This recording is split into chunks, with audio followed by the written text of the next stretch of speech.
I'm sorry I'm so late. I was looking for a corrugated cardboard that I needed for the build, and I swear that I thought I had it and I didn't have it. Obviously, I'm going to have to order it, but I'm I have a couple of decals that I don't have ready either, but that doesn't matter. We're going to go ahead and have some fun together.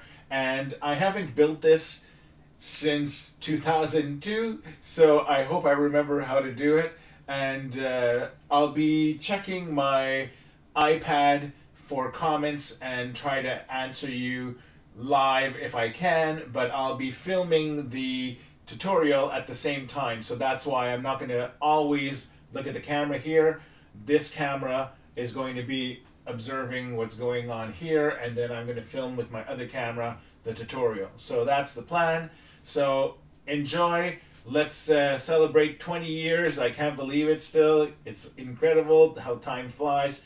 So I'm going to change my glasses before I start thinking I'm blind again. Those of you who watch my videos will remember that certain, I don't remember what I was building exactly. I think it happened one or two times where I had the wrong glasses. I had my computer glasses and I didn't understand why I wasn't seeing properly when I was cutting because I wasn't using my construction glasses. Anyway, long story short, as I usually do, let me take these off and let's get to building some Mos Eisley houses. Well, house number one.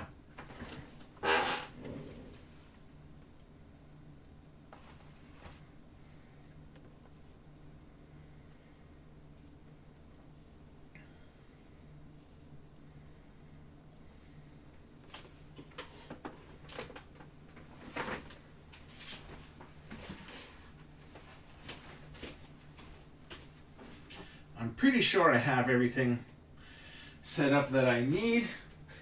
I wanted to make sure that it was so much easier when I was in Montreal and I had like a basement that could get messy. Now I'm in my computer office, so I pushed my regular table to the side and I put this scrappy folding table here since we're going to be using plaster and stuff. I don't want to get it messy, the good one, so that's why this is set up. It's a bit crammed, but hopefully when you watch the tutorial video you're not going to see much of what was going on over here anyhow. So let me see. Hey Darth Moore, it's nice to see you. Thanks for joining. And I just noticed that where the iPad is so far with these construction glasses are made to see close, and I can't see. I'm seeing all blurred your comments. So if I'm going to follow comments, I'm going to have to find a better way to place my iPad. Let me just fiddle with this since we'll be able to get it to work properly. Hold on. When I'm close, I can see what you guys are writing, but hold on. What is going on here? Okay. Okay, maybe if it's here like that. Yeah, well, I still have to get close, but okay, I'll hopefully see as it goes. So, oh, Germany, that's far from where I am in Canada.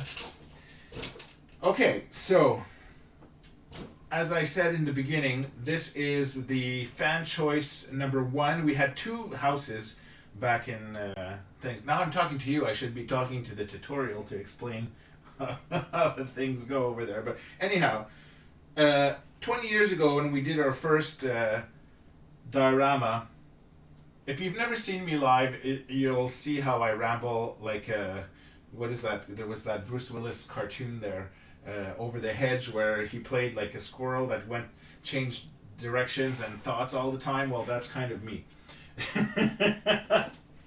Okay, so we're going to do house number one because we had a small house and a big house. Oh, and I need a ruler. I'll need this. This one is too long. Hold on. Where's the regular ruler? I thought I had a smaller one. Okay, now I'm going to bring my Sony camera over here.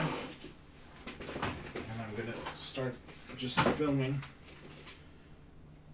over here.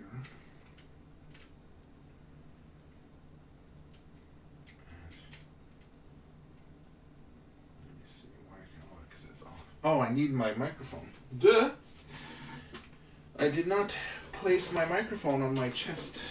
So excuse me as I walk over here. Hopefully my head will not hit the camera stand too many times as I have when I was walking around. I don't have much room to maneuver around here. What am I looking for? Oh yeah, the microphone.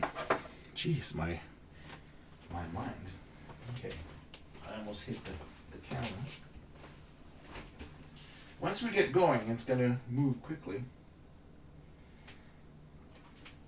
When I started the idea of doing these live videos, the idea was to do like a Big Brother live feed where you would just be spying on me and I would be ignoring. Oh, this stupid little fuzz thing came off. I wouldn't be necessarily talking all the time, but I think that you guys prefer when I speak than just be silent. You could always turn the volume off if you don't want to hear me talk. Okay, that's on, which is good. Oh, and then I need one more thing I need to do. And this, I need to delete the video that I did for on off over here. And play. Delete that.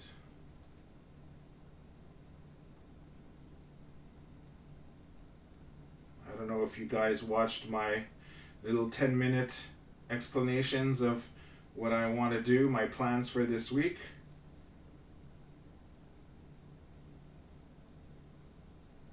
There's a little secret at the end because I forgot that I didn't delete it.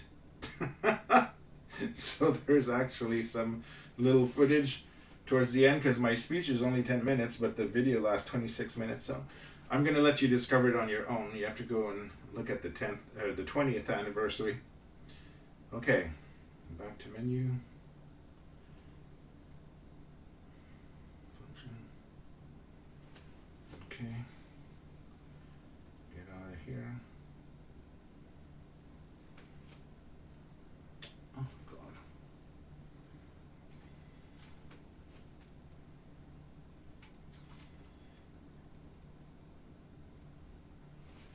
What happened now? Okay.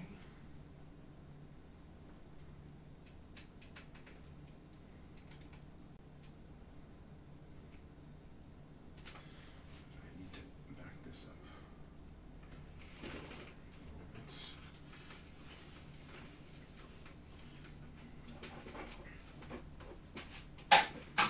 I've never had so many materials spread out like this before. Okay, so maybe if I do this, then I'll be able to tilt. I'll have to go.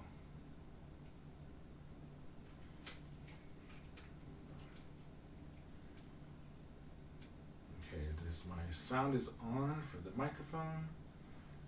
Let me turn this on.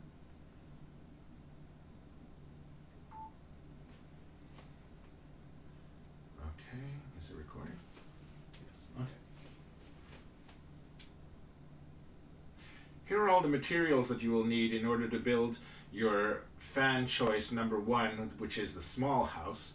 You need some photo references if you want to help get some movie accuracy.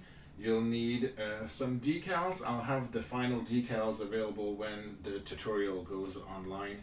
Some masking tape, some scissors, some paintbrushes, a whisk and a measuring cup for water, some Scott towels because it's going to get messy, a sponge in order to do the painting, some hot glue refill, some foam core scraps. You need some styrofoam balls that you can buy at the dollar store. Behind that you have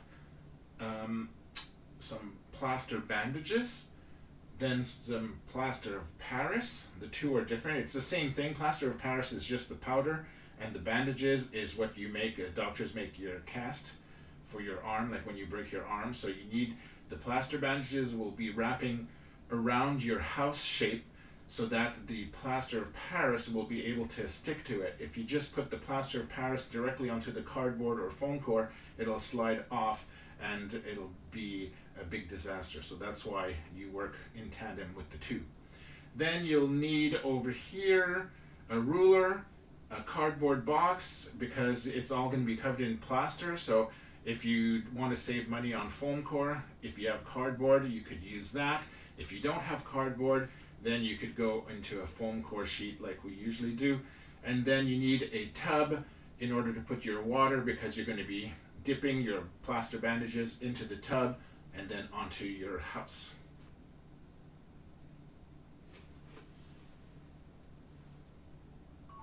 Okay, that's good. We got that in one take. I'm surprised. Usually I stutter and I can go on and on and on. Okay, so now I'll film. I can't film the intro because usually I have the build first. So now what I'm going to do is probably clean up this a little bit so we can get started. If any of you came to the convention in 2002, leave a comment so that I can say a special thank you and special hello. I know most of you are probably a lot older now. We had some kids, they're in their 20s and 30s now. They probably have kids of their own maybe. Okay, so let me turn my camera over here. I can lower this and then put that here, and then I just have to spin this so I can see what I'm doing.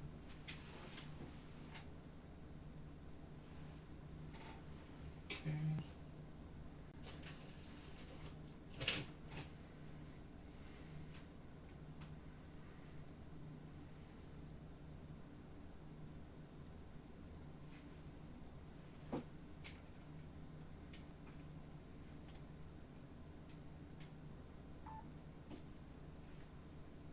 Now, when we were building these at Star Wars Celebration 2 back in 2002, the only thing that we asked the people to do was to choose from two options. Today's option 1, which was a 12-inch by 12-inch base, and then option 2, which we'll film tomorrow, is 12 inches by 24 inches. Then the rest was up to them. They could do any height that you wanted. You could add any details that you wanted. And that's what made it really interesting, because in the end, no, I was going to say none and then no and then no, which word to choose, which to select.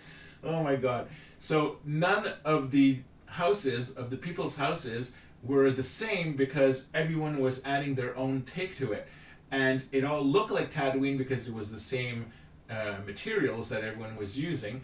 And so that's the beauty of this. If you want it to be movie accurate, then using the references, you can cut your buildings to make them look exactly the same, and you can use the techniques that you're going to be seeing in the video today. But for the video, because we're celebrating the 20th anniversary of the Celebration 2, we're doing the exact replica that the fans made in 2002 by doing the small house for this video. So, let's get going.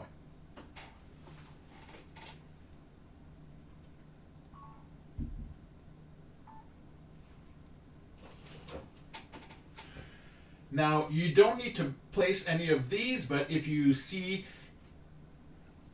already I'm messing up. Oh my God, I had a frog in my throat there. Okay. So one of the cool things about Tatooine, when you watch the movies, you'll notice that a lot of the roofs have these little like dome shapes. And if you go to the dollar store or Michael's or any art supplies, you will see that you can buy styrofoam balls in various shapes, and it's not that expensive. Actually, if you go to some stores, they charge more than you should be paying. But at the dollar store, this ball was only $1.75.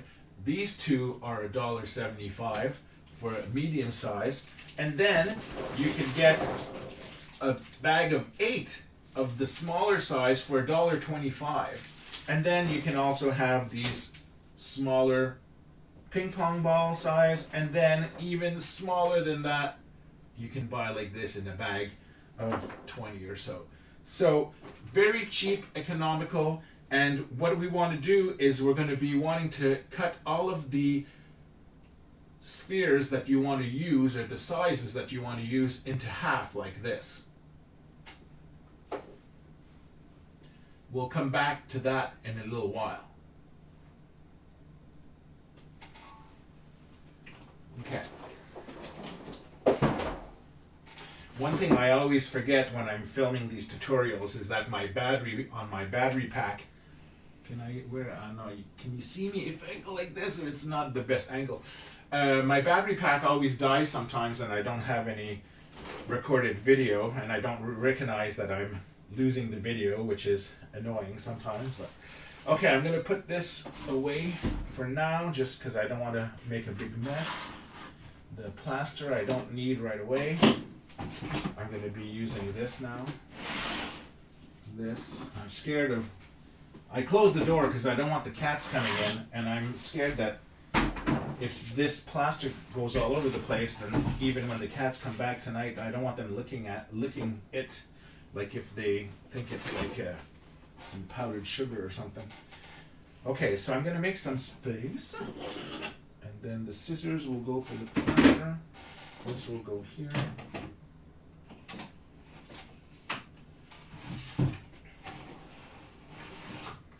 Okay, so the first thing we want to do is start with our box here. So I'm going to actually try to move this table forward so that you guys will have a better view of what I'm doing here.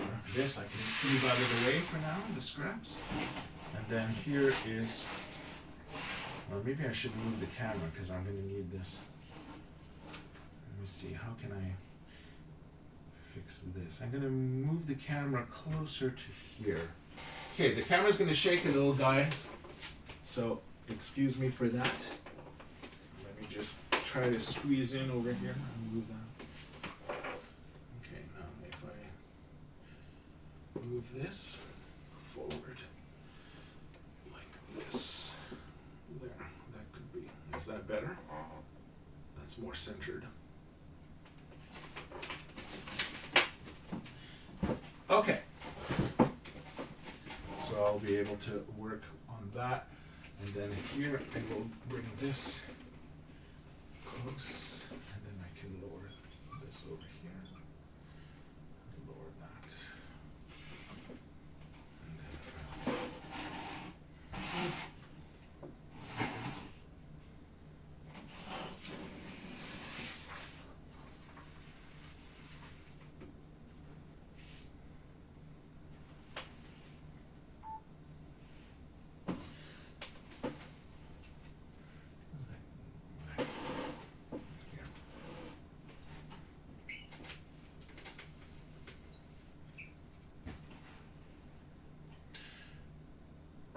so the first thing we want to do is get our 12 by 12 base shape. The height, it doesn't really matter. If you want to place a door, you want to have the minimum height of the decal, because the decal you'll be tracing on like this. So you don't want the door to be sticking up past your ceiling area over here. Now I'm going to change that. I'm actually going to measure this first, and then, where's a Sharpie? Over here.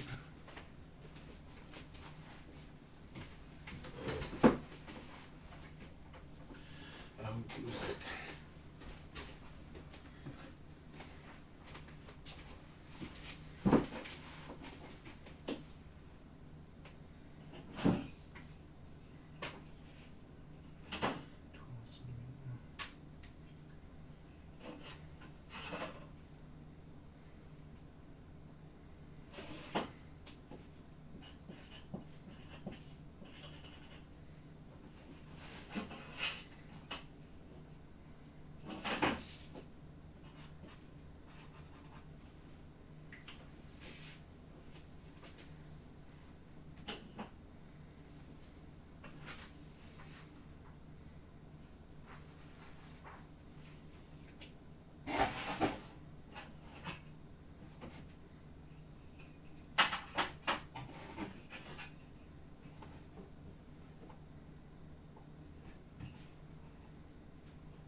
Carlos says he's ready for his class.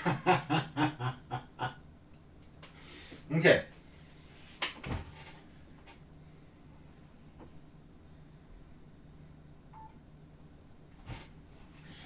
So the main thing we want is, I was mentioning that so the main thing I was mentioning before for the fan build was that we wanted a 12 by 12 floor. Now that was the maximum space that you needed. So here, if I take my ruler, I happen to have this box that just measures 12 inches exactly, and it's 9 inches deep, which is good because it doesn't pass the 12 inches, and it's a nice rectangular shape that will look nice once you place other houses around it.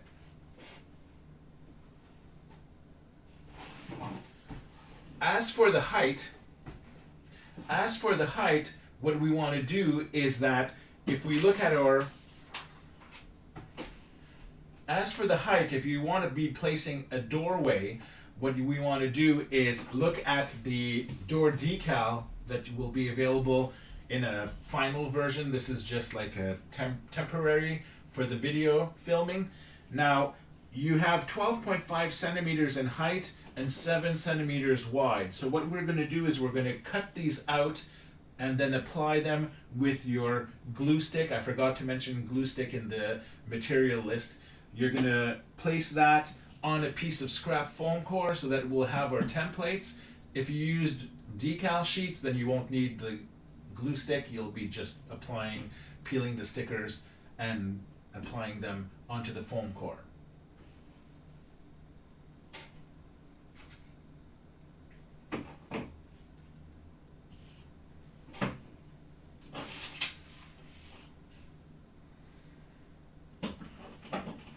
I feel like I'm forgetting something that I need to mention. And then I'll need some extra pieces. Actually, I can use the thing. I'm going to turn this off. Hold on. I need to plug my gun because I'm going to be attaching some little pieces there. Here's a... Oh, I'm trying to reach my old bones. I'm trying to reach the extension cord. Okay. Now I just need the drizzle. Where's the drizzle sheet? Oh, over here. Always good to have a drizzle sheet because your hot glue will fall onto this and it'll make a mess on your table if you don't have that. Okay.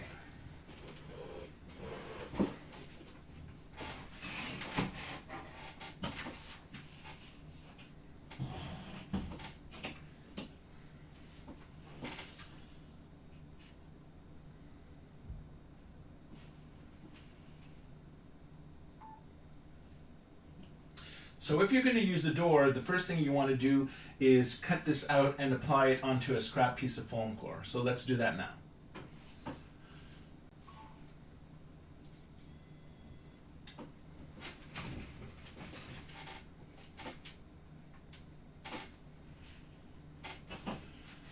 here's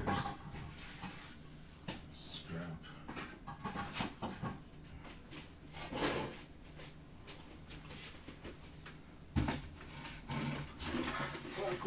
Foam core scrap.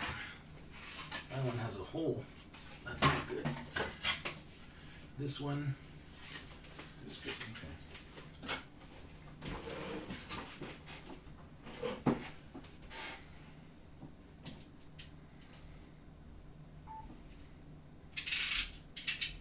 I'm just going to start by trimming outside of the specific cut because I'm going to cut them precise once they're glued onto the foam core. And then I'll just cut this here. Okay, so this door piece fits nicely onto here. So I will just place some glue stick here, like that.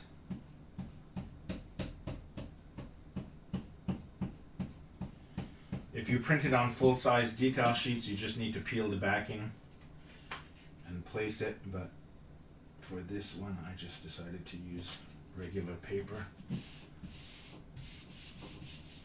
Okay. And this table is wobbly. Oh no, this foam core almost fell. I'm not used to this temporary table, but I don't want the nice table to get all dirty with the plaster and all that. So this is our door frame that we are making. Do I have my prototype? I must have my prototype somewhere. Oh, there it is.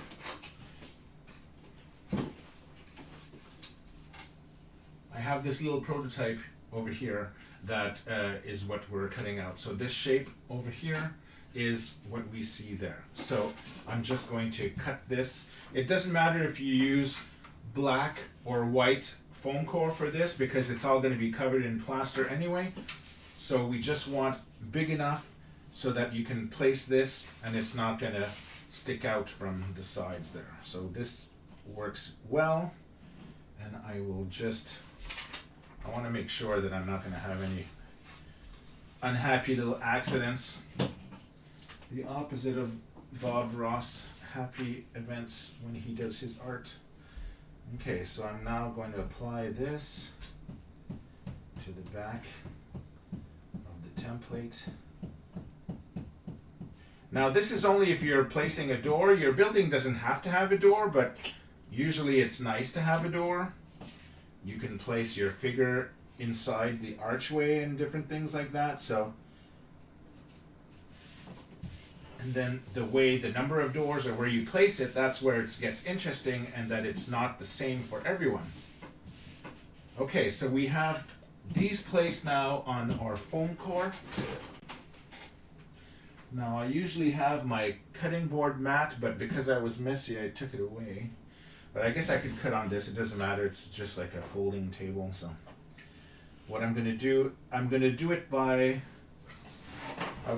by hand, but I'll do it with a ruler for the straight lines. So align your ruler and then cut this like that. I'm using a new blade, so I shouldn't have to do 2 passes for this. And then here, you have to be careful because this is the thinness of your foam core, because the foam core will come and lean against this. So this can snap off easily once you cut it. So just be careful of that.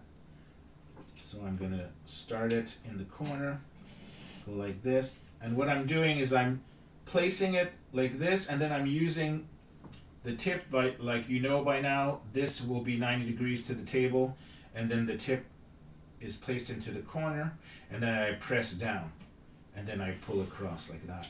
And then I'm going to spin it in this direction, and then I'm going to do the same thing. I'm going to go into the corner here, and then I'm going to lift this at 90 degrees with the table, press down, then lower this, and then go all the way across until it connects. And that way, when you look in the back, you'll see that it's a nice straight line from corner to corner. So now I can take the ruler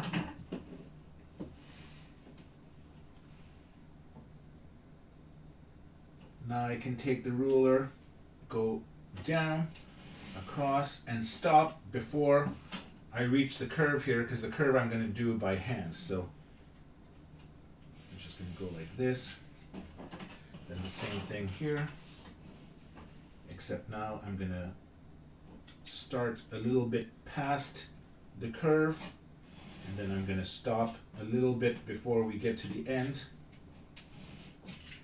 and then I will connect the end over here down. Again, it doesn't have to be precise because this will be covered in plaster anyway, right? So now I want to do the curve at the inside, and just go like this.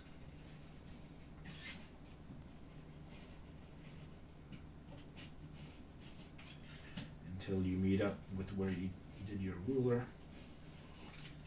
Okay, now this pops out just like that. Maybe I should have done the outside first so that I'd have some support inside, but it doesn't really matter. So I'm going to do this.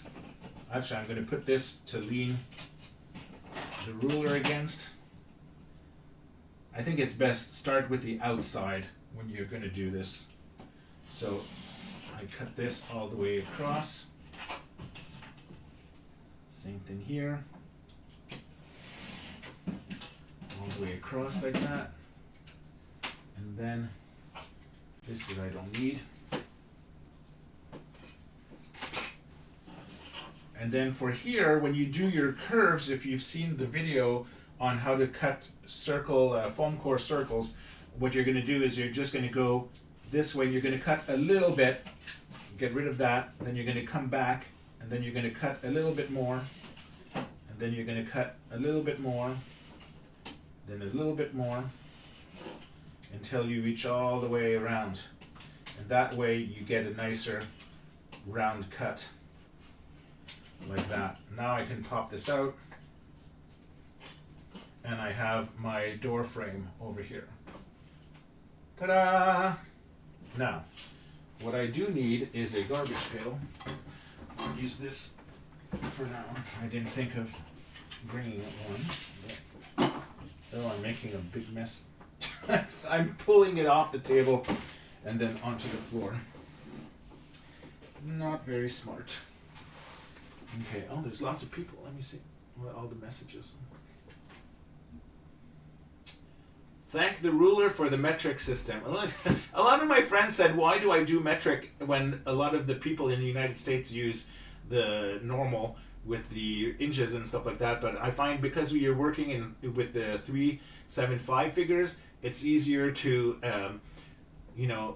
measure in centimeters because it'll be rounded numbers instead of if you use inches, it'll be like 7/8 or 7/12 or 6/8 or different things like that. It gets complicated. So anyhow,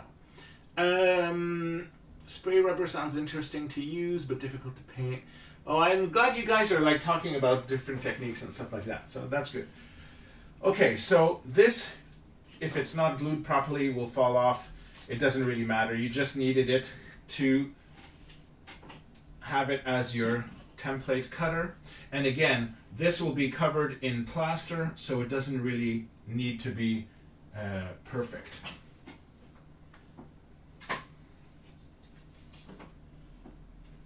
Now, where's my door? Did I leave? Oh, here's my, oops. Here's my door.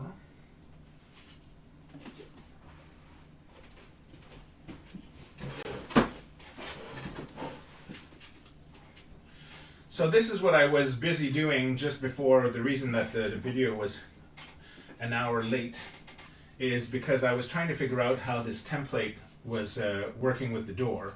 And the thickness, the door, if you wanted a door on your side like this, well, more on the front of your building, actually it would be like this, then in order to have the door closed, if you didn't want to see inside, then you could take the decal and you'd be able to stick it in the groove here, and then you'd have a closed door. But now the problem that I had was that this door was not, or the cutout that I had done here was not, I couldn't find the work that I had done on the weekend, and so I had to recalculate this so that it would fit properly the way that it did in the template. So that's why I was all confused earlier today. So that's what this will look like. Now,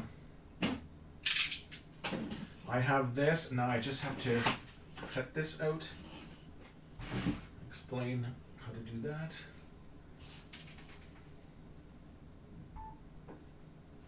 Okay, in order to cut out the door decal, if I take my template, well, if this was transparent, it would be easier, but if I go like this, you could see that the thickness here is the thickness of 2 foam cores, because you're going to be creating a double edge over here, like that, okay, in order to fit the decal inside. If I take my prototype here, this will fit inside the groove like that, and then it'll give you your closed door effect over here, like that. Now, because you're not going to be seeing the edge, you don't have to have a perfect cut along here, okay? But you still don't want it to have be all jaggy. You want to do it cleanly. So what we're going to do is we're just going to take over here the ruler and cut across the bottom. I don't need this after. My chairs, I'm using a folding chair because my computer chair is over there, and this chair squeaks even more than the computer chair. Okay. Slice that. Here I can cut this for now and put this away. Keep the scraps, you might need them for the project.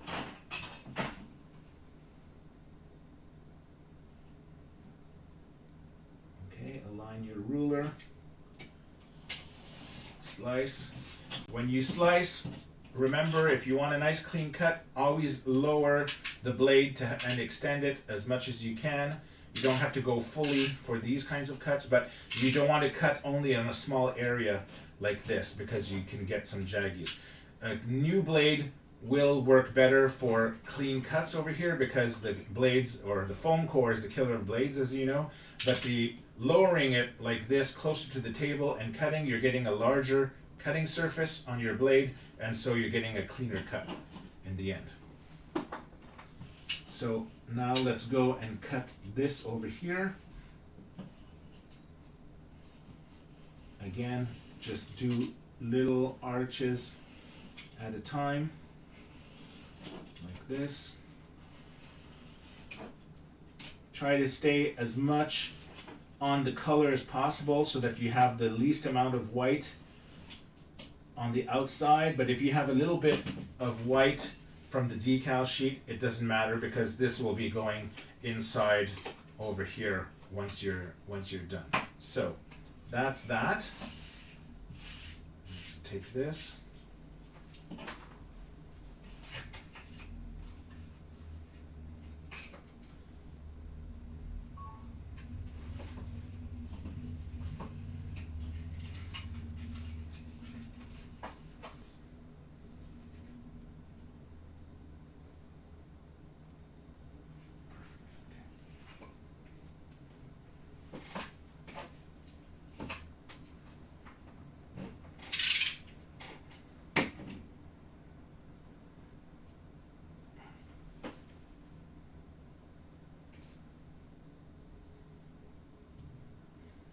Curved cuts isn't bad, Carlos. Once you start practicing on them, you can get them pretty easily. You could buy those like spinning X-Acto kind of like cutters, but I find that those blades, they don't work very well as much as this. It's just like with practice, you'd be able to do that more and more.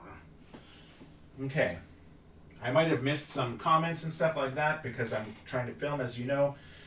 So if I don't reply right away, or if I skip you by mistake, please accept my apology, and I'll make it up to you somehow. One time someone left in the comment, he said he liked how I laughed like a demon. I guess that does sound kind of demonic. Oh my god. Okay. I have to bring this back. Like this.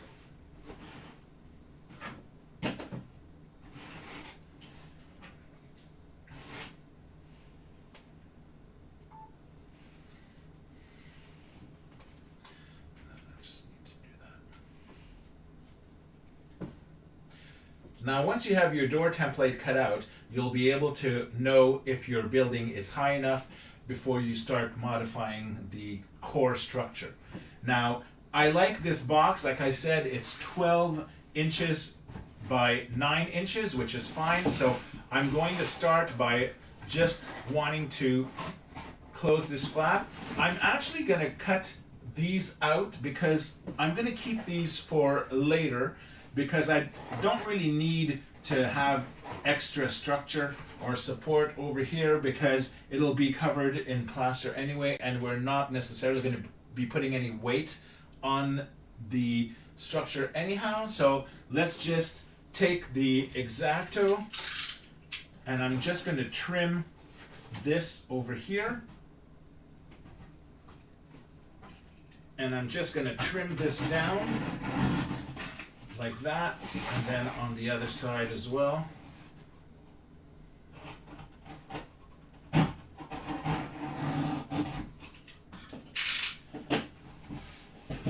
Now I'm going to just tape this shut with my masking tape.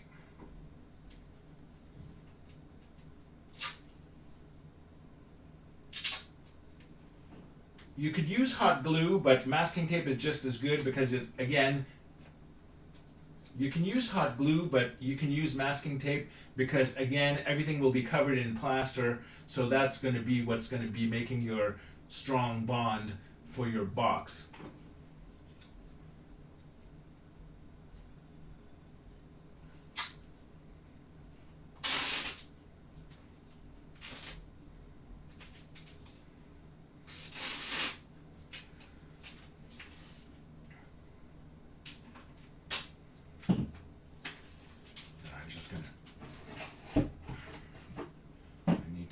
It over here.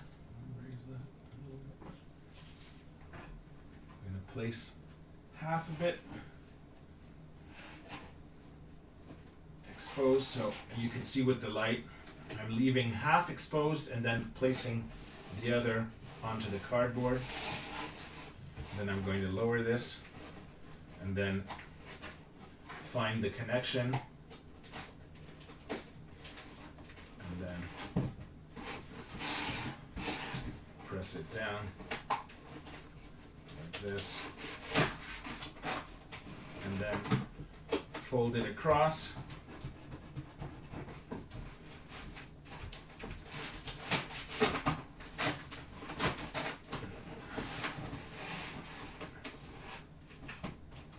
Here, another piece, and I'll do the same. I'll just go like this.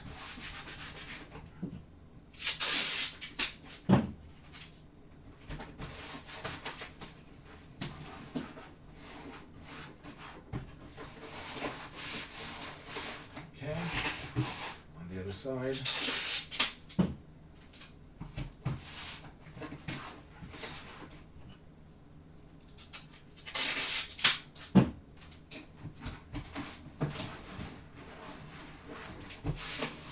Okay, so this is my shape. I have my 12 by 9, and then the height, because the door frame fits perfectly if I place it like on this side, it does have the tape. You could see that the height doesn't reach past the ceiling.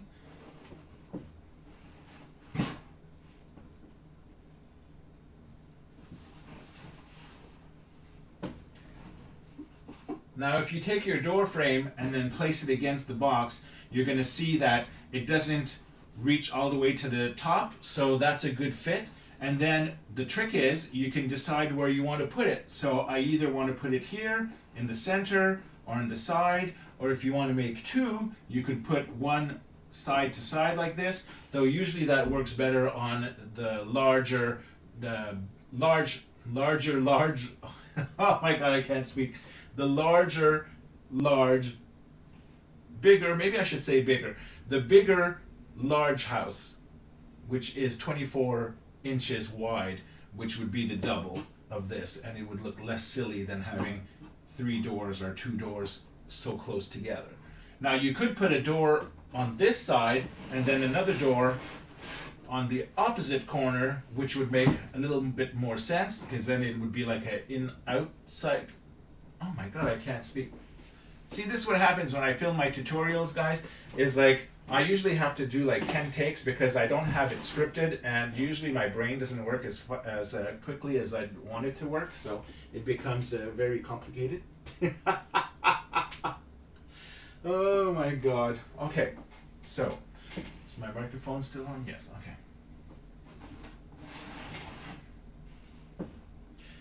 So if you take your door frame, you'll be able to see now when you place it against, say, one of the sides, that you lean it against the base of the floor like this, and it doesn't stick out past the ceiling. So this is a nice height for this building. Now you can decide if you want to place it here, the center. This is up to you. And that's what was making it really cool at the convention, because no one was placing it exactly at the same place, so all the houses look different.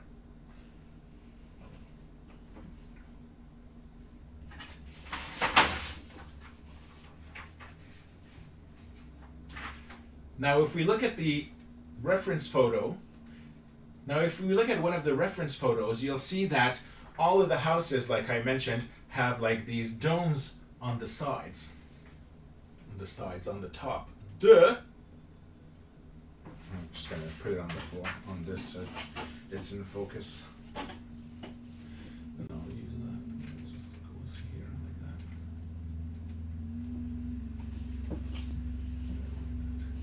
that. Oh, great. The neighbor has decided to mow the lawn, making lots of noise.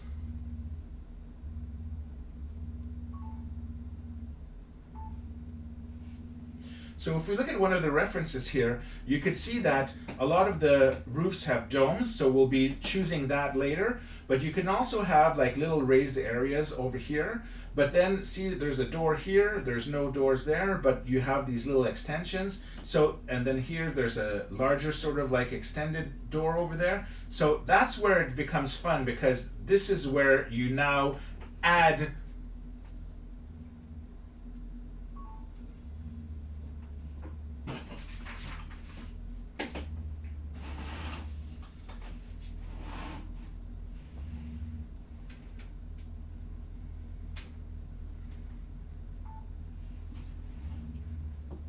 Now this is where it becomes fun, because you're going to be adding to the structure and making it different than just a square box. So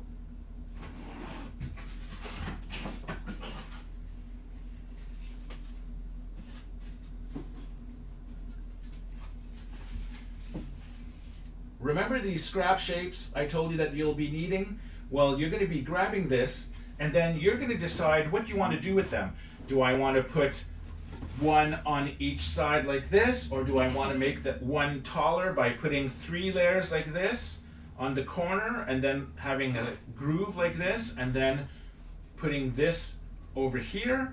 And then you could take one of your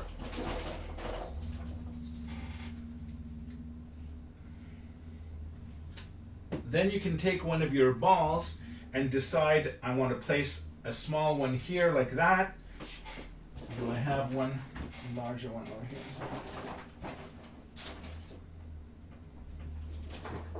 Take large, medium, some small ones.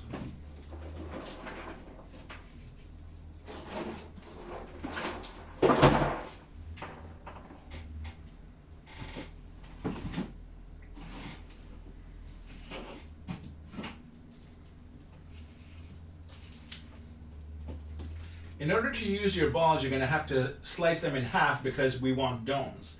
So the good thing about that is that you get double your value for your price, because you're going to be using 2 balls to create 4 domes for your Mos Eisley or Tatooine city.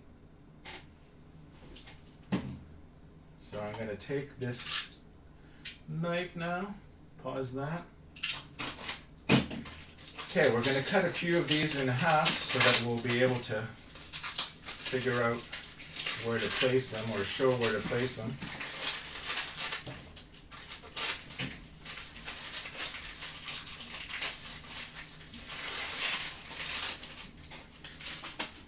Okay.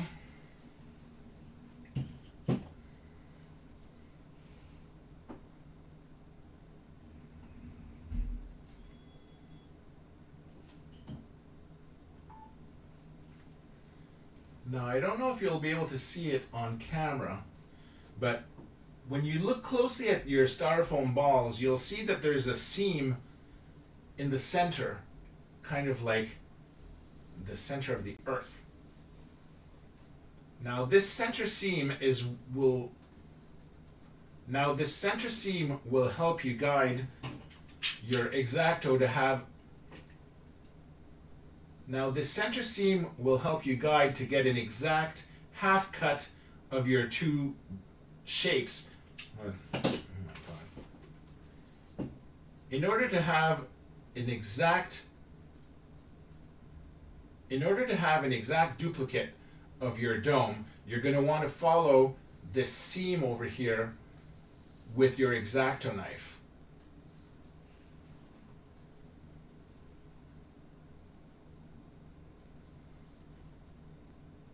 Do you see the seams over here?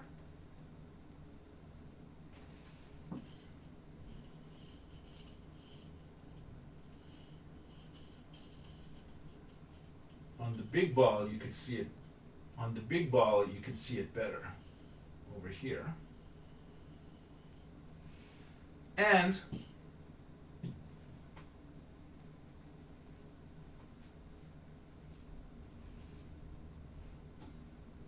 the smaller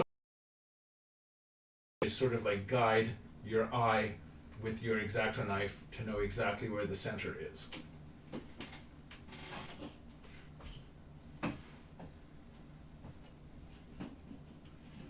So let's zoom this in.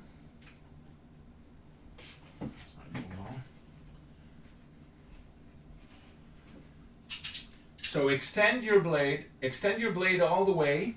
With a new blade, it works best.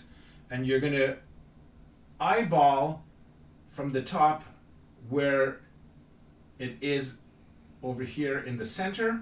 And what you're going to do is you're going to just be pushing down while you push forward. You could do it the other way also, depending on how you're doing it. It's like if you were cutting a steak. So I'm just going to go like this, and I'm going to push down. And then actually you could make the ball roll. That actually works good too, but no, that's not a really good technique.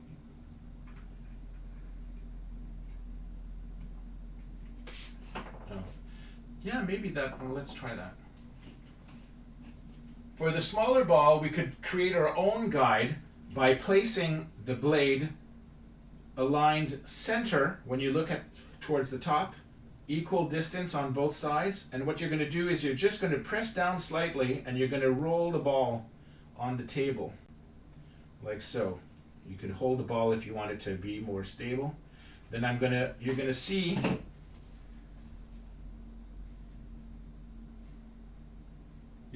that it's creating a groove that will help you do your cutting.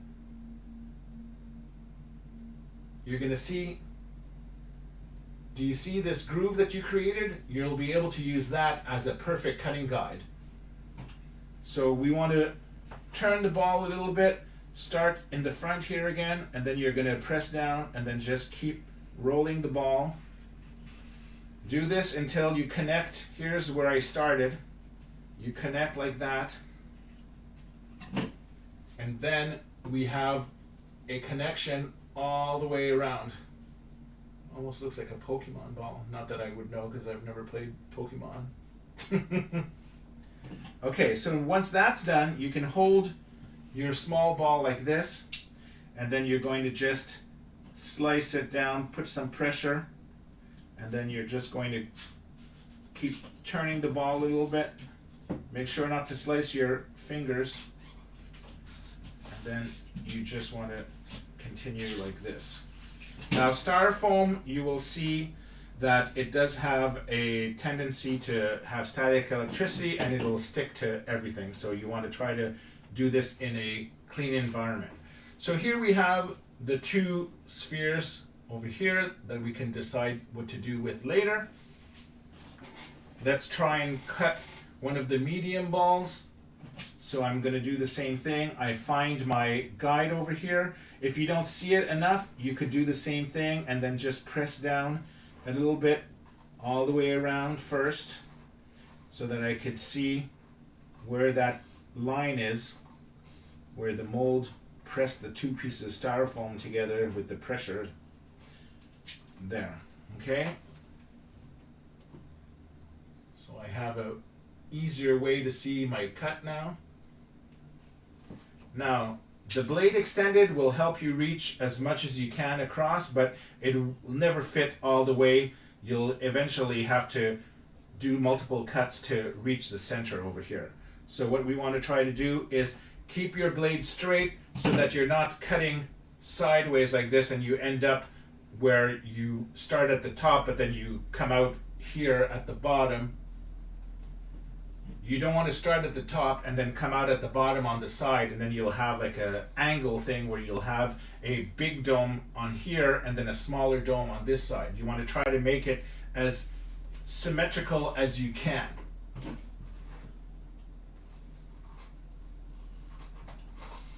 So press down, slide, press down, slide. Ew, it sounds like the balloons. Some of it, I don't know, this is going to give you some shivers. Not the most pleasant sound. Okay, now you're starting to reach the core. You keep going. Spin it. This will be killing the blade very quickly. You might need to replace it before you do the next ball. There we go. Okay, remember what I said about static electricity? This is going to be all over the place. So we have two halves over here. Put this aside for now.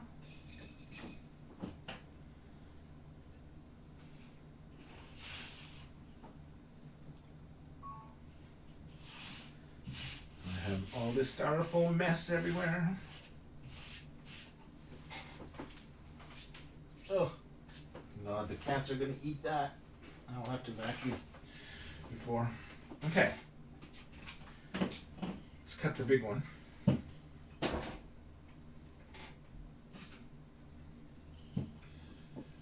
Zoom out a little bit for this.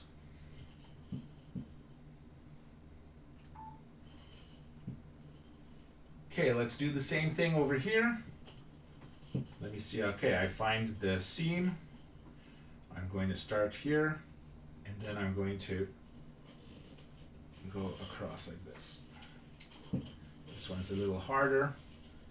And be careful where you hold it, because if you place your thumb too much in the path of the blade, your knife could slip, and then you'd end up, I just turned it to show you so I don't cut myself, but you could end up hurting your thumb, and that happened to me once where I ended up going to the hospital in the waiting room for 12 hours because my finger, I had cut it to the bone, and when I was bending it like this, it was opening to the bone. It's a disgusting story, I know. I think I even had put the picture on my old website, but it's long gone, so I can't gross you out with the actual photos, just the description. Okay, so let's just cut along here.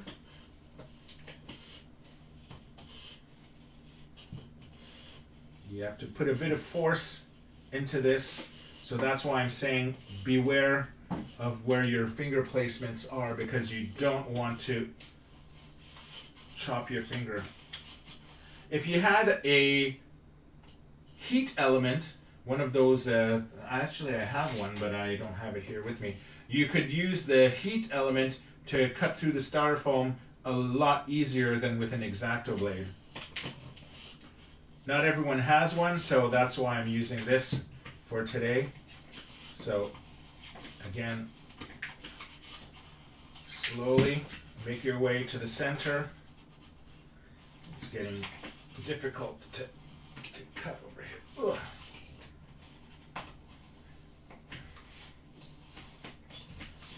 Okay, it's going to take a lot of passes, but eventually you'll get all the way across to the center.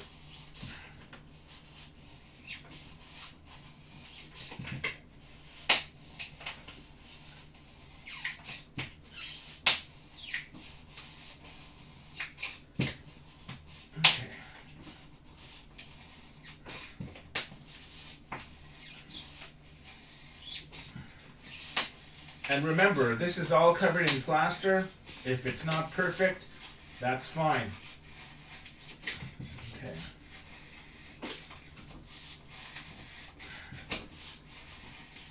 should be going through now.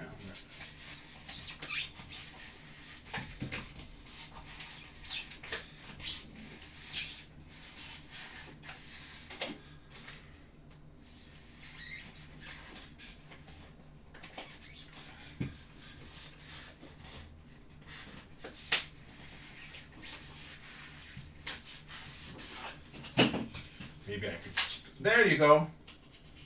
I was going to say maybe I could twist it and it fell. Let me remove some of this junk over here.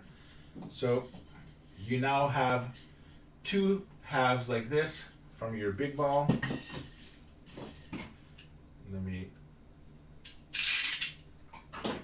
Let me clear away the styrofoam. This project you will need to clean up as you go and not wait till the end, because you're just going to end up with making more of a mess.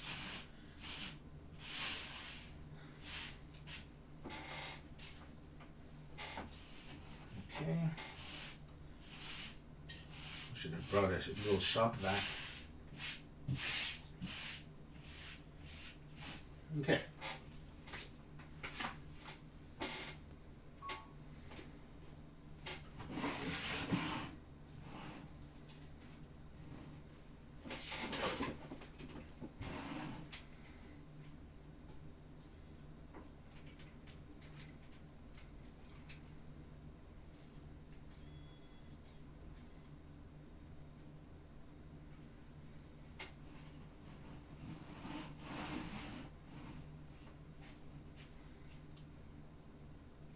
Let me check some comments before I start filming some more.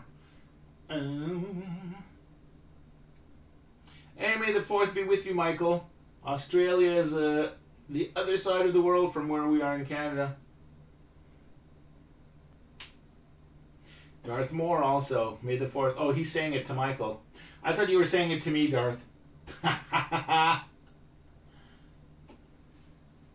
Okay.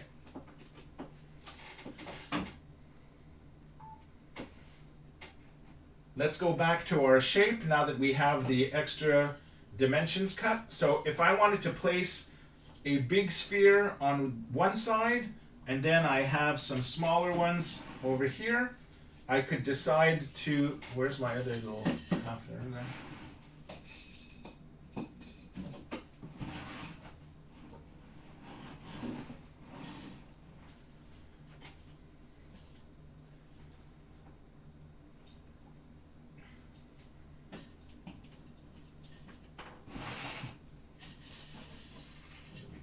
Here like that.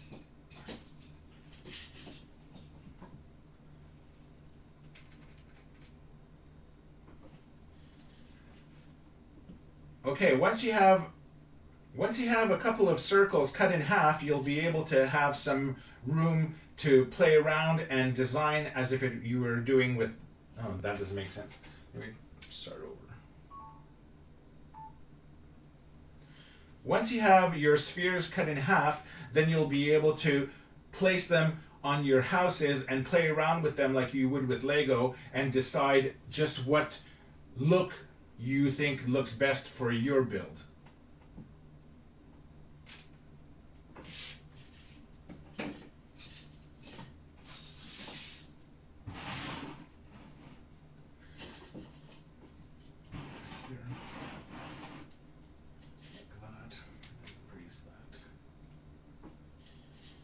So you could take a big one over here, but this sticks out past this, so maybe a big one in the corner like that, and then just have some raised area on the side. You put like 4 foam cores thick over here, and then you could then place maybe 2 mediums or a medium here like that, 2 mediums, or maybe a medium and 2 smaller ones. It really doesn't matter. You could put a small one in the corner. A small one in the corner like that.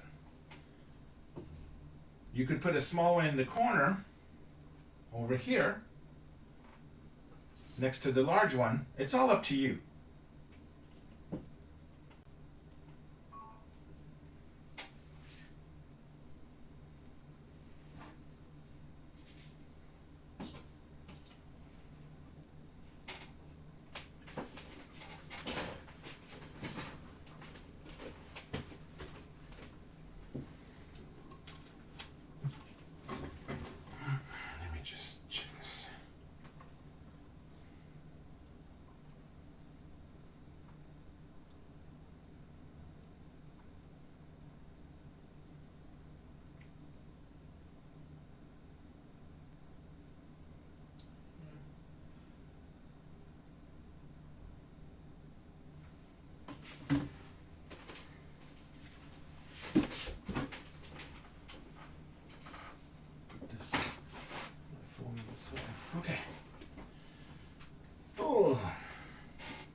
was I explaining?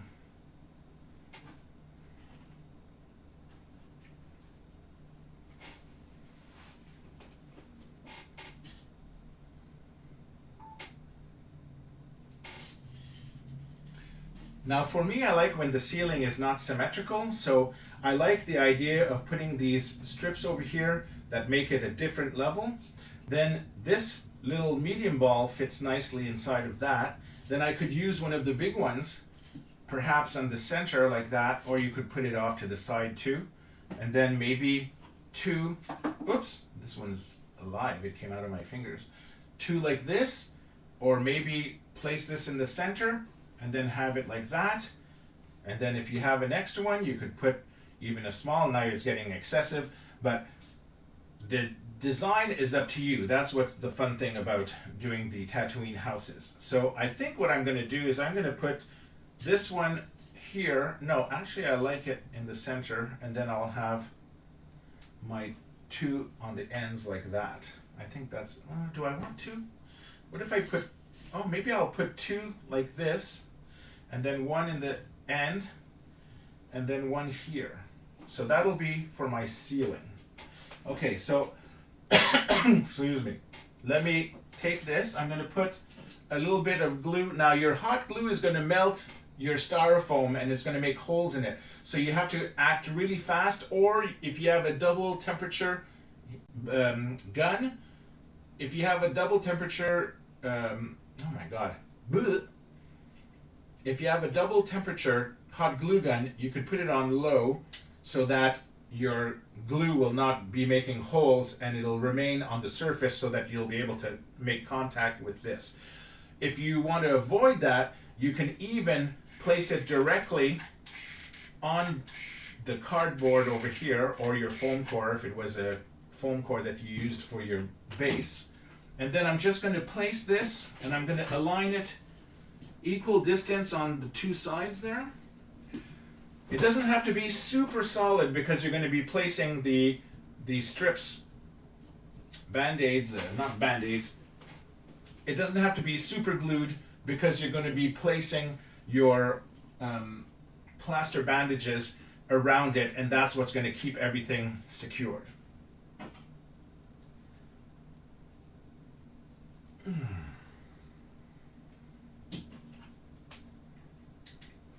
I'll now do a little hot glue here for this little ball,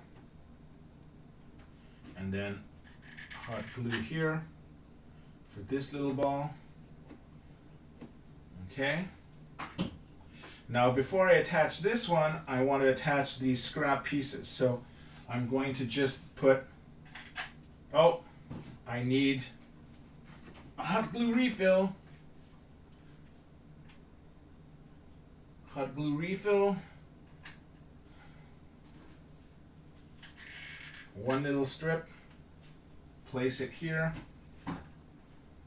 It just happens that it's the right size. I don't even have to cut it like that. And then I'll do another bit of glue there. Whoops. And then place that like this. Some more glue. And then over here. That gives me that. And then I want to place my sphere or my half sphere on top of that, like so. Okay, let that cool down. So now I have some interesting shapes to look at from all the different angles.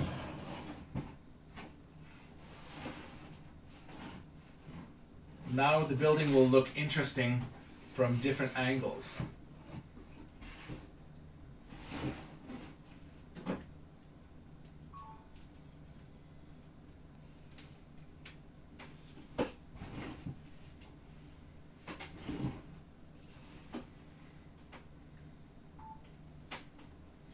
Now again, you don't have to do exactly like I'm doing. This is just an inspiration for you. Start with the base, and then all the rest of the accessories, you do it the way that you want.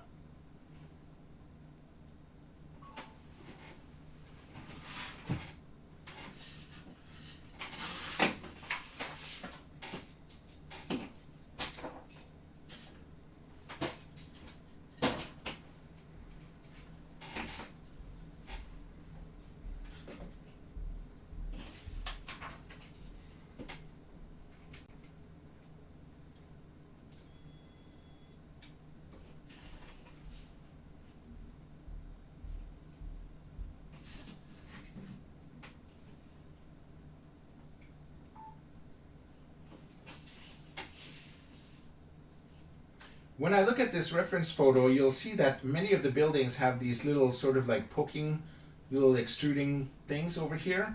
And I like that, so that's what I'm going to do by using some more scrap foam core. Now if you look at your reference photos, you'll see that many of the buildings have these little strips over here that add details instead of just having a flat wall.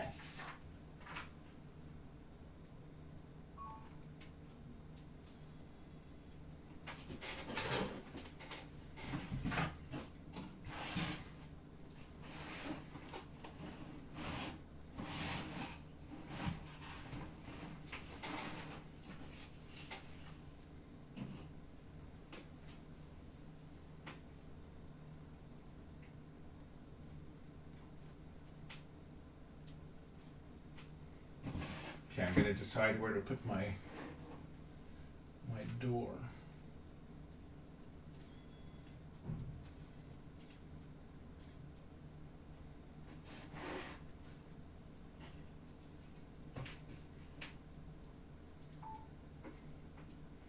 Okay, I want to put my door on this side, so I'm just going to decide where I want to put it. So I think I'm going to put it just 2/3 off like this. I'm going to take my Sharpie pen and I'm going to align this over here, and I'm just going to trace along the template so that I'll know where it's supposed to go, like that, and then we'll come back to that later.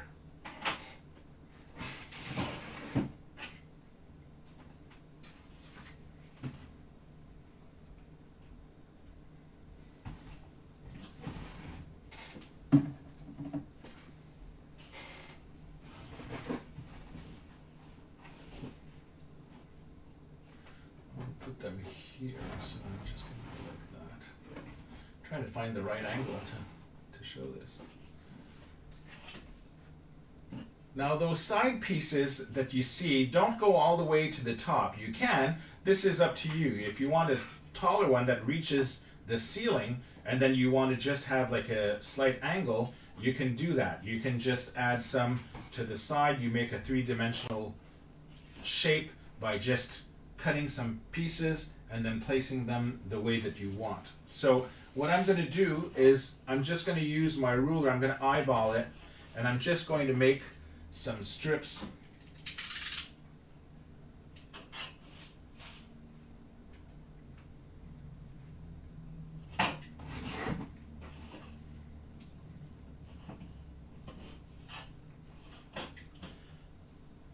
I'm going to use my ruler and I'm just going to make some equal size strips like this, and then one over here for the front,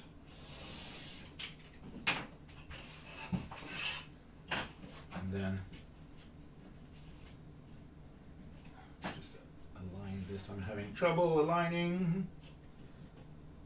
Okay, align it, cut it. So I'm just winging it. This is just for my design. Your design can be different again. And then this.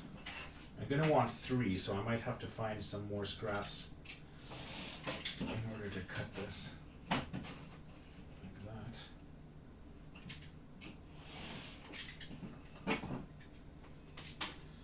So I have 2 pieces. 3 pieces, one, and then I'll need another one. I'll just use this scrap over here. Is it the same height? Close. I'll trim it after. Okay, actually, I'll just mark it. Do I have a pencil? I'll use my Sharpie. Make a mark. Make a mark.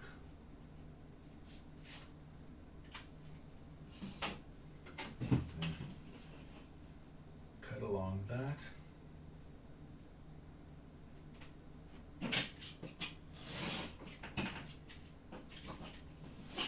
Okay, now I'll use the same technique I did before. I'm just going to use the ruler width like this. Ruler width. And then a ruler width.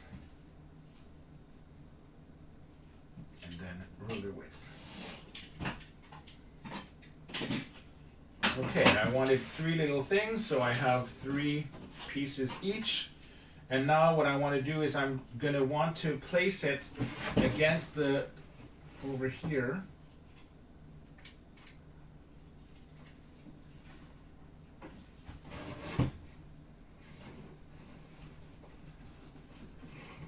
Where's my slide?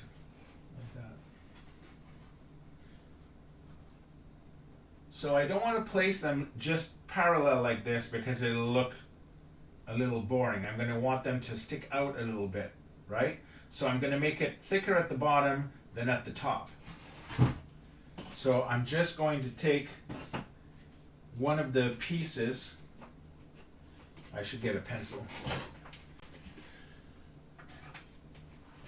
Over here.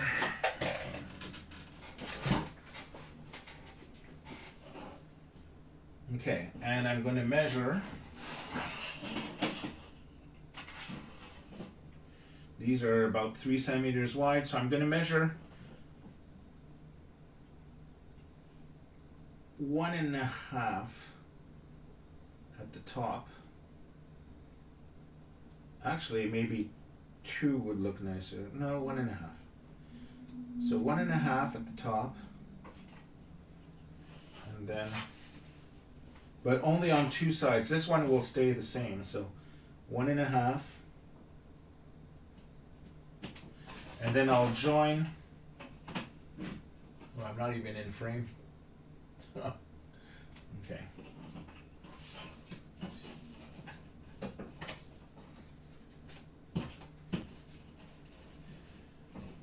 I should look at my camera, make sure I'm filming properly. Okay, I'm going to measure 1.5 centimeters at the top, and then I'm going to go to the opposite corner over here, and I'm going to connect the 2, and then I'm going to slice that to give me this shape over here. Now this piece, don't throw it away. You could always, this piece, don't throw it away yet. We could always use it maybe on another building.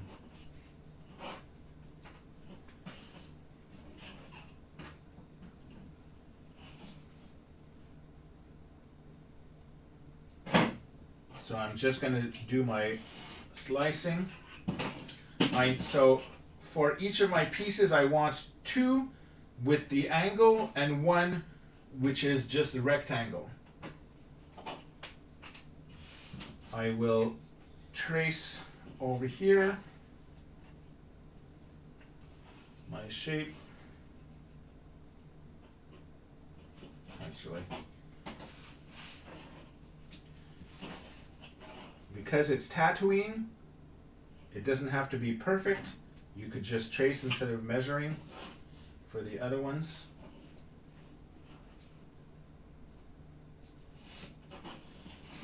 And trace.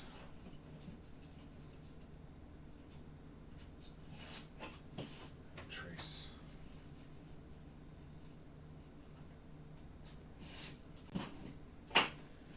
Okay. Ready to cut. Actually, I could even do it freehand. If you're comfortable freehand, you could easily do it because it'll be covered in plaster. It won't matter.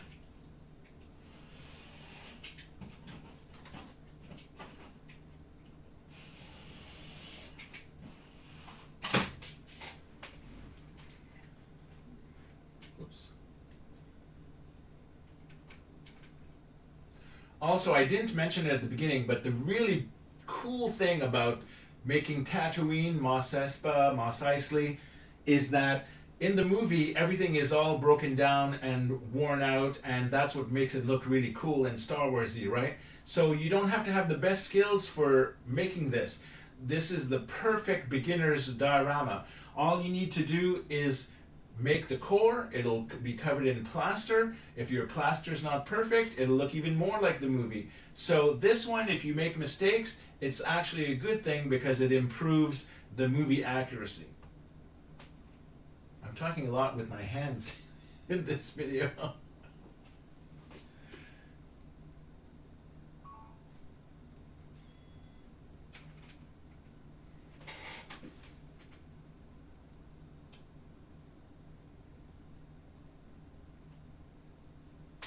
Okay. So I will be placing these like, can you see that?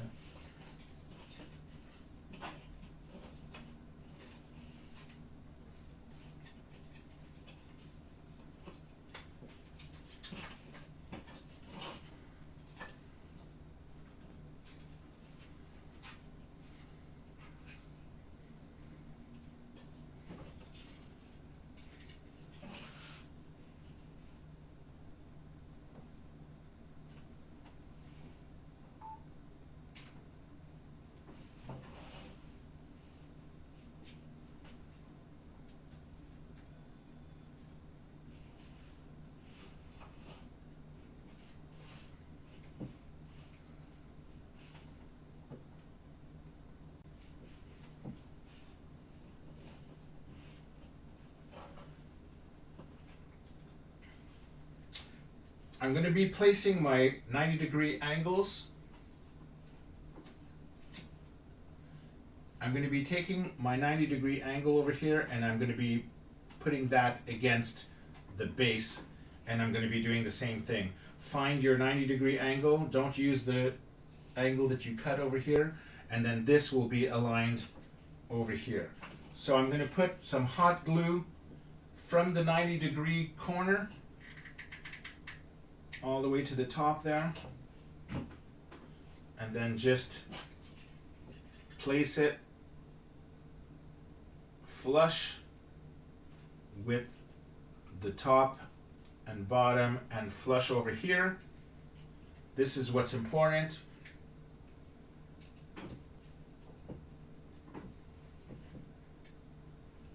Over here is where you want it, over here is where it's important to be flush, because you want it to look nice and square.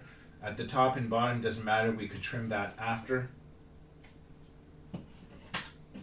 Find your other 90-degree. Find your other 90-degree. A little bit of hot glue. And then place it like this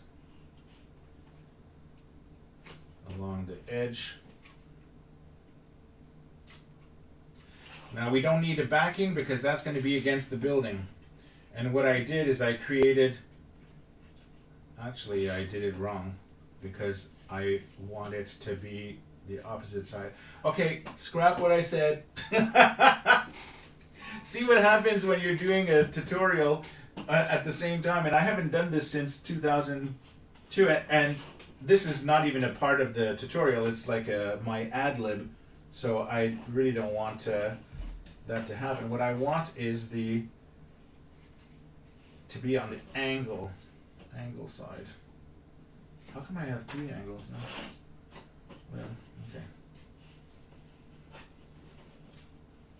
Oh, my battery just died. I have to change my camera. Or change the battery. Soon my microphone battery will die too.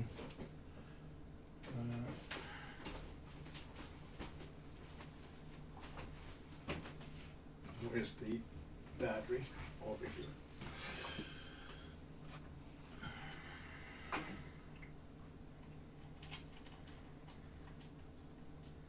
This is taking longer than I thought. I thought it'd be really quick. A quick build. I'll charge the battery.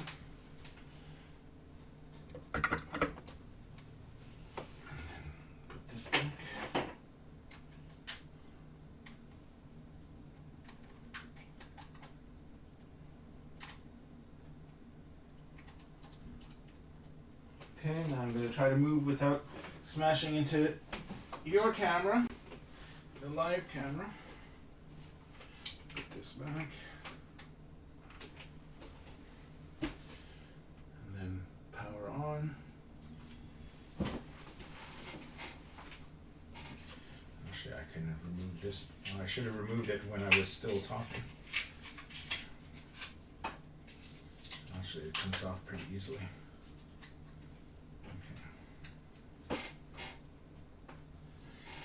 Is my microphone still on? Yes, it is. Okay, good. Okay, how you guys doing?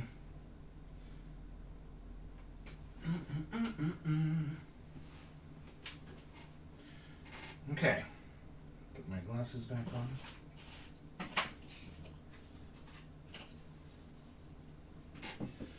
And then reframe this. Like that.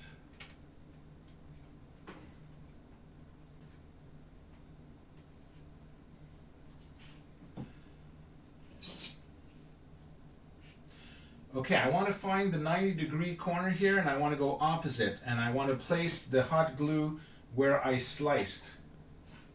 So put the hot glue like this, and then place it against the back of your piece over here. It doesn't have to be perfect. Remember, what are we saying from the start? It's covered in plaster. Now here's my cut. Angled side, I'm going to do the same thing. Some hot glue there. And then place it against the centerpiece. And then we get a nice angled block like this. Can you see that? It's hard to see because it's black on black. So you have a side like this, and then this could stay open because it's going to be leaning against the wall of the building. Let's do the other ones.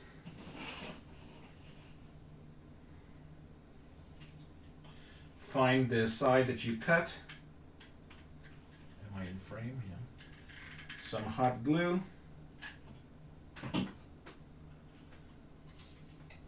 Place it against the side like that. Okay, this scrap had curves, so I'm going to have to cheat and just place it with the curved side over here. Hot glue on the angle cut. And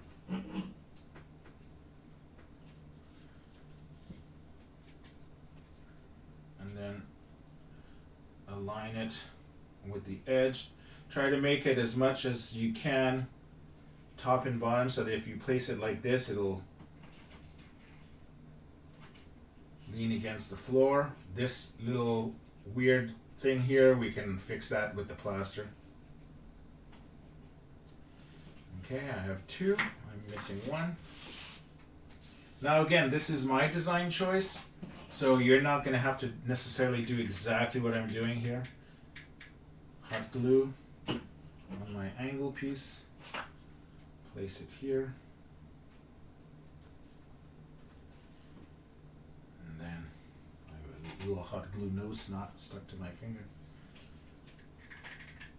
Angle cut, hot glue, and placed like this.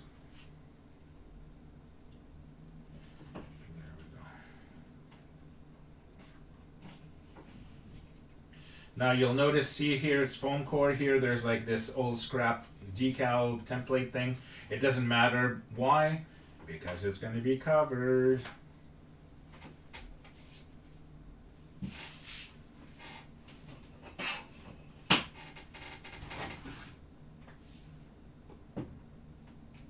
Oh no, I wasn't even recording.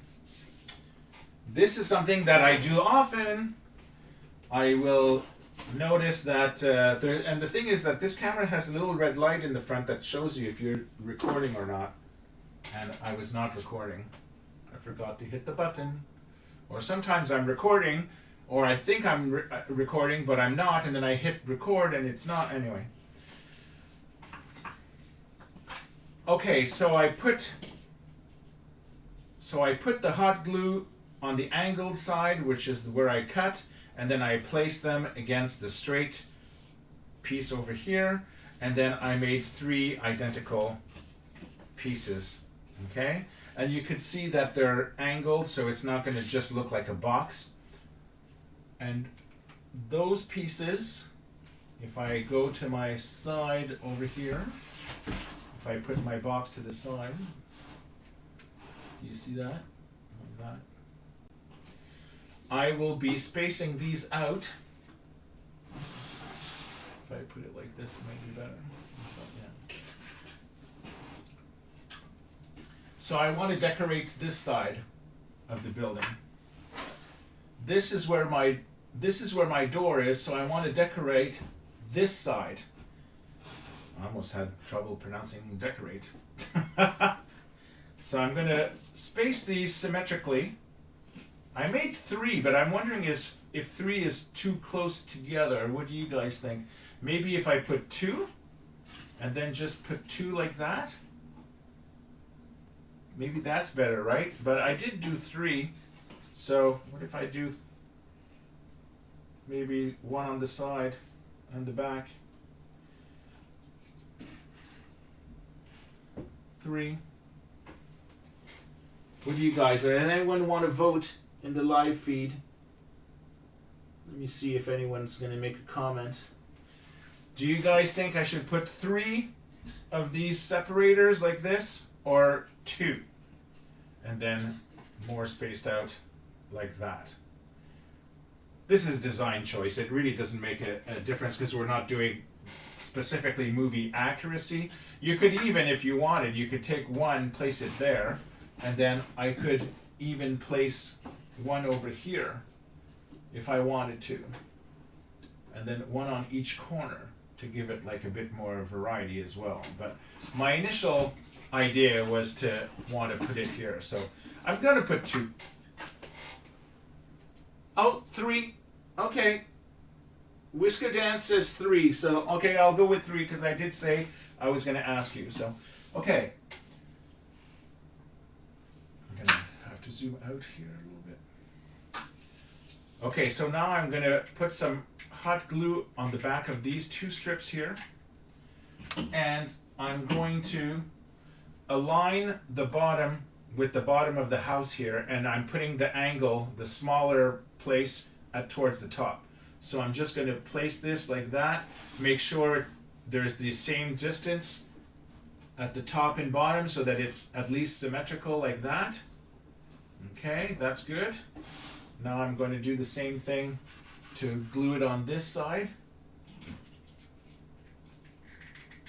So 1, 2 rows of hot glue. And then I want to keep, here's about 1 inch, so I'm going to keep 1 inch on this side as well so that it's aligned properly, like that. There. Okay. Now I'll be able to put the 3rd one equal in the center. I don't want to go like this. You could if you want. Again, it's your choice. You can do what you want. That's the magic of this. So, some hot glue. Some hot glue. And then align it at the floor. Align it this way. And there we go. See, it's starting to take shape. If I lower this. Like that.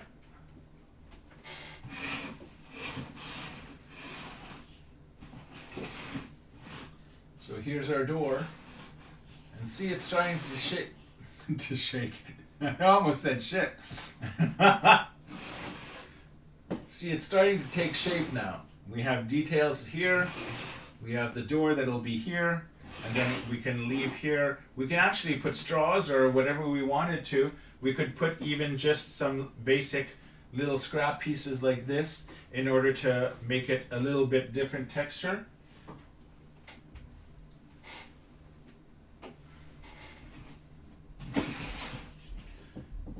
Let's work. So, in the back. And if you have greeblies,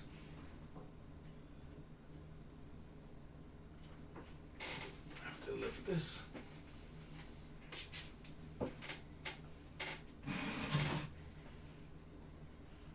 If you have greeblies at home, which are like little scrap of little pieces, bottle caps or anything like that, you could use that as well to glue them and put like little extra details. I have tongue twisters all over this video. Okay, I know I'm not going to use that. If you have greeblies at home, you could use that in order to like add even more details, like in the back, on the side. Everything is up to your imagination. I know I'm saying that a lot, but that's what the strength is of this build. In there. Should have used this finger. In here, right? In here. In there. Okay, camera off. Okay, what do I want to do for the back and the other side? Do I want to do a little extra addition? Maybe a little side box.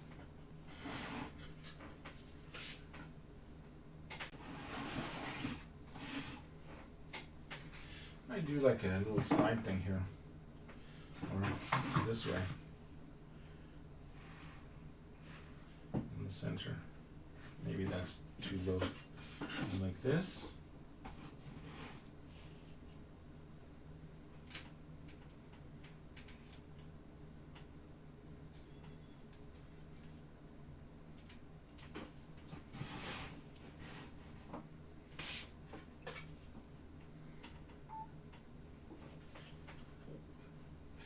If you're not quite sure what you want to, if you're not using a movie specific and you're not quite sure what to do, just take pieces like this and then just place them and then see like, okay, would this look nice there? Would it look like over here? And then you can decide, okay, well, what if I put like a box? So should I put like a box that sticks out like this on the side? That's too high. Would it look nicer like this? Or maybe in the back, have a shape like that. That could look cool. Maybe not sticking out as much. Maybe a small piece like this at that height. I already have the thing in the back though, so maybe what I need is in the back, like sort of like a little air vent or something. Maybe a little box that would come this size like that. I think I like that. So I'm going to take this piece that exists already, and then I'm just going to take this, which exists already as well, and I'm going to use this for the side and the top. So I know that I'm going to need to cut this over here for the top. So I have a top piece there. And now I'm going to need the same thickness because I want to go around on the sides. So I'm just going to take this little scrap over here. To make sure I'm looking. So I'm just going to take this little scrap over here, and then I'm going to trace with my pencil to make sure I have the right width over here. And then for the height, I said this is here, right? Yeah, okay.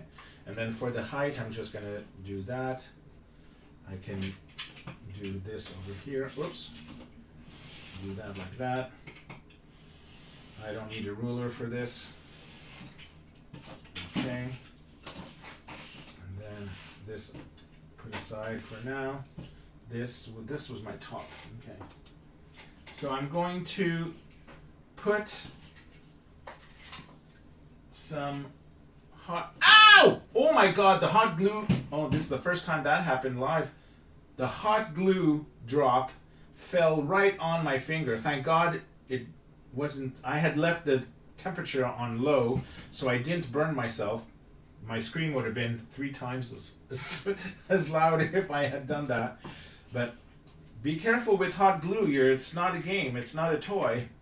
We're lucky that we only had 1 burn in all the 20 years of conventions. Okay, so I put hot glue there, and now I'm going to just place it on the edge over here, like that. Zoom here.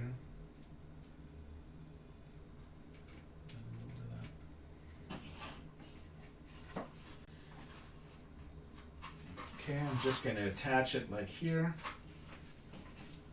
Now this I'll be placing here like that. Actually, I could even place it here. It doesn't really matter that it's precise or not.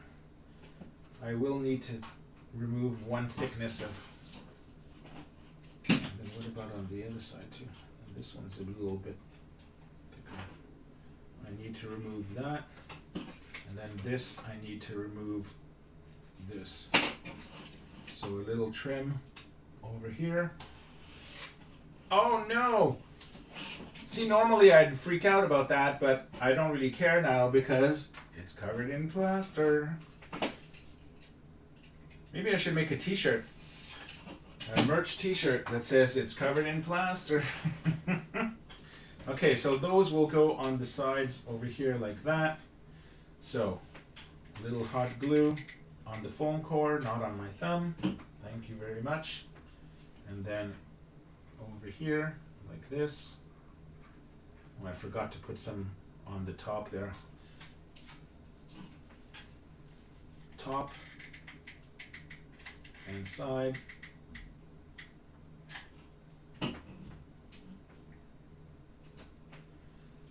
Okay, then place this, align that there.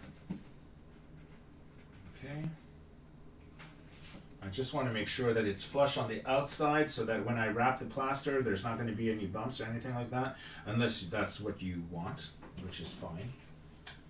Okay, I'm just going to put some hot glue on the inside here because there's nothing that attached there. I forgot to put it, a little drop there.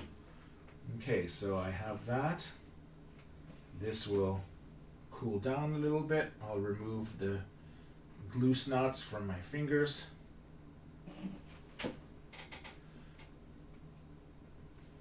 Pause that. Where's Whisker? Whisker, I'm glad I used 3. I was checking it. It was pretty rude of me. I'm asking you guys, should I put 2 or 3? And then I was going to put 2, not even looking to see the comments, and that would have been a real insult to Whisker, and I would have had to apologize for the rest of my life. So I'm glad that I was able to catch that and put the 3 that he had commented on. So that's really cool for that. Okay.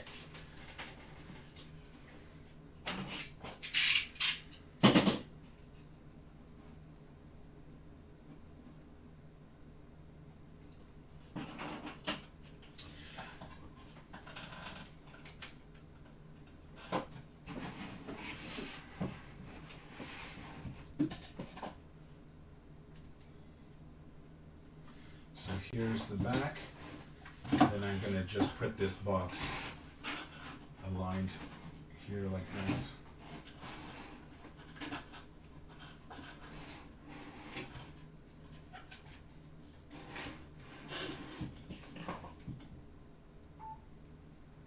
So here's the back side, and here's the little box that I just made. So I think I'm going to attach it just on the corner like this.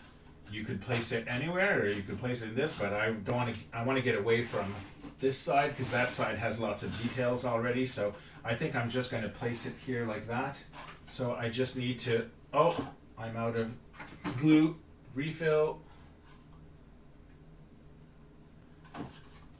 Now some hot glue over here on the side, the ends.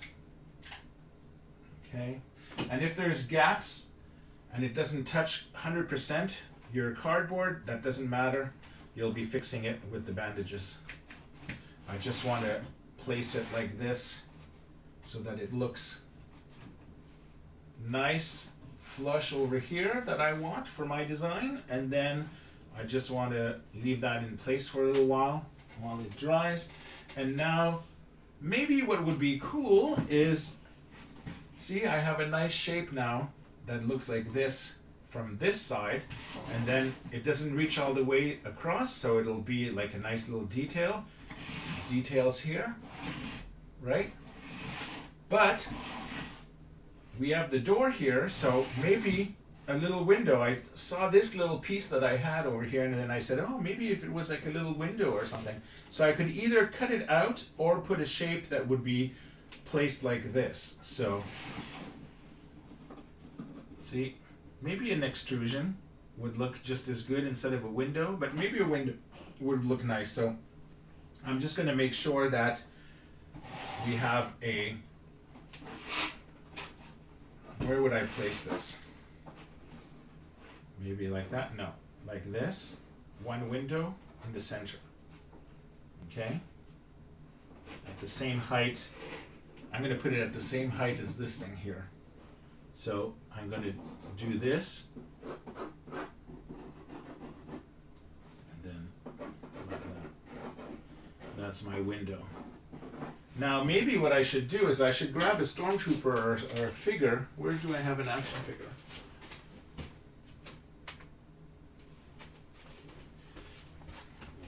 Try to find, I have a Mr. Stormtrooper here close by. If I could reach, there we go. My old bones. Okay. My pants are falling down under my big belly. Okay, so we want the Stormtrooper to be able to look inside maybe. So it's at a right height. He'd be able to peek and see if there was anyone hiding or something like that. So I think I like that. I'm going to be keeping it at this distance. So I'm going to simply cut out, but what I want to do, I think I'm going to want a small thickness for that. So let me take my Sharpie and try to explain that. So here's my window shape that I want to do, right? Like this. But I want to be able to fold it over instead of cutting it all the way in, so that I'll be able to have a little bit of a lip so that the building doesn't look like it's just the thickness of the foam cone or the cardboard. So I'm actually going to cut this out, make a pattern in the center here like this, and then I'll make an angle, join them like this, and then I'll be cutting the center and then folding the flats over.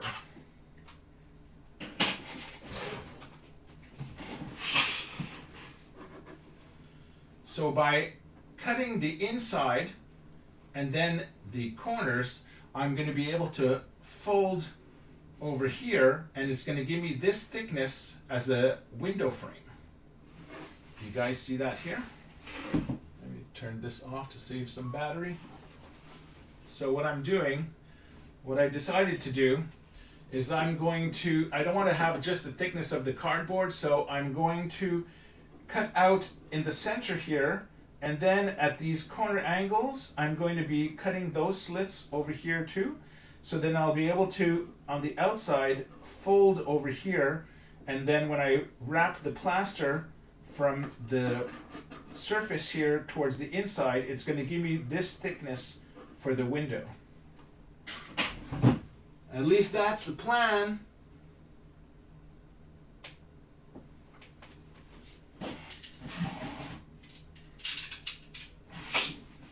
So, let me put this like that, and turn my camera on. Okay, so cutting inside, place down like that, like this, and then over here, and here. Whoops. Again, plaster is our friend here, so I'm going to be doing this like that, and then cutting this over here. Do you see that? And then one last one.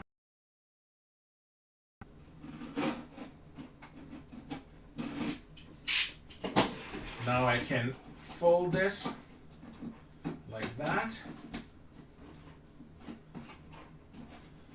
and it's a little harder here because you have the strads of the cardboard, so you're going, it's like trying to bend like this without having the folds on the back.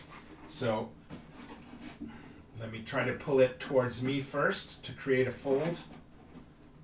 Okay, and then I can fold it back this way after. There we go. That's the trick. So I want to take this and then I'm going to fold it out in order to get it the right bend, like that. And then fold it inside after.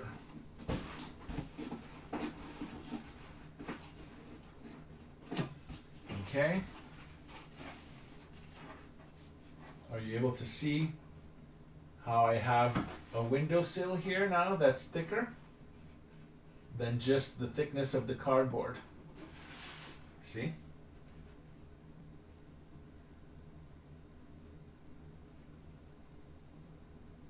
It's a little detail, but it'll look cool. Okay, now we want to move on to the door. I'll need my blueprints. I think it's because there's a decal that I'll be placing on the inside. I have to go all the way here again.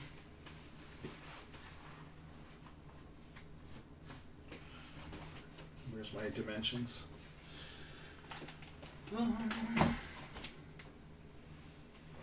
Did I put it here? 3? I had written it down on papers yesterday.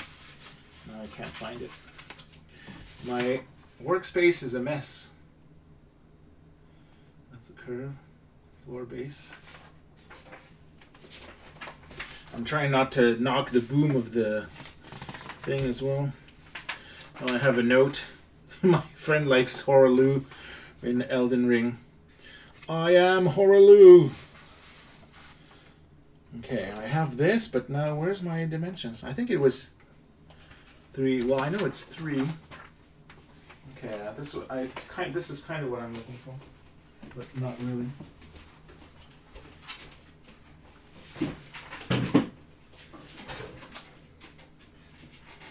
Okay. Now what I'm trying to do is see if I take the Hasbro toy, which has kind of like the same details as in the movie. They have a recessed thing over here, and you do see that when C-3PO is at the door of Docking Bay 94 and the same similar buildings in Mos Eisley. So we want to recreate this. Now if you wanted to do it in 3D, you could use a cardboard, corrugated cardboard that has only one side corrugated you could buy, and then that way you'd get these little grooves. If I look at this Hasbro toy over here, you'll see that there's these little grooves on the inside over here.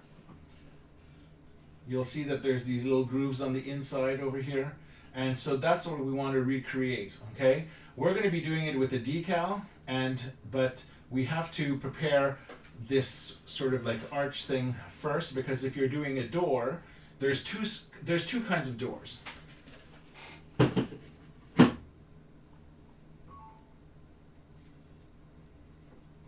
Where's my other decal door?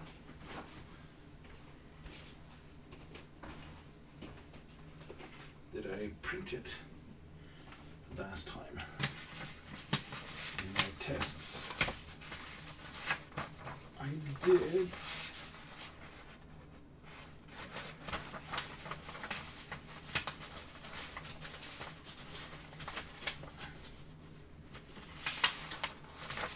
Okay. Blah. I need to be 80 pounds thinner to navigate this room with all of the lights and cameras and everything that's around it. Okay. I agree, Whisker Dance, that things, sometimes when you have odd numbers, it actually looks nicer on a proper construction. Okay, so my glasses back on.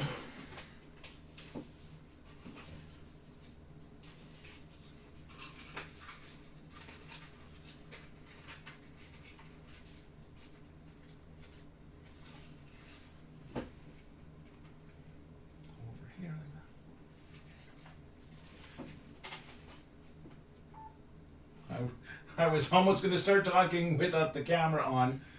I have a tendency to do that.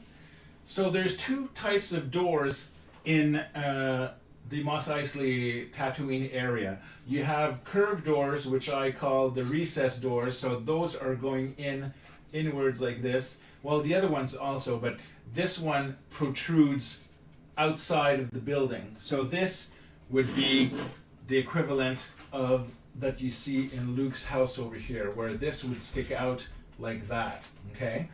And then you have these doors, like at Docking Bay 94, where C-3PO is hiding. These ones you have where it's the same recess over here that has those lines, and we're going to be putting decals over here at the end. But this is recessed inside the door, meaning that if you had, where's trying to find the thing. Okay, I can't find a scrap, but meaning that this door would be recessed the same 3 centimeters from the outside of the frame. However, this outside of the frame is the wall of your building. So this would be all flat compared to the curved one, which the wall of your building is here and this sticks out of it. Does that make any sense? Now, of course, if you don't want to follow this movie accuracy, you could place this on the inside if you wanted, as well as the outside, or place the square one on the outside as well.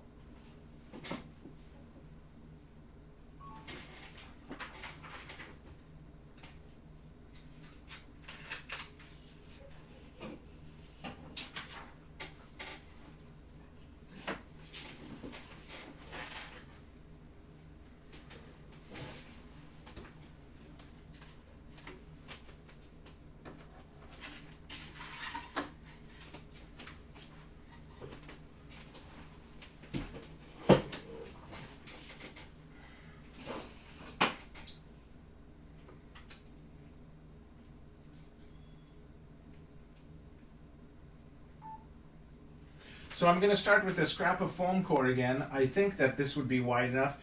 If I go like this, I'll give you, in the blueprints you'll have the exact measurement, but see, this reaches there, which is approximately, you'd be able to check with the blueprints, but 30 centimeters or so. But don't judge this, wait till I do the actual blueprints. Okay, now I know that there's 2 levels of this. If I take the prototype, there's an inner thickness and an outside thickness. The outside thickness is larger than the inside, so that the inside will create a place for your door, once it's cut out, to stick into and lean against here, okay? So what I want to do first is I want to measure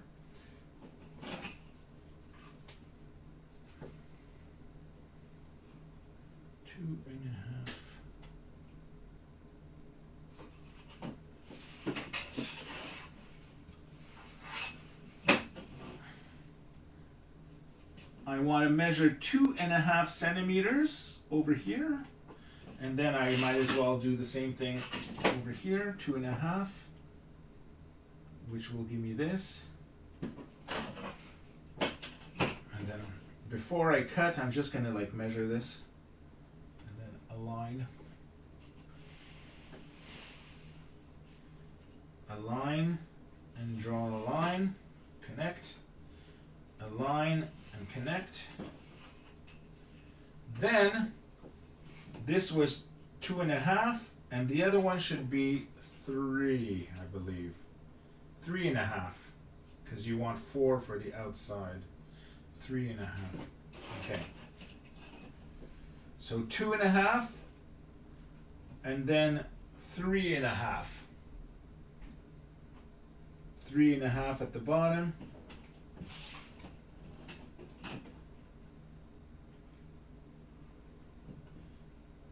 3.5 at the top. Now I will connect this and cut, and then I will connect this and cut this as well.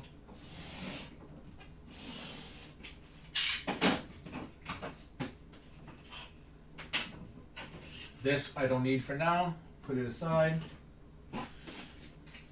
So you can see I have a little difference in thickness here. So this will be the inside and the wider one will be the outside. So what I want to do now is I want to glue this, the thin one, 2.5. I want to glue the 2.5 to the inside of my door frame here. So I want to align it with the bottom edge. Let me zoom in.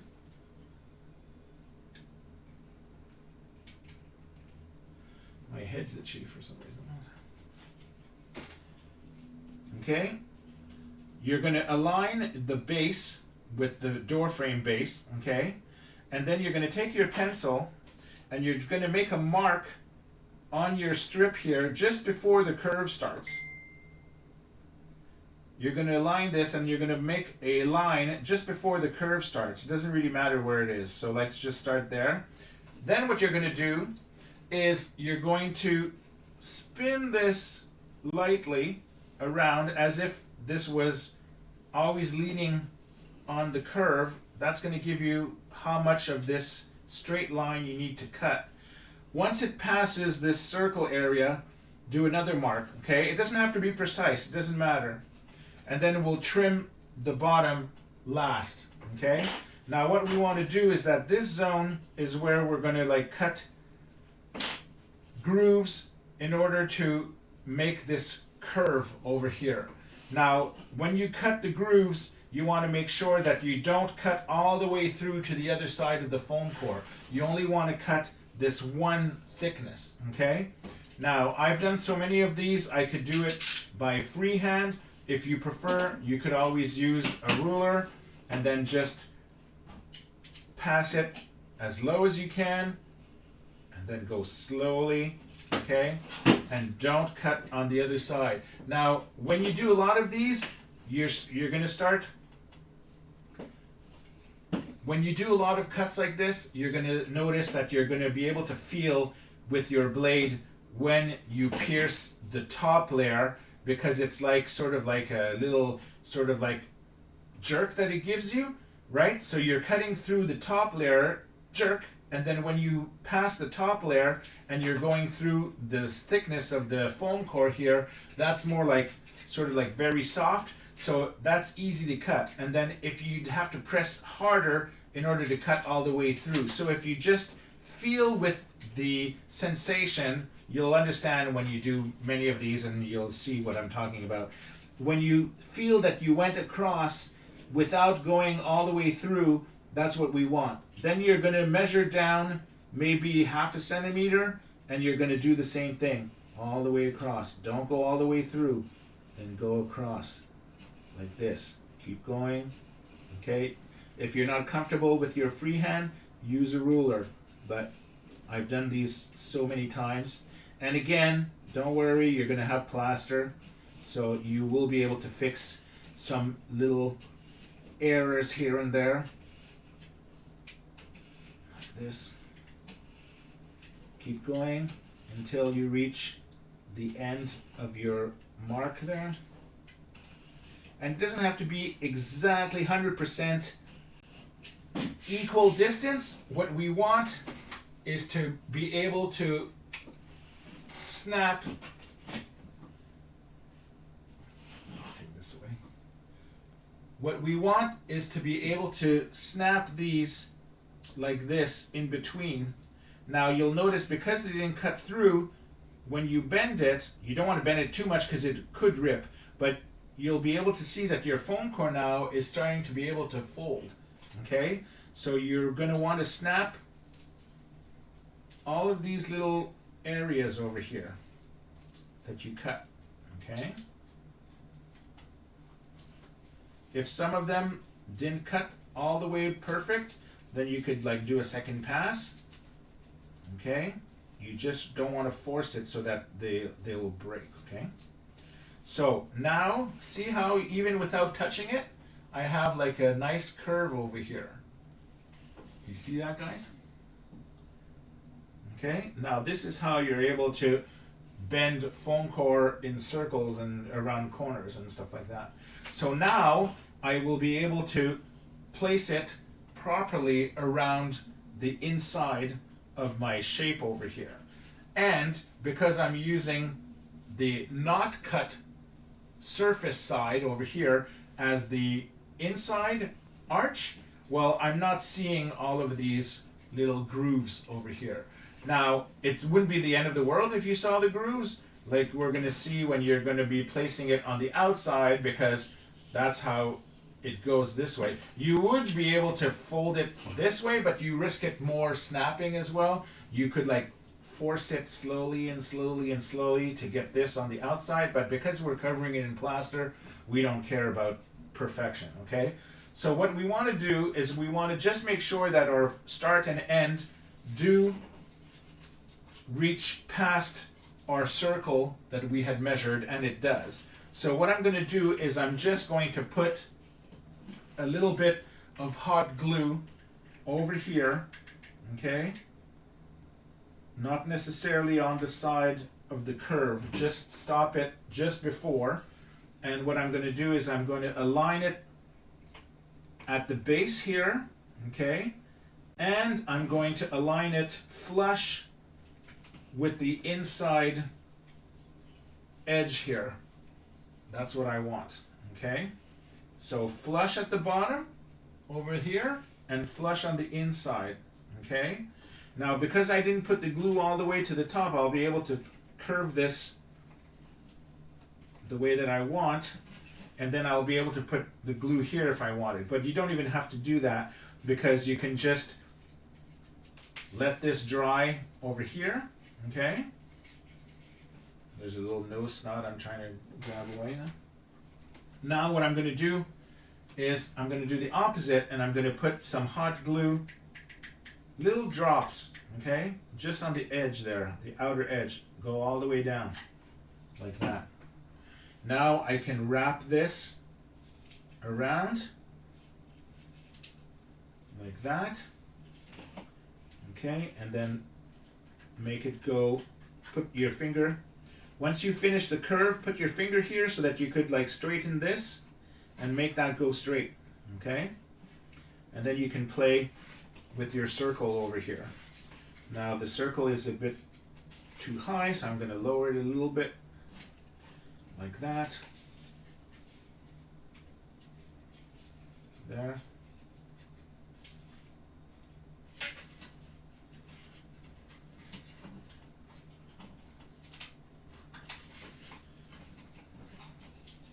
Okay, can you see what I did? So I have my thickness going all the way around like that, okay?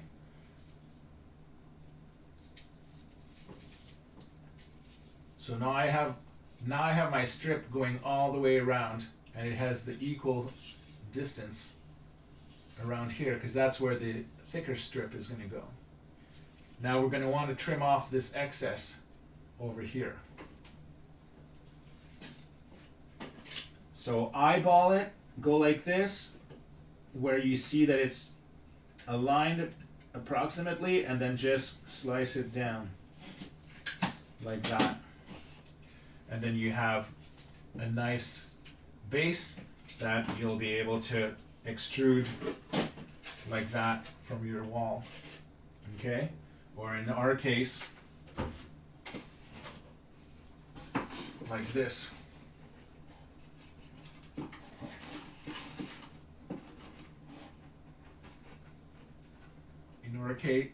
In our case, we're going to have it extrude like this.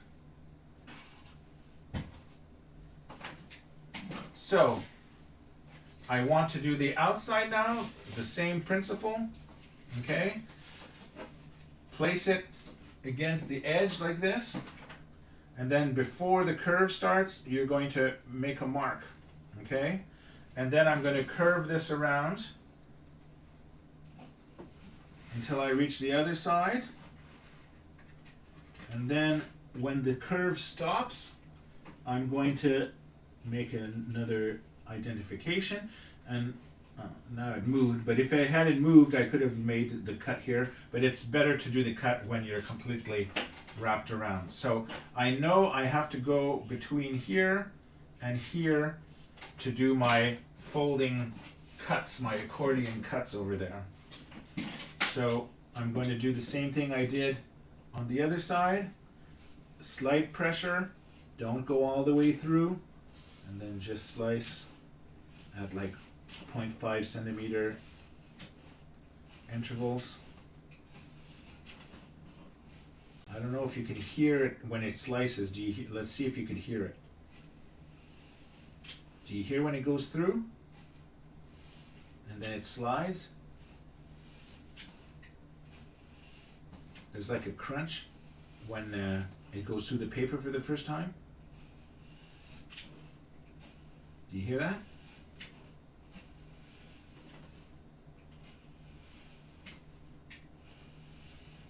Again, you're just not putting lots of pressure, and because your blade is almost the parallel to the table, then that's how you know that you're not going through. If I was going like this, I would likely cross into the other side of the foam core paper and then make a division in the strip into two pieces, which is something I want to avoid. Okay, time to pop it. It's almost like popping those bubbles therapy there. Bubble wrap packing material.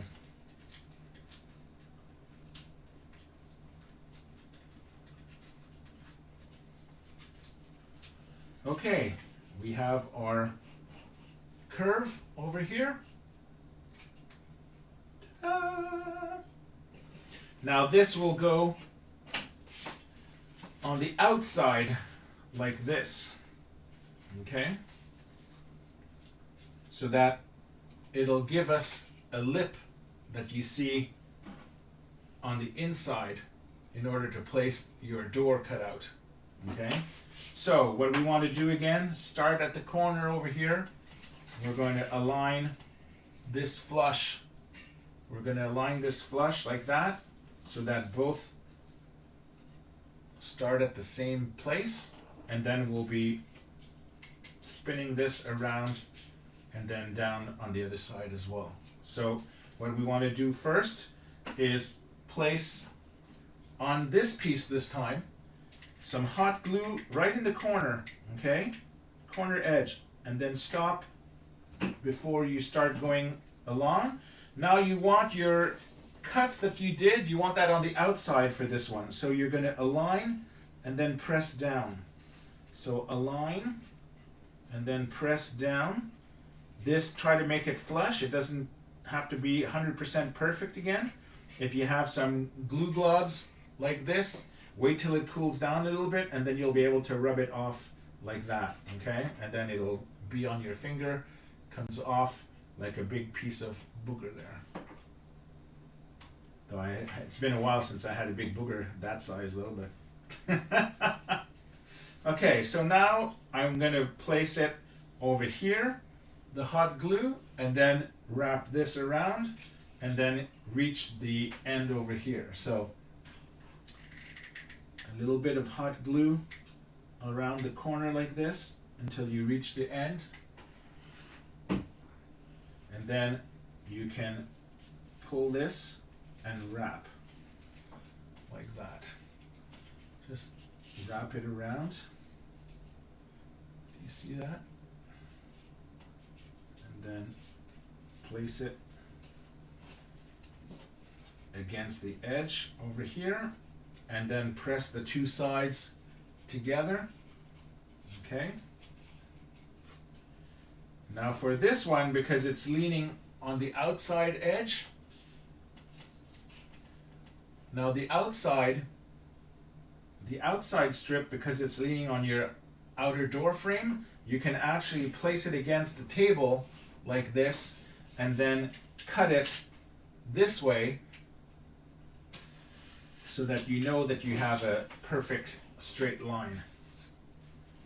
So we now have our door frame. we now have our door frame.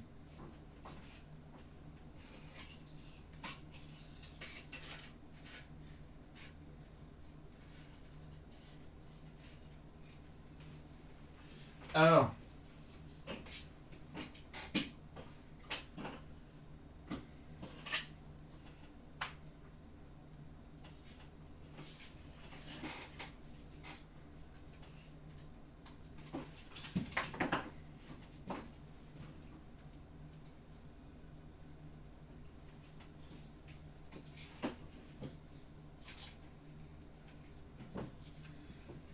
There's a small important part that I forgot to mention, which was this, because I wasn't following the blueprint because it hasn't been done yet in final form, but you'll be seeing it when you build with the video.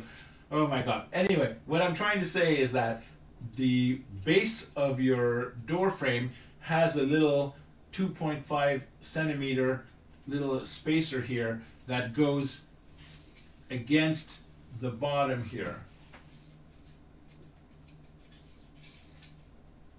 So do you see with the door? It's hard to see because of the. Let me see if I can. If I do this, is it easier to see against the black? Let me zoom in.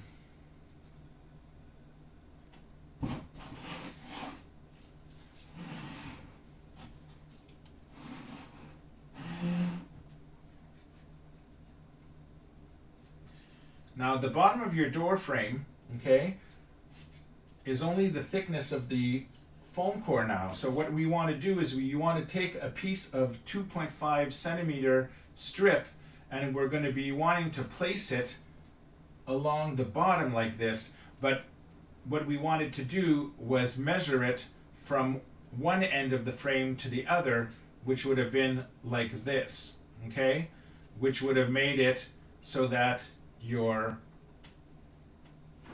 let's see, how do I explain this? Or this not, yeah, I want it to go like that. Okay.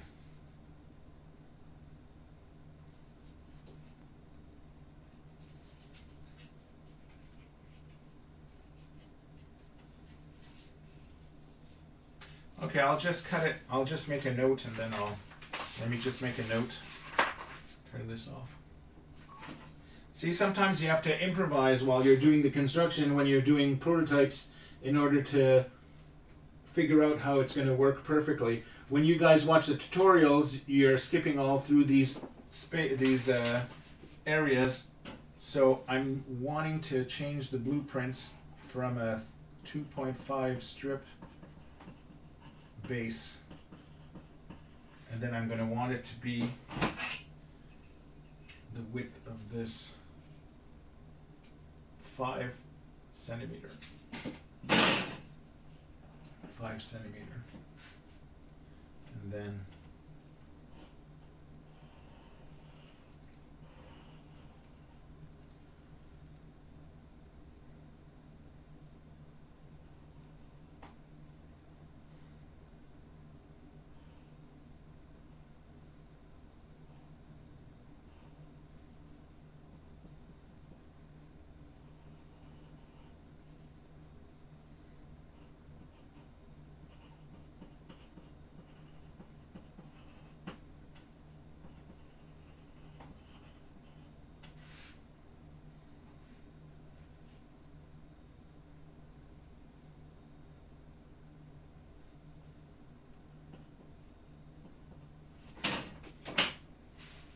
I'll have to take well, I have the video of it. I can see how it is.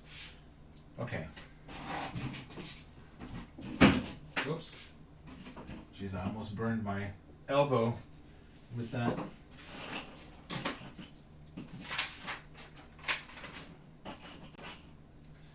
Okay, let me zoom this.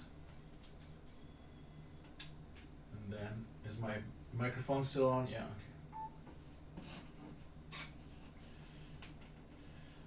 When you cut the inside 2.5 strips, you want to also cut a 2.5 thickness measuring 5 centimeters at the top.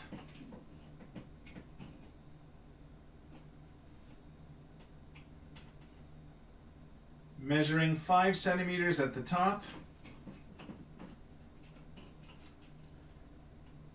And 5 centimeters at the bottom. Now you're going to cut that. And then this will fit in between your two layers. And you're going to be putting some glue. You're going to be putting some glue over here. And then on the sides, and then you're going to sandwich this in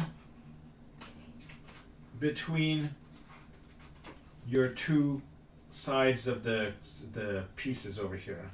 Or your arch, your inner arch acts as a flush mechanism over here. And then the front of your template, okay, your door frame, this acts to hide the front of your styrofoam. Does that make sense? So I want to put some hot glue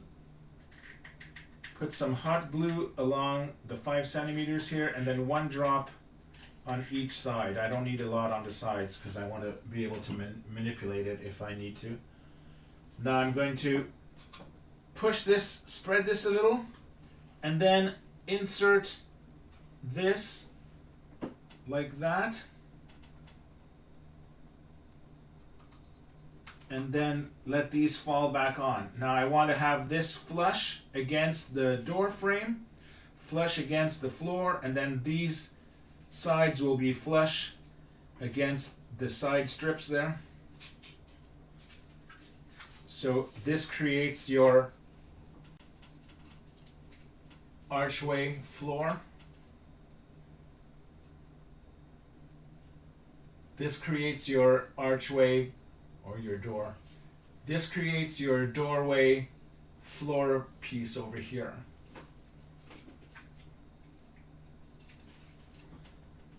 Now because we have this recess, over here, you're going to be able to take your door that you cut, flip it around, and then align it or place it against the edge there, and see how that fits perfectly.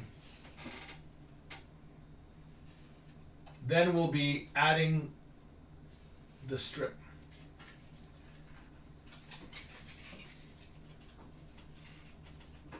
Okay, now that your door frame is done, we're going to be able to attach this to the building, and then we'll cover this with plaster. Once it's covered, you'll be able to use this lip here to place your door like this, and it'll give you your closed door effect. If you want to have an open door, you don't have to put the decal, you could just leave it open, right? But this gives you the option of having a closed door like that. Now, the other thing that you're going to put, the last step we're going to do, but we have to do the plaster first, is that you're going to be putting the decal here, which recreates that effect of the cardboard that we have in the actual movie sets and that you see here in the 3D Hasbro version. And that you see here in the Hasbro 3D version.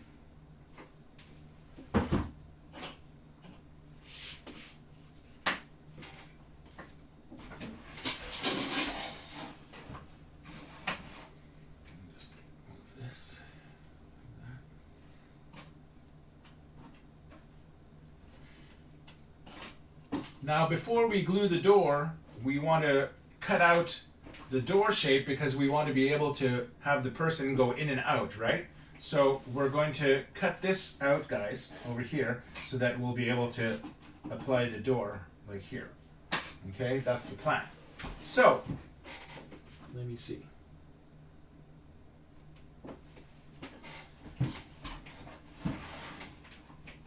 I will take, I'm not going to cut, I don't know if I'm going to cut this yet or if I'm just going to fold it in. I think I'll cut it.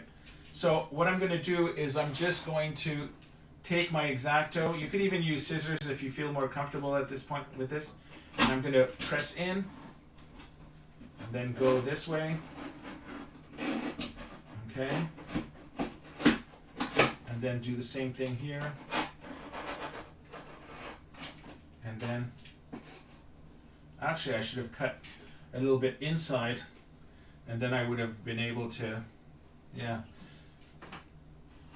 Don't cut the thickness of your template. You want to cut just a little bit inside so that you'll be able to attach this to here instead of the outside. So I kind of made a mistake there. Okay.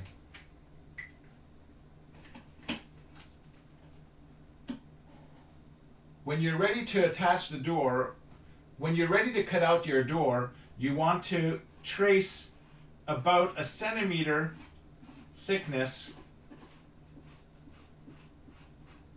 roughly on the inside, okay? And what this is, this represents the outside of your frame here, and this is where you're going to be putting the glue, and you're going to be gluing around here. And because you have an extra thickness on the inside, then if it sticks out a little bit, you won't see it because this will be hiding it like that. Plus you'll be covering it in plastic. So I shall do my cuts over here. And I'm going to use scissors for the curve because I don't want to make too much of a mess this with the cardboard. And then I'm going to cut this here.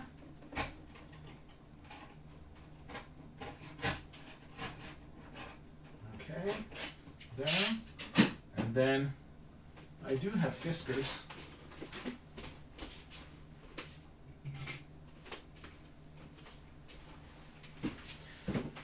My cousin Tracy got me these fiskars with a little spring activation, so it's easy to have them open and close. I'm going to use that to cut the inside part. So I'm going to lift this here.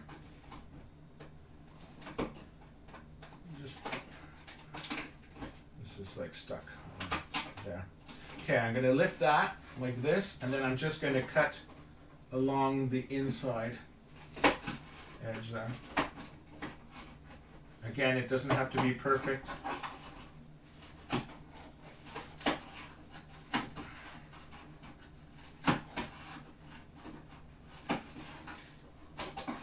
And then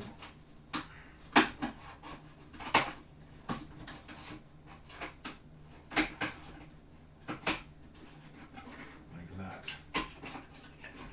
Okay. Now you'll see that here, oh that's why there was a double thickness from here. Now here I made a mistake of cutting on the outside at first. So what I'm going to do is I'm just going to put a piece of masking tape. You could see here where I made the mistake of starting to cut on the outside and then realize that I needed to do that inside. I'm going to take some masking tape and I'm just going to place it along the edge like that, and then fold this inside just so that this doesn't move while I'm plastering it. There. Okay. Now that it's done like that, the door frame will go perfectly around it. Do you see?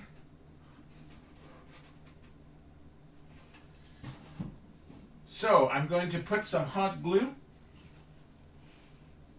Let's put some hot glue all around the outer frame. And then we shall press this box flat because we have this fold here. Align it at the bottom. Okay, and then just press until you make full contact with the top, like this. Now it'll take about a minute for the hot glue to cool down, so you want to keep your hand pressed strong enough so that this fold here of the box's fold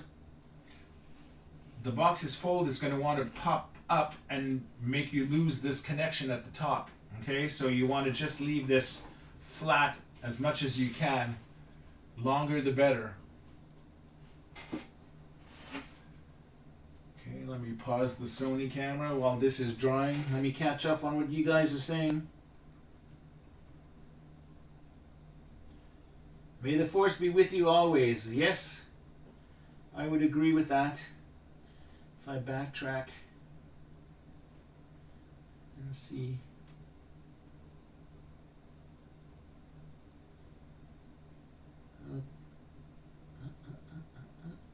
Oh, with the time difference, people are already in May the 4th. I still have a ways to go before that. What time is it here now? I started this, it's 7:21. Oh, I started at 3? Was it 3 or 4? No, 3. I was late, an hour late. I started at 4. 4, 5, 6, 7. So 3 hours we've been doing this, guys, already. So that's the good thing about this, is that you don't have to watch the whole time. You just pop in and out. That's the point of the live feeds. And then you're able to see, you know, what it's doing, or what I'm up to, I should say. Okay, so there we go. This is dry, and when I let go, this is not disconnecting with the top there. So let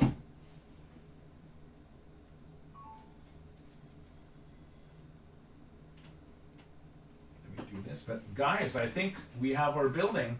Here's the front. Then here's one of the sides, and then the back, and then here on the side we have that little window. So it's pretty cool. And you see, you start with your square shape, and then you just by adding different layers, it gives you the more details. So let me turn on my Sony.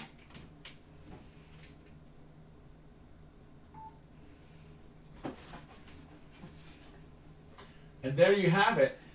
Our basic structure, I think, is done. I'm happy with it. We have this side, we have the front with the door, right?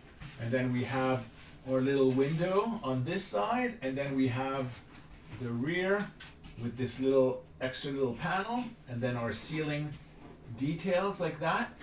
So once your structure is completed and you're happy with it, now is the fun part. We get to cover it all in plaster and get really our hands dirty. What was the slogan when we used? What was the slogan in 2002? I think it was "Come get dirty with us" or "Come get dirty," or so. We tried to play some stupid play on word. Anyhow, so now we're ready to cover this in plaster. Bandages first, so that the plaster will apply easily after. Okay, so funny story, when we did the 2002 workshop, the demand, there were so many people that came to build, more than we expected. We ran out of plaster bandages, I think, the first day, and so we had to resort to papier mâché for the second day, which worked, but it didn't work as nice because it didn't stick as well as plaster bandages.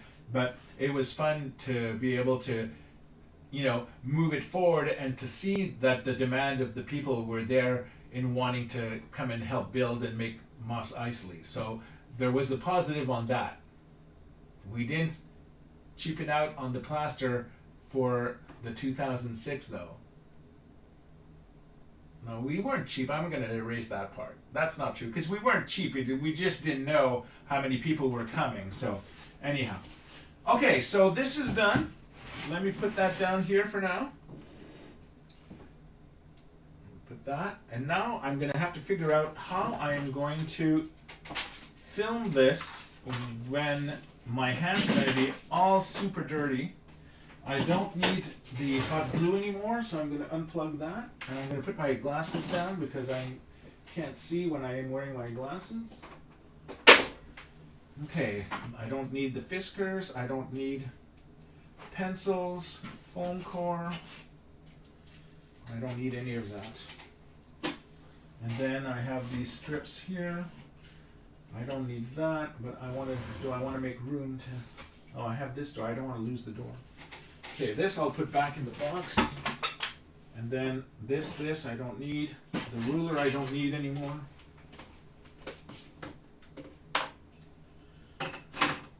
Then I have to figure out how to get the water without making a mess in my office. This took a long time. And we have to let it dry before putting the paint on and stuff like that. So I don't know if I'm gonna maybe have to do this video in 2 parts and then continue tomorrow. We're supposed to do building 2 tomorrow, the large building, but oh, that'll be interesting. Is this recording? No. Okay, good. Okay, so this I don't need. The painting I don't need right away. The whisk I don't need right away. Put this aside. Okay, I don't need that. The Sharpie, I don't need this. I don't need tape. So I'm basically just going to clear everything and turn the table into a wet zone at the moment. This is the temp door. I don't need that anymore. So if it's wet zone, maybe I should get rid of this because I want to use that for tomorrow. Technically, have to film another video. That's the plan, like if we were at the real celebration, right? And then, oh, how am I going to get the door in there? I'll have to make a hole in the... I just realized, guys, that I have to put the... Oh, there's a sliding thing here. Let me see if that would work.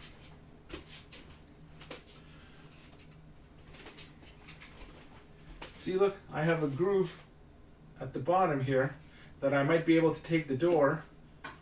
Will it work? Can I slide it in? Yeah, look at that. Look, I can slide it in. Okay, oh, you have no light. See, and then it goes there like that. Nice. Now it's stuck. No, come out, come out. Oh no. Oh, there we go. Thank God. That would have been terrible. Okay.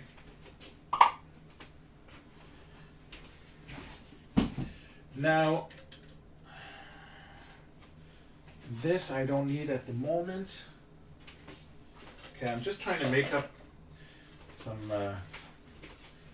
put away some stuff there. God, I need such a bigger workspace to do all of this.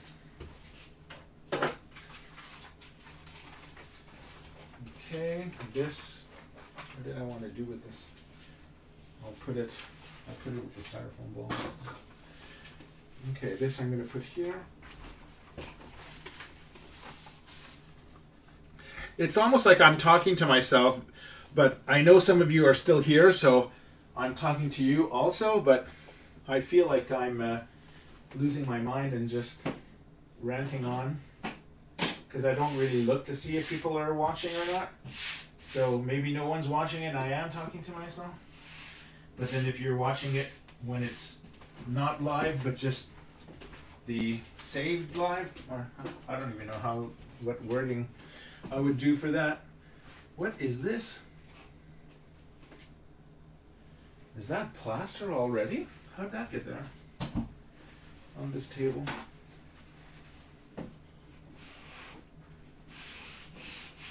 Or maybe baking soda from Hoff or something, I don't know. I have measurements on this table, like if I was doing buildings before. It says 40 and a half inches. I have no idea what I was building at the time. Okay, I'm going to save this building, I'm going to save this box for tomorrow's video. This is the large building, which was like double the size of this one. See? So then when you place them side by side, then you can have different outcomes because it's larger. And then this one, I already added some extensions and stuff to it, so I don't know what I'm going to do with this one. We'll have to figure out tomorrow. Put that here. Okay. I don't need my glue stick. My paintbrush I don't really need quite at the moment. Oh, my battery died again for the camera. Okay. That's the one thing I wish that my Sony ZV camera, I love the camera, it's really nice, it films in Here it is. It films in, I could film in 4K, but I really don't need it for making ofs. And so, but I can't plug the battery. You can't put a power supply in it so that the battery doesn't die. Like, you can only have it work with a battery. So the battery will eventually die all the time, which is sad, but that's the fact. So I have to change it. Hopefully the other one already has charged, and I see one has charged, one is still in the red. And then this. Reach for the battery. Like this. Now this one goes there. There we go. Okay, so I have 2 charging batteries. And this one, when this one dies, if the other one hasn't charged, I have to really pause on the video. Okay, let me put this. And then the other funny thing is that these cameras, compared to the old camcorders that we used to have, because the memory chips are inside, they heat up really fast. If you're filming in 4K, it almost feels like you're holding a light bulb. Okay, I don't need this for now. And I just need prepare things. Hey Donaldo, nice to see you. Thanks for joining. And what does he say? I want to know if your design for Death Star diorama works for Black Series. Black Series, are you talking about 6-inch figures? There's a lot of demand for that. I'm starting to,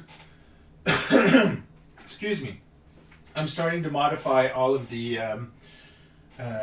blueprints and decals into 6-inch native so that you don't have to blow them up. You could download what exists already, and I think it's 160% that you zoom it. I forget exactly the number, but I'm doing all the math and everything for you. So if you wait a little while longer, and be patient. They should be up hopefully before the end of the month, at least for the Death Star walls and different things like that. Then I'll mention what the modifications for the blueprints, unless I get a friend or someone to do that for me, which might be a good thing too. So yes, so that's the plan. A lot of people throughout the years, it was always funny, because I graduated and studied in graphic design, a lot of people think that because of my website looks so nice, they think that it's a company. And I've had so many people through the years say, like, can I come in and work for you? Can I join your company? And I'm going like, there is no company. It's just me, little old me. Okay, so how am I going to do this? Yeah, so to answer your question, I wish I could clone myself and do everything all at the same time. So, okay. Maybe I could outsource it and like give the plans to someone to do for me and then send them back, and then you get to have the plans right away. I don't know if someone would want to do that. Maybe I'll put a post on Facebook or something to see. So, okay, I'm just removing all the spider webs and stuff. Now I have to cut these into strips, and then I have to lay them and then get water and then place them onto here without making a mess. So let me see for you guys for the camera. Now I have to go place on here, dip in here, and then cut there. So what about here? Am I gonna be able to see with this what I'm doing? I'd have to, maybe like that. If I do this, I should actually do the opposite. I should dip the water here, and then place it on that. Does that make sense? And then I could have the strips here, like that. Do you guys see that? If I put it here, do I have to move the camera? Not really. Like, you'd still be able to see. You're getting a good view of that. And then, thanks, Donaldo. The force is strong with me. I try.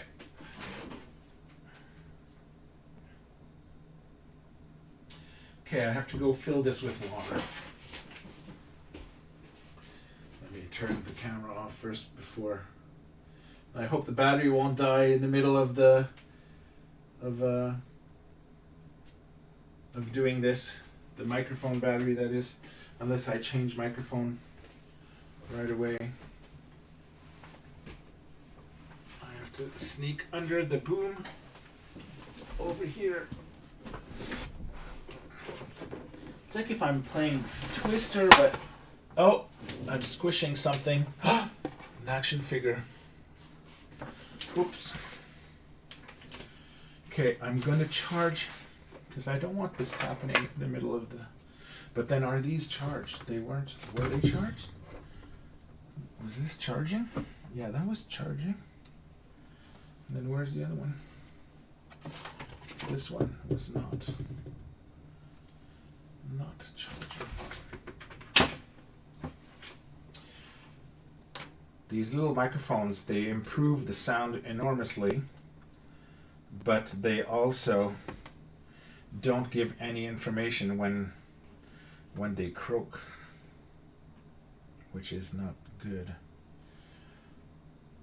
Okay, so I'm getting hungry too. These live feeds are fun, but at the same time, it's like, okay, I'm going to remove this. I'm going to turn that off. I'm going to plug that. Turn this off. Okay, and then I'm going to remove the one on the camera. How do I do that?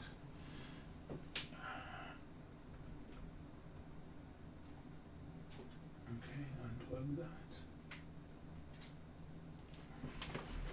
Oops, I just kicked the stand. Sorry, guys. I'm going to feel like there's an earthquake or something. Okay, I'm just going to charge these. I want them ready in case something happens to the other ones. Okay, this one.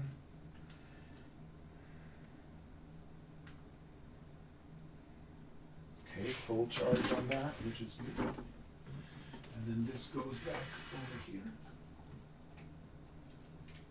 Like that. Oh, did it turn off? Did I turn it off? Okay. And then pair it with this. Okay. Snap it on. I see some, yeah, it seems to be working. The volume is on, so that's good. Okay, let me go fill this with water.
am back.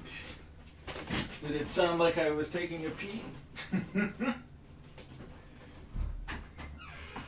my back is starting to kill me. Okay, now I might as well maybe adjust this a little bit for you guys since we're there. Is this better? Maybe like that. There.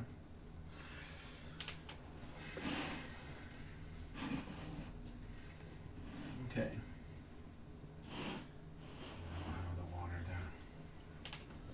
This way. Okay, now I have to fit back in.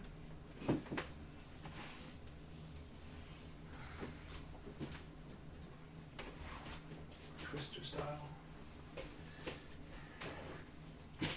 Okay. Oh, I have to plug this. I almost forgot that. Okay. Now, these plaster bandages. I'm going to have to make a lot. And then I don't want to touch the camera after though, that's the problem. Let's see. Do I have sound? Sound, yes, okay. No.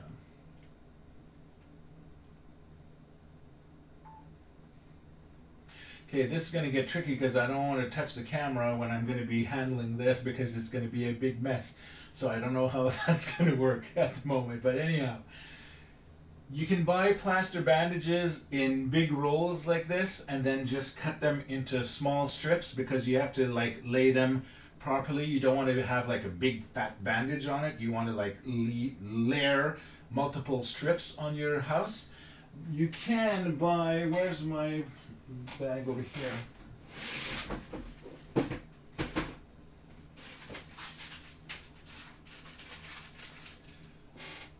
Now you can buy individual cut or smaller width plaster bandages like this on art stores or Amazon, but then they're a little bit more expensive than if you buy like larger rolls like this and then just cut them down to size yourself. It's a bit more work having to cut it, and every time you pass the scissor you're cutting into the powder of the plaster, so you're making like a mess, and your scissors eventually are going to lose their sharpness, and so that's why it's good to have a pair of scissors made especially and only for plaster work of your dioramas.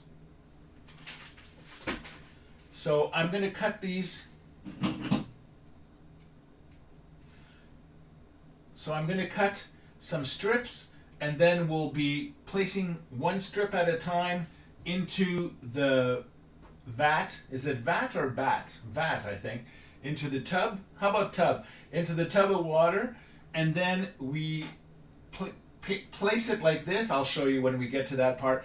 You place it into the water to get it wet, and then you lay it on top of your surface of your house, and then you make it all flat, and then you wipe with your fingers.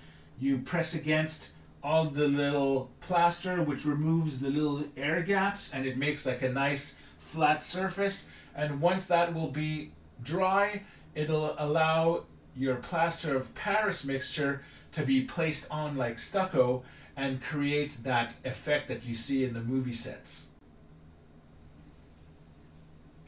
So let's get cutting. I'm going to cut over here. Here, let me move this for now. I don't want water touching that. Once water touches your strips, it'll contaminate everything and it'll become rock hard and you can't use them anymore. So you don't want water touching in between the time that you want to place it, okay? So I'm just cutting strips about 5-6 inches like this. That's all you need. Oh, I forgot that smell, that plaster smell. Oh. Okay. And then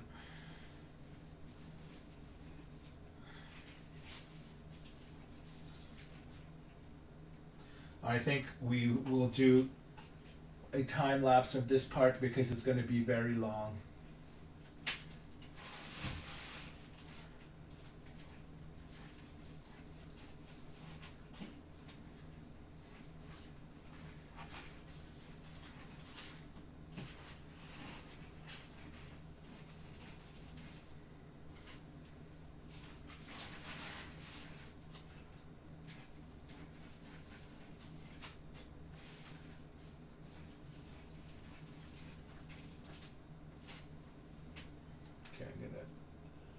Stop the recording, turn this off, save some battery. I'm going to cut some more with you guys, the live crew. Yeah, the scissors will definitely plaster bandages, and plaster is not your scissors friends, just the way foam core is not your blades friends. There's lots of enemies in the world of diorama making, isn't there? Lots of ways for the companies to want you to reinvest and have to rebuy multiple times. Okay, so I'm just cutting a lot of bandages because I have another thick row if ever I run out, if I do this tomorrow. Like I promised in the schedule, it says I was going to do it tomorrow. I'm already tired. It's like I'm in my head is like, oh, do I have to do another video tomorrow, another live feed? When am I going to have time? I still haven't done the Photoshop images for the website version of day 2, which I have to post that first before I do the live video. So that's another reason I started a bit late today, because I had I was doing the preparation of, or the finalization of the JPEG images there for the website.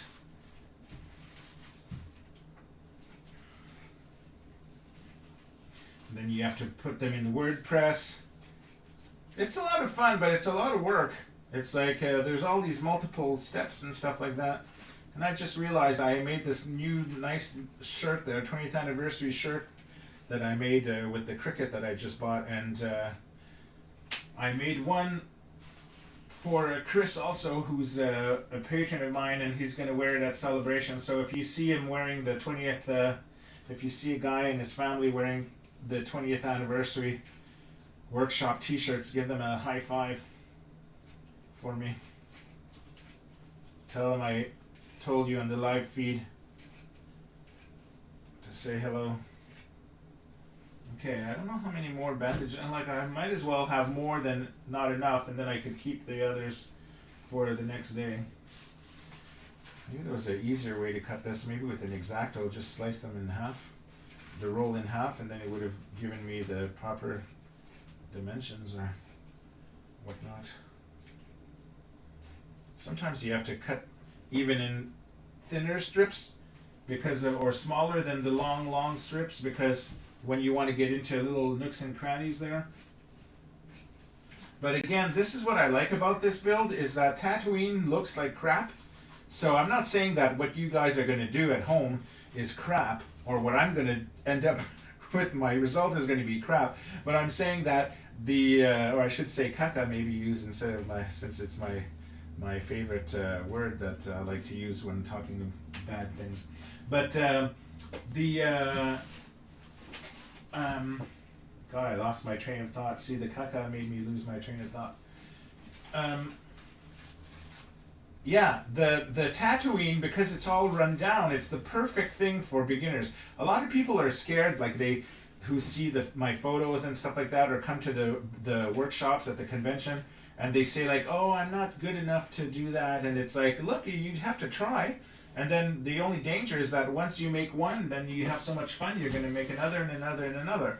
But the thing is that when a person is worried about their skills or starting, if you do a Tatooine building, then if you mess up a little bit, it doesn't matter, because it'll look more like the movie set, because the movie set is all worn down. And that's what always was cool for me about Star Wars, because I like Star Trek. I always loved Star Trek since the original series, because I'm that old that I used to watch it in the 70s. But I never saw, I'm not old enough for the original run. because that was in '67 and I would have been 3. But the reruns and all that. But Star Trek was always like all clean and all that, and Star Wars was all oily and dirty, and that's why a lot of people, including me, like did not like those Vespa things from Mandalorian, and even that Disney Star Cruiser. Not that I would waste $6,000 to go on a 2-day vacation on that stuff. That thing looks so much like Fifth Element or Star Trek. It looks nothing like Star Wars. Like they really missed the mark on that. I don't know. Did any of you guys? Do you know friends or anyone who spent money to go on that Galactic Star Cruiser thing? Or I don't even think that it would be worth going there, to tell you the truth. Not even for $1,000 I would go on that. Oh, I have the hiccups now.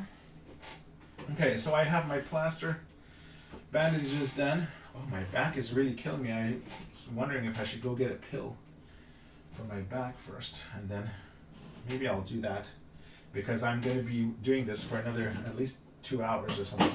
I'll be right back. I'm just going to go get a pill.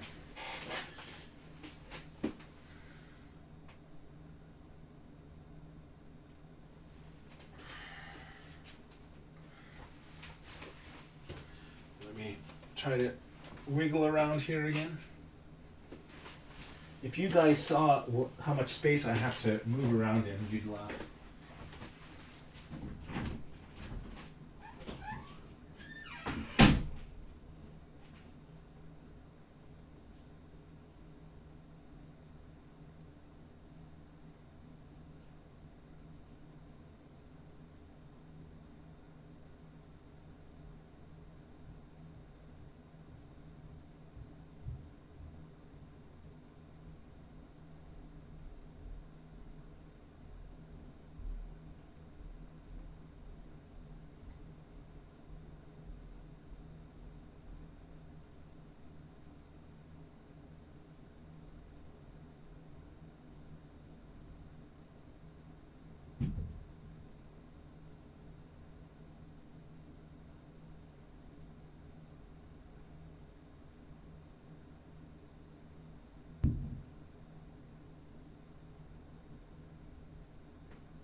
Okay.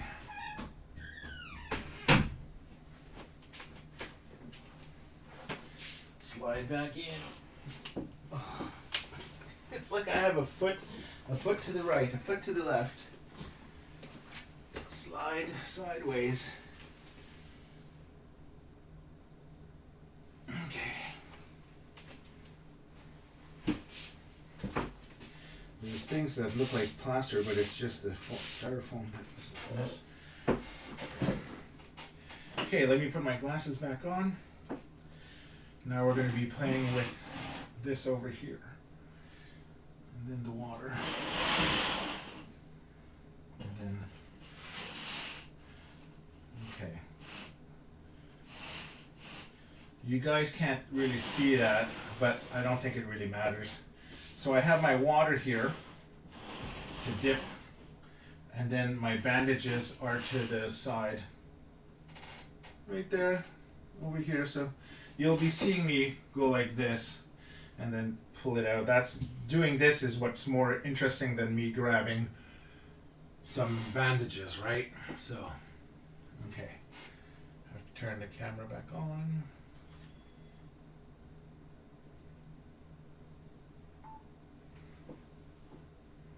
Okay, I have my pile of bandages cut now. I want to keep them away from the water area. I'm going to be grabbing a few, one at a time, not a few, one at a time. The only thing is that after you place the first one, your hands are wet, and so when you go to grab the next sheet, the water will want to, even a drop of water will want to come off of your fingers and your hands and start contaminating this pile. So it's always better to spread your cuts into little multiple piles like this, so that if your water does contaminate them, you're not going to like ruin 100 bandages. At worst, you'll ruin like 10 or 15. So I'm just going to spread my bandages along the table like that. Put that there. Okay. Okay. I got my bandages. I got my bandages spread out. I got my water ready, and we're going to start applying on the building. I gotta move this like that. Okay. And then I'll zoom in after. So, does the sound is still on? Yeah, okay. So it doesn't really matter where you start. You're going to be covering the whole building anyhow. So start at the top because it's laying flat, and then when you do the walls, you can warp them around and then place them. Now, what you'll notice, or what I'm just noticing now, is I have these little ball areas here that might want to have smaller sheets of plaster bandages than this, because then I can't really like manipulate them around. So I might take, let's see, 3 or 4 of these, and then just take my scissors again and cut these into like little maybe 3 by 3 inch squares, just like this, which would make it easier to place around little shapes like that.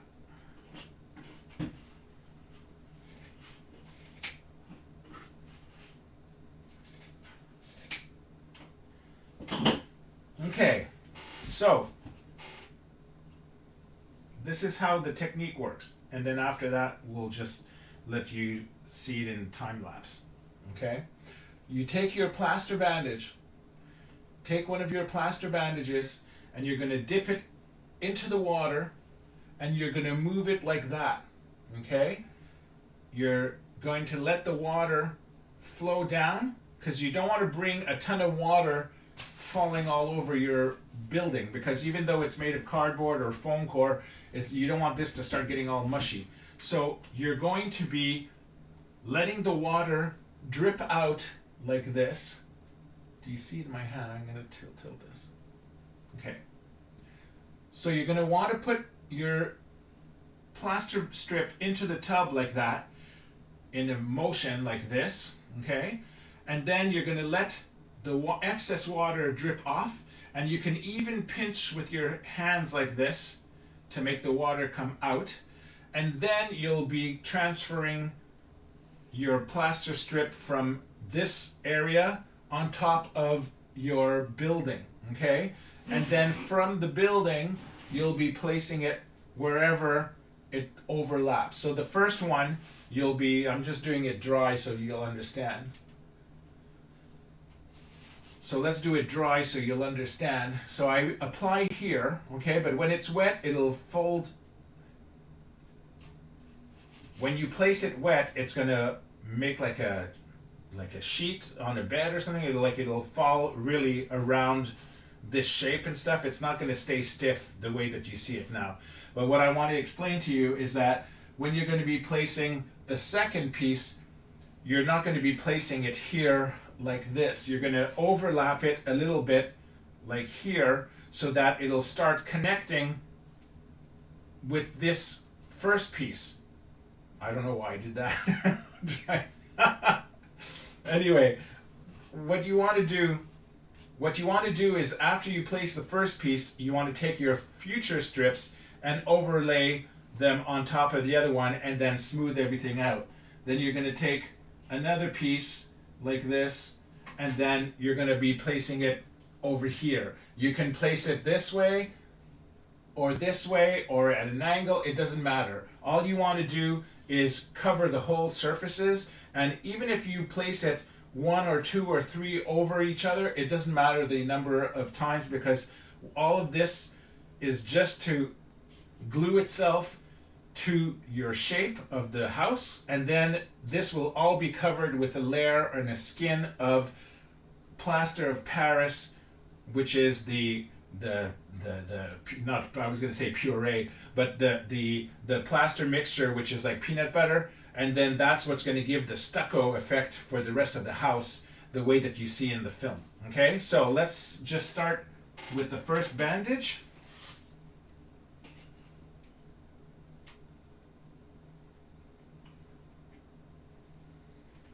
So I'm going to dip it in the water like that. Okay, and then I'm just going to let the excess water come out. Okay. And once it's wet, you're going to see the plaster is going to start filling those little holes, and it's going to want to fold it onto itself like this. Okay, so now I'm just going to put it over here. Let's do it like this. Okay, so I'm letting it fall like that. I'm touching here first, and then I'm going to press it in the corners. I'm going to press it in the corners like that, following the shape of the ball, see? And then the same thing on the other side. And then now I'm making it go over this cardboard ledge over here on the sides there. And then you just start touching it like this. You want to hide all of those air gaps in the tape. I say tape, but the piece over here. Someone's trying to text me. So you're going like this and making the plaster come spread out of the, how do I say this? By playing with your finger like this on the strips, you're spreading the plaster from the where it's been dropped, and you're placing it into the little holes that will make a strong bond. Okay, so this is what you have with the first piece. See how it folds over perfectly over the little round pieces and stuff like that?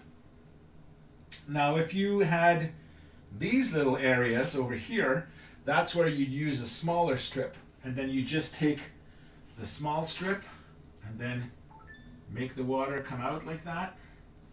And then this, you'd be able to see how easy. I want to overlay it, so I'm going to put it halfway, or a little bit halfway. So see how you're able to tuck it along the edges like that, and then you press it against the surface of the house like that. Okay, and then along the front. So see, it's keeping the shape of the styrofoam ball there, and then it's laying flat along over here, so it's keeping the look of the movie set. Okay, and this will dry relatively quickly, so you don't have to wait that much longer until when everything is done, maybe 15 minutes or 20 minutes in order to put the plaster of Paris, but I'm getting ahead of myself now. So now that you understand how the tub of water works and the placement from here to there, I'm gonna, before my hands get too dirty, I'm gonna move the tripod so that the camera is placed on here and you can concentrate on just observing what I'm doing. So I should have Scott towels over here. Let me just wipe my hands first before I touch the camera.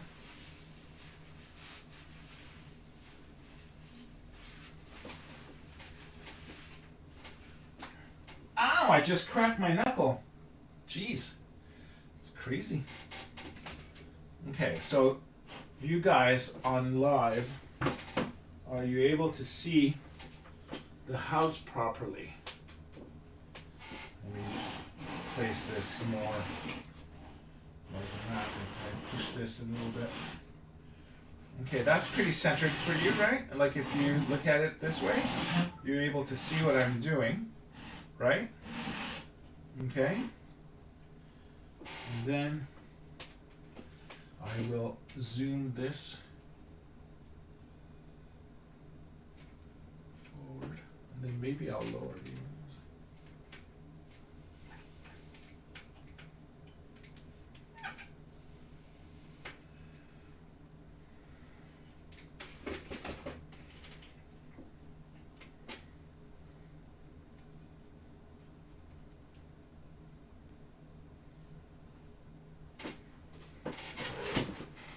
Okay.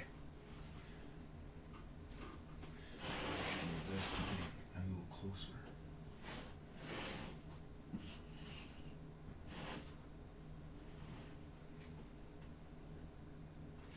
Okay, we are good. Good to go.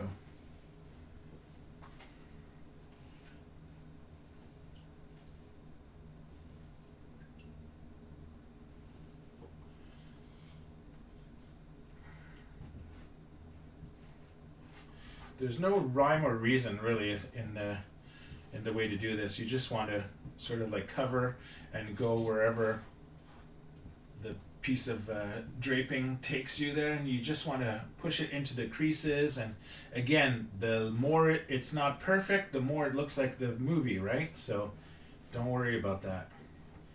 All you want to do is move your fingers like this and then follow the sphere at the base. And I want to remove all those sort of like air bubble, if you want to call it air bubble or plaster bubble. So in here I want to tuck this here so that it's not curved, it's like more square the way that we had before, but the layer of plaster will play with the curve a little bit and it'll be fine. Okay. Next one.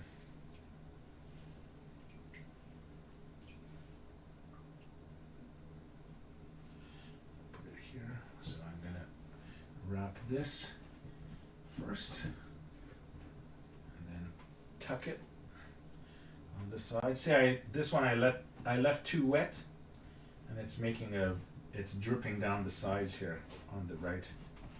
So, whoops.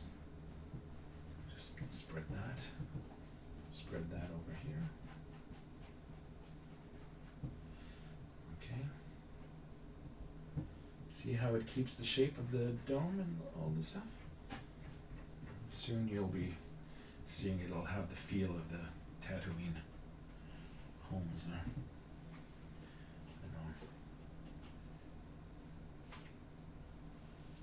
Wipe the excess. Whoops. And then I'll do this little corner.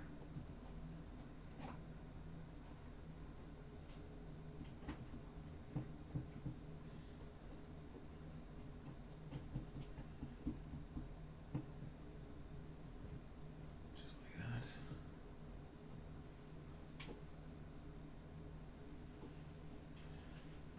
I'll do the other little one.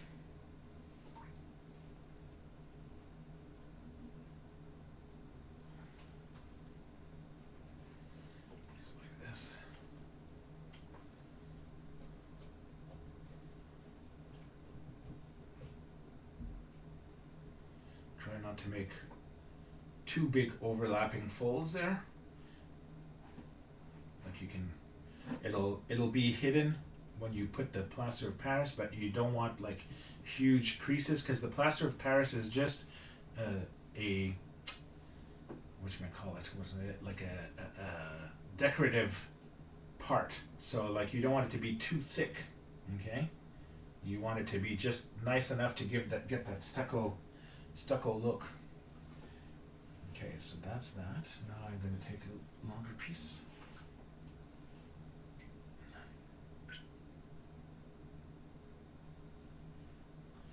Where am I going to put this one? I'm going to put it this way. Okay. Then tuck it here. Front.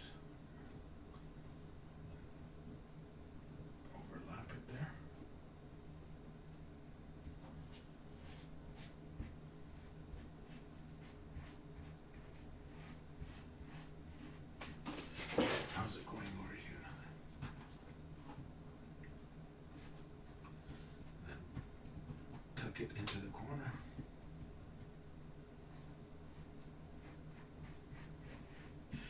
Remove all those little bubbles. I call it bubbles. I know there's a better term than that. I don't know what they're called, but they look like bubbles, like gaps. Okay, now I don't need a huge piece here, so I'm going to grab just a small little piece over here. And I'm going to cover this over there, like that. And then lay it.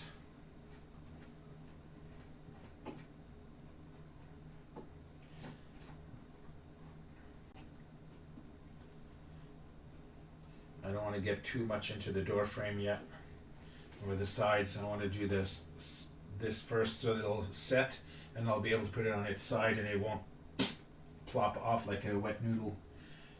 So I am going to turn this, and I will do this over here, this side.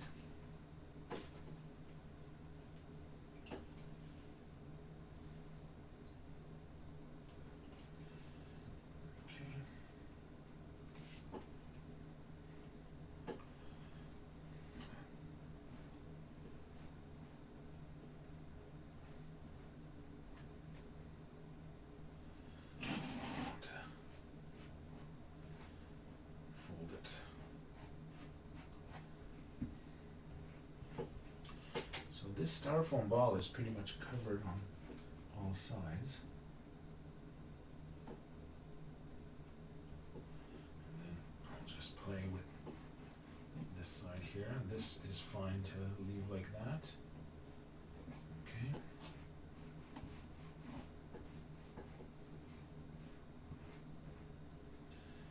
This little piece there, this fold.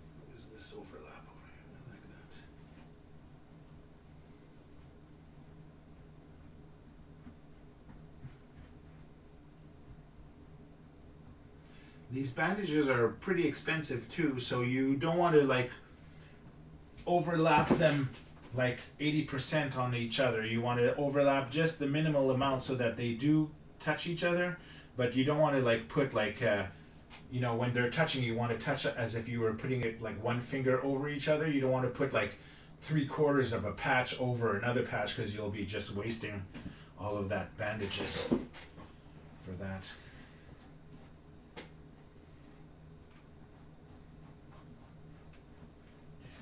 I don't know if you can see how I'm rubbing those air things away, and that it's smearing the plaster all over itself, like when a doctor makes a cast.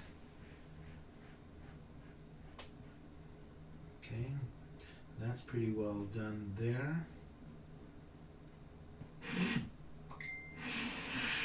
Now I'll turn this over here and then do this side.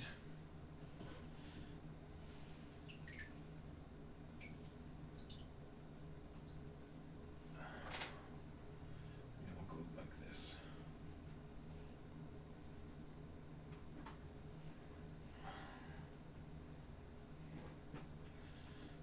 Overlap that. Tuck it in.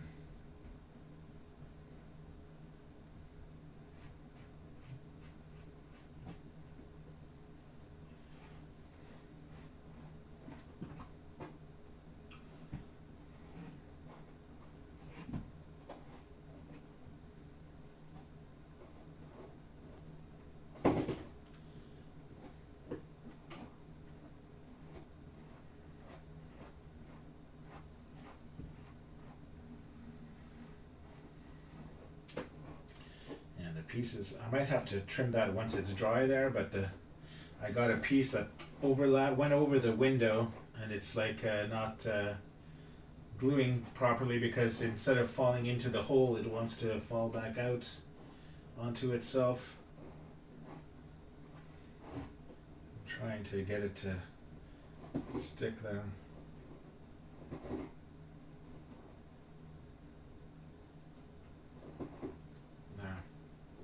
Oh no, it's falling back again. Yeah, that was a bad move to put this piece there. Tuck that in.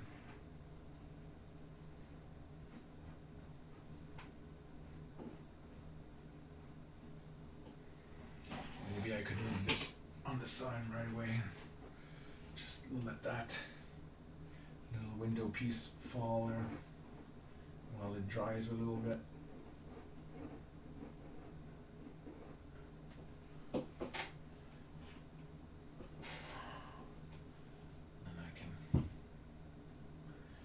I should have put a box or something to maybe I can use this suction. Come on. There. I'll use this measuring cup as a support there for it to lean on while this dries a little bit.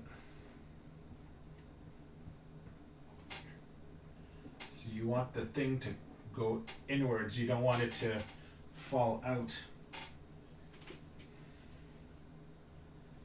And then since I'm doing this, I might as well do this area as well. But I'll do I'll see if I can't do a small window zone inside there. Just do that.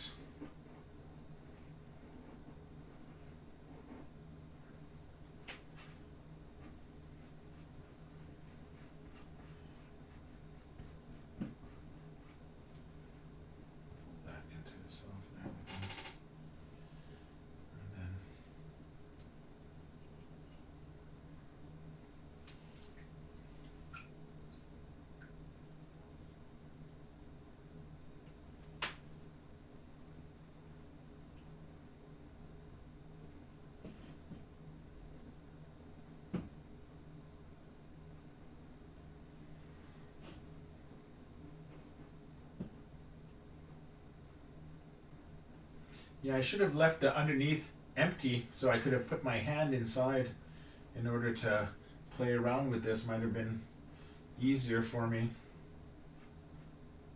But it seems to be working. But you guys, are you able to see how I told you that this would leave like a thickness to make it look more like if the wall was 1/2 centimeter thick instead of just the thickness of the cardboard? I know you guys can't pick it up because this thing is leaning too much, but I'll try manipulating it this way. Hold on, if I do this. This is pretty much dry, this area, a little bit. It's still tacky, but I can maybe put a piece here going this way, but I still, yeah, let me try that.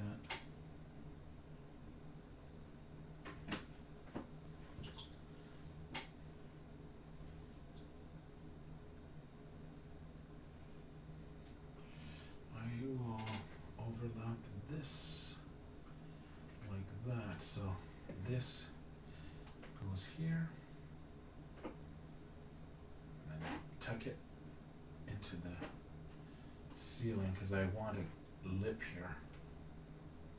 There. I want this lip.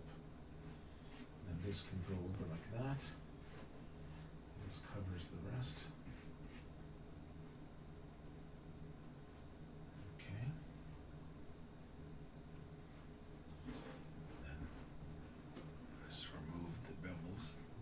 I can't even speak. Beebles? I don't know what word I was trying to say.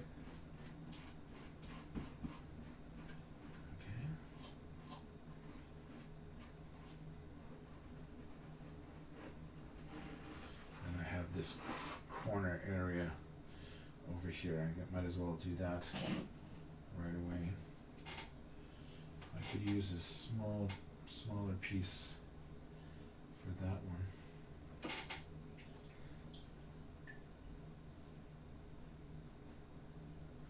Just rub that here like that.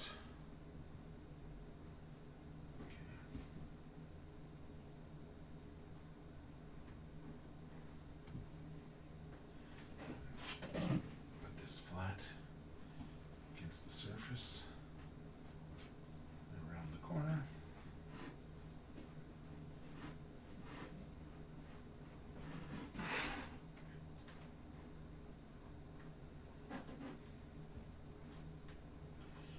That's creating a shadow, because there's no light facing on it. The camera's facing on the wrong side. I should maybe be putting the camera on the other side so that the lamps are looking at it. Okay, so I have my ceiling that's attached, pretty much overlapping on the four sides over here, like that. Okay, so I might as well, since I'm here, I might as well finish this window area over here. And then, maybe if I put the sponge, would that work? I guess a little bit better. I was like,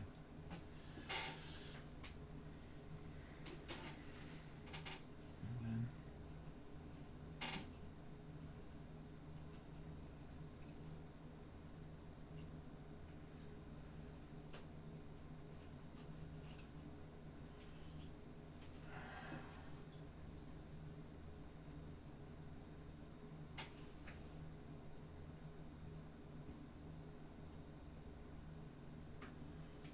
fold it inside.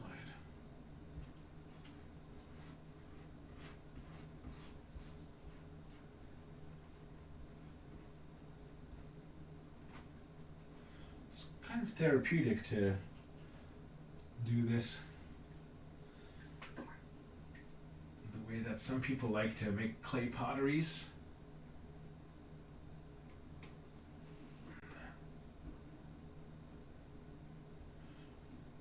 When it's all done, it's very satisfying to know that you made it all by hand. So many people do 3D prints now, which is really cool. But when you're doing organic stuff like this, like for plaster and things, I don't understand why you would do a whole like Jabba's palace and whatnot in 3D print. Just do it like this in plaster and it'll be like so much cooler looking. Okay, I'm just gonna let this overlap on the inside there. I think I could take a big bandage for the corner.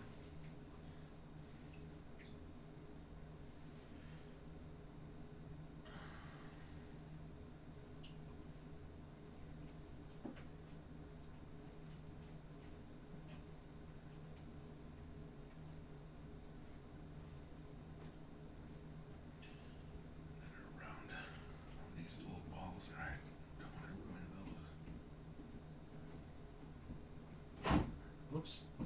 Jeez, I almost knocked the water over. Thank God it's a huge tub. There.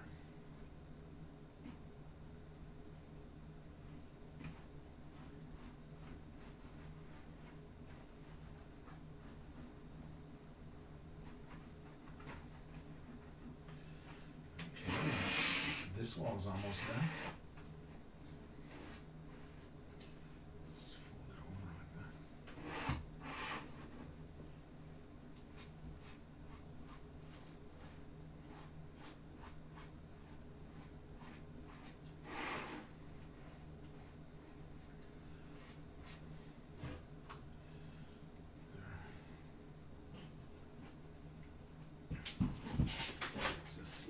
Little bump. See, it hardened, but you could still press it in. But this is dry on that end. And then I want to let that flat on the floor. I don't want to have like a rounded part there. I'm going to try and move the Where's my Scott Talbot?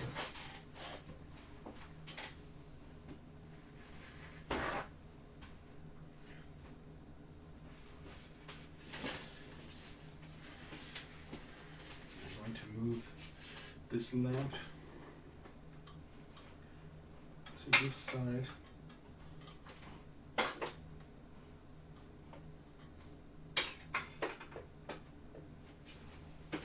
So that lights a bit more. Do we see a bit better? Yeah, better. Okay, so I could do the door next or the sides. Let's do the door. So we're gonna place this on its side.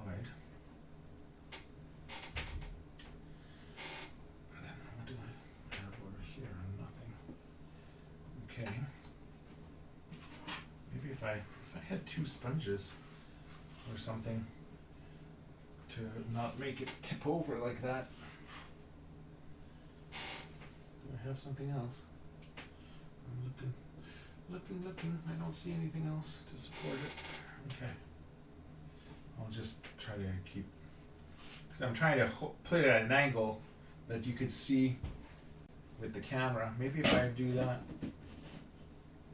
you'd be able to, you guys be able to see that, kind of see it better.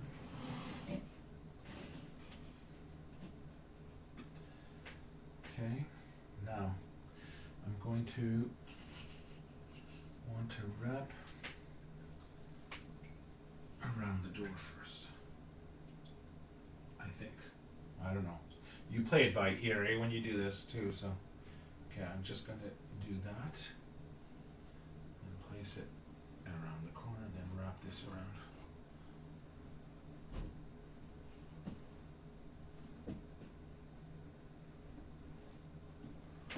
Then this goes here, this in the front. I'm gonna have to cut more small strips to wrap inside over here. The long one will not work for that. Okay. Okay, that works there. Fat one.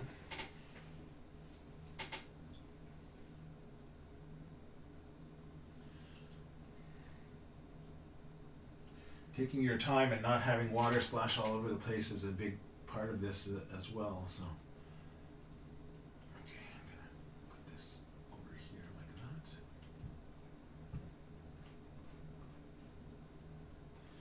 Against the edge.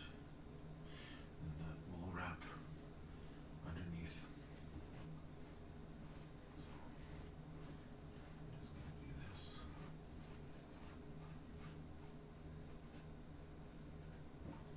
See how it's all coming together, and see all of these plaster surfaces, the bandage surfaces is what the plaster of Paris is going to be able to attach itself like a magnet. And if you were to put the plaster of Paris directly onto the foam core or cardboard surface, it would just slide off like ice.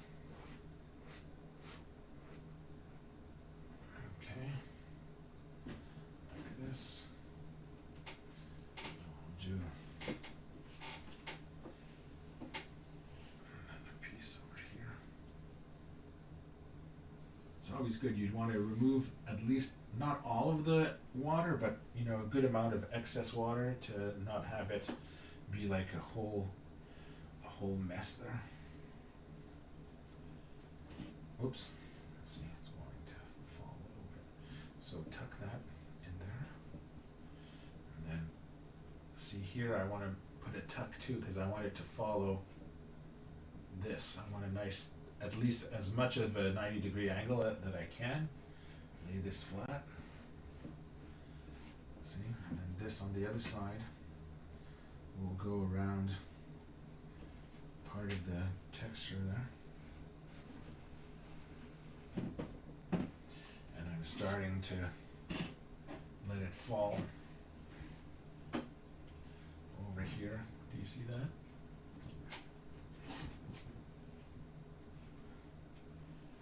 And then this, I'm going to just let gravity away itself. And that means that I didn't have to put a hole here, see, like it'll be filled automatically when you put the plaster. So if it was wider or bigger, deeper there, you would have had to put a piece of foam core there to have the piece stay on it, but like this works really well. Okay.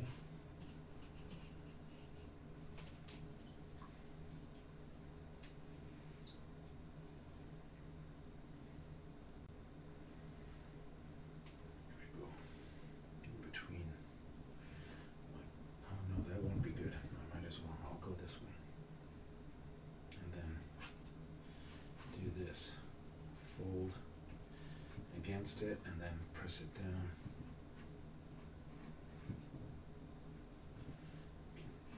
Pressure bring that down to the ground, 90 degrees. And then wrap this around and then this, push this in, 90 degrees. Flat against the table surface there, or the wall. And wrap around the corner.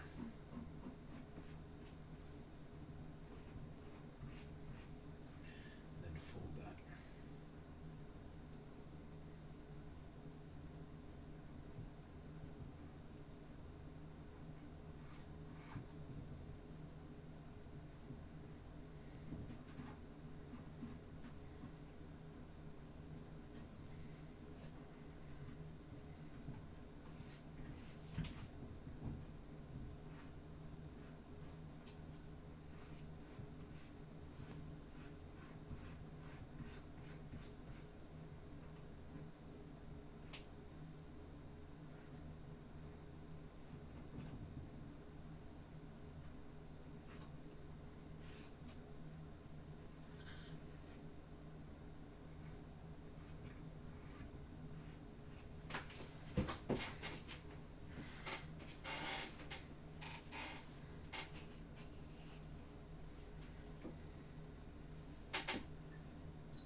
I'm going to let it drape here first because it's the first flat surface there. Fold this over like that. Okay, now I'm holding it and then I'm pressing it against the wall and upwards there, here like that, till it reaches the corner, and then I'm going to fold it over and then let the weight fall until it reaches this corner edge of this piece. It'll go up automatically and then fold over here, so you have a nice angled, sharp angled with the plaster.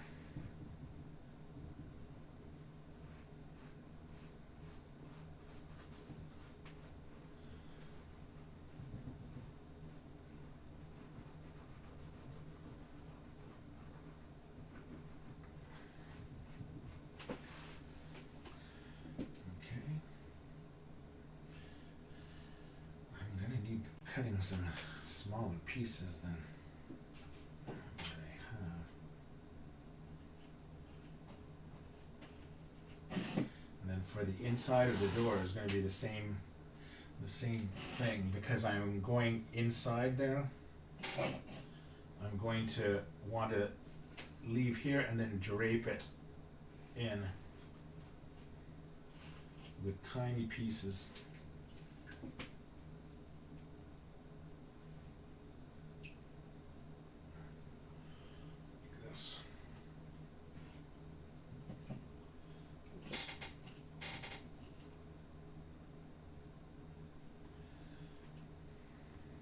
Having done the outside first, when you fold it over, it'll attach itself easier like that, see?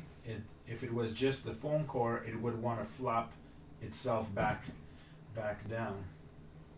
Now here we're putting decals with foamy sheets, so you want this inside to be really flat and nice. You don't want any bumps in this zone over here.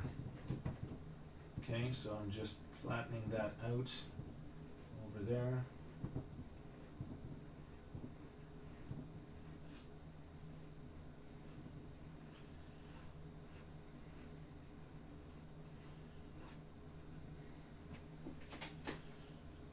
Okay.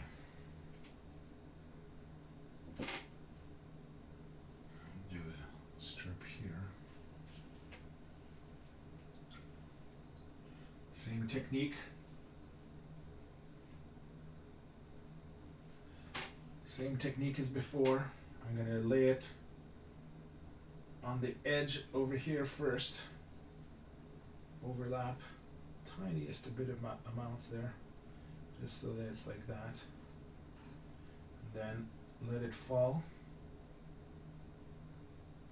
like that in the corner. Then pull it against the wall there.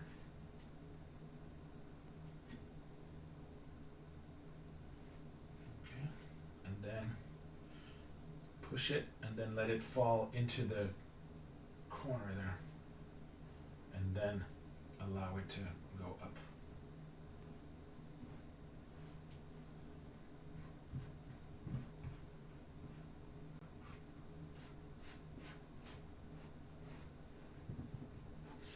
The bottom edge of the house doesn't have to be 100% perfect either, or fully covered in bandages and stuff like that. Like, you don't have to wrap it all the way to the bottom or the underside, because you're going to be placing some sawdust. At least that's what we did for the convention. You're going to be putting sawdust on your shelf or whatever surface that you want to use for your floor, and then that'll act like the sands of Tatooine. I guess you could put real sand too, but sawdust works really well. It's not as heavy as sand.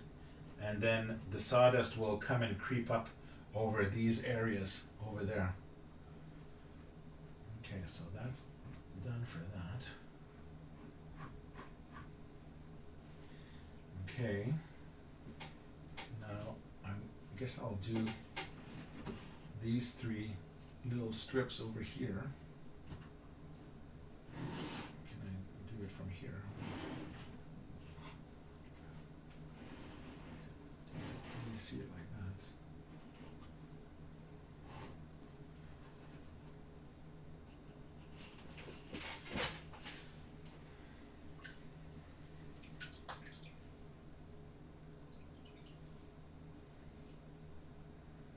Okay, so the same principle. Start it here. I'm going to let it fall until it touches the bottom there. Tuck it.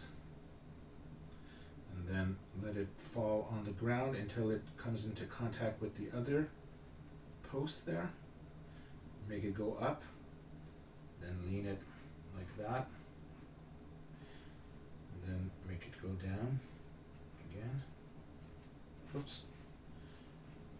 And then let it fall on the ground, up and then around.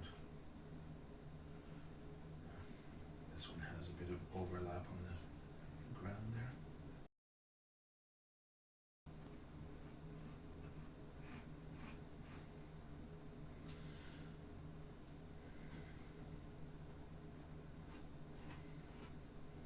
Starting to look good.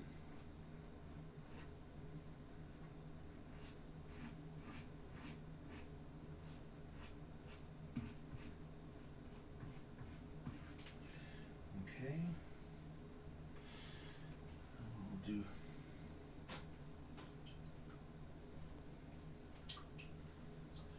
a long piece. Let's do a long piece over here. Let it fall on one side, fall down over here till it touches this base there, and then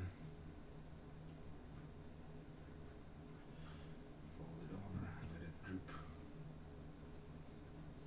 But I don't want the weight of this to tug here and make a like a curved corner, so you want to make sure that you push this in as much as you can first. See, you're tucking it into the corner, and then you press here and then let it fall, drape, and then go over. Pull this to remove the little folds there.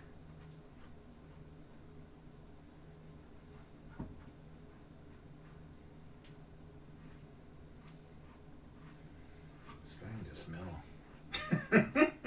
It's like a slightly unpleasant, I don't know if it's, I'd call it sulfur or it's just like, it's not as bad as a fart, but it's just like, ugh. They should do like Willy Wonka plaster smells or like lemon or orange or something. Okay, this is almost done. One more over here. Actually, I'm gonna, for the tops there, I'm gonna cover them with small, very small piece there. Over here and overlap that. There. And then push that at the top.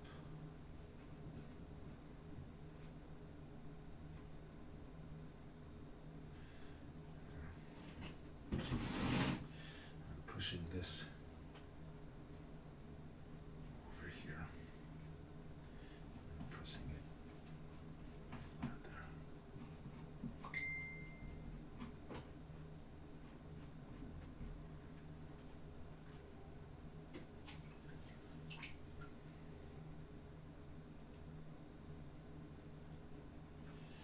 Okay, see, for the top there, you just place it a little bit overlap here, let it fall, fold it over the edges, then drape on the front here, then smush out the folds like that.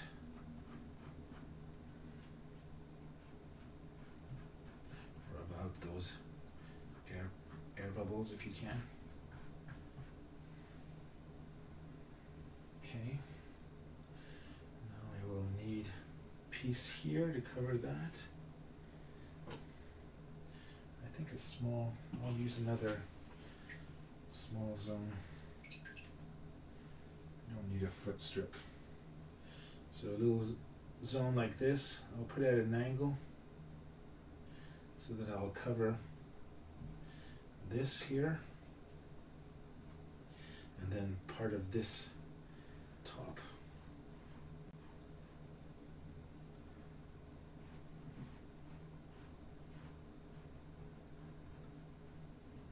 There.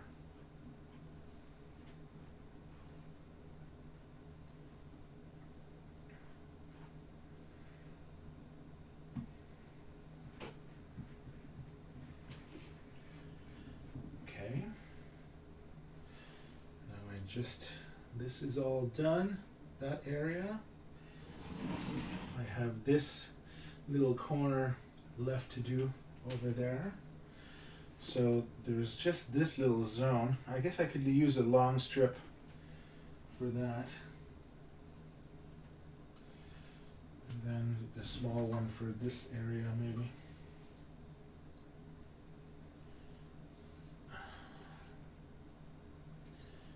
Okay, so this will cover this zone.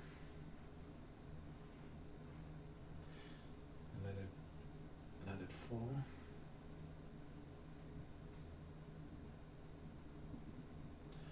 Then push it in with my finger. Let it drape off the side. Oops, you don't want that. Push it into the corner. Okay.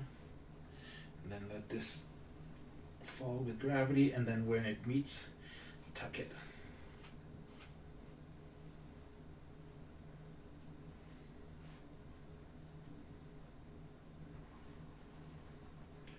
And then remove the bubbles.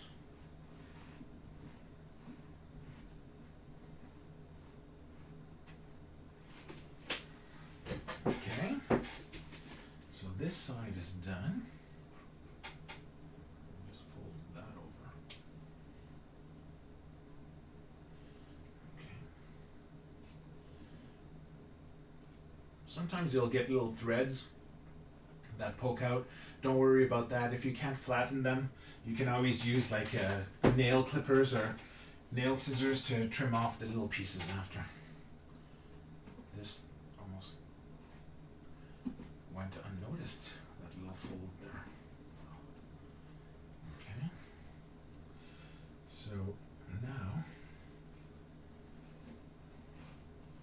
See, it's getting heavier now because the plaster has some weight.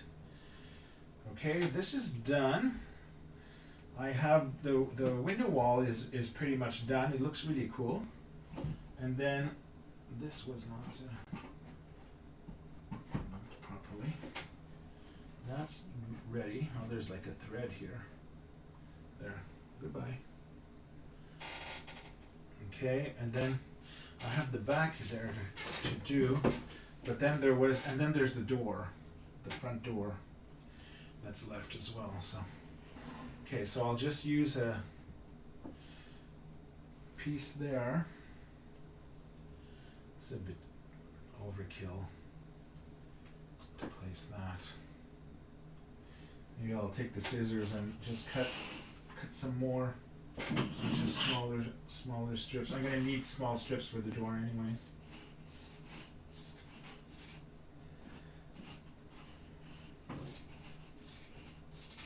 There. Okay, so I'll use a medium. I thought my water would be a lot more dirty and contaminated than it was. Like, it's not clear anymore because there's plaster bandage fallout in it, but it's not like as bad as I expected. Okay, so let's place that there, curve that. Okay, and then here there's an angle, so I want to push that in, tuck that like this, so that it becomes as much as I can of a 90 degree. Press it against this wall, against the top, merge it together, and then overlap this little thing here, and then push that back in. It tends to, when you move your finger, it tends to want to cling to your finger and pull away, so you have to make sure that you use your nail or try to manipulate it so that you don't do that. Okay, well, this back is done now, at least this area.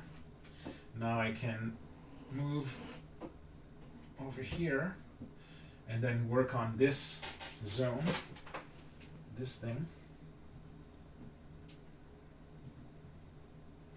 So I'm going to put bandage from this side going that, well, I have two sides that I'm going to have to do, so I'm going to, if I do this first, I can overlay it this way and then do one over there. So let's try that. Okay, I'm going to reshuffle this. I should have changed the position before, but okay, so I'm going to do this like that. And then have it fall in the crease on its roof, and then fall over like that.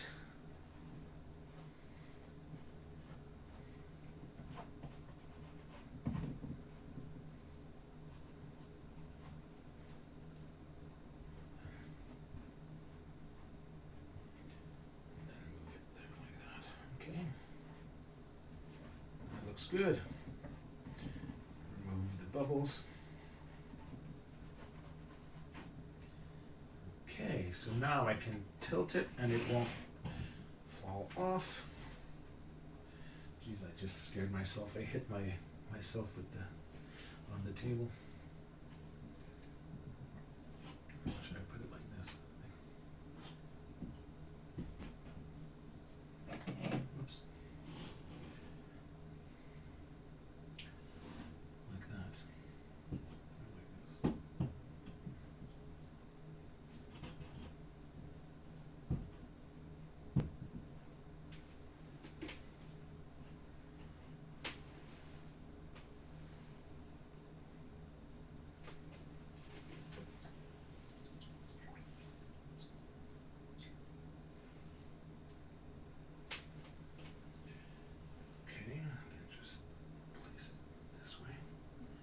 Enough for it to go on this end, and then enough for it to fall here. I'm going to do it like that.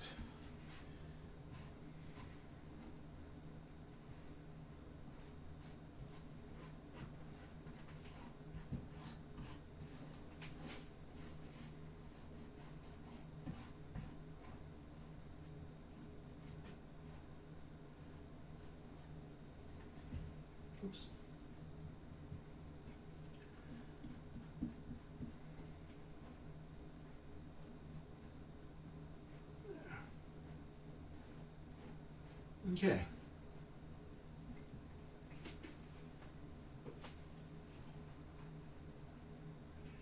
Flatten.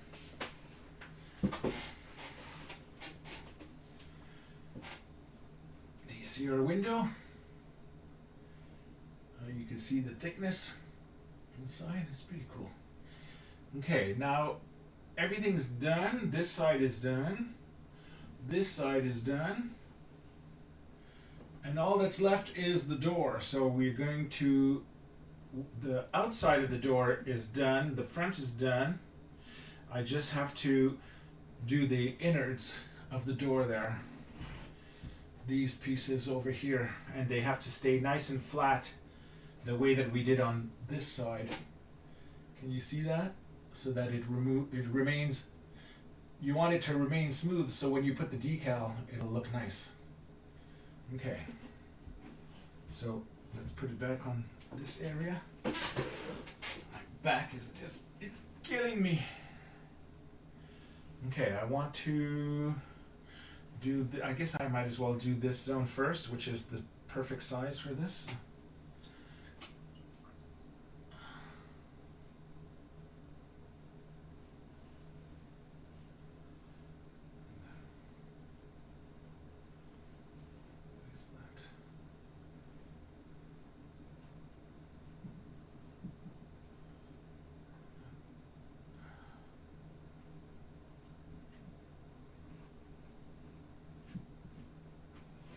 I'm overlapping it on itself and not making it come down all the way, because I noticed when I did the test, this slit, by coincidence, it allows me to stick the door in, and so if I want the door in or out, I'm leaving this gap in so that I'll be able to play with that. So.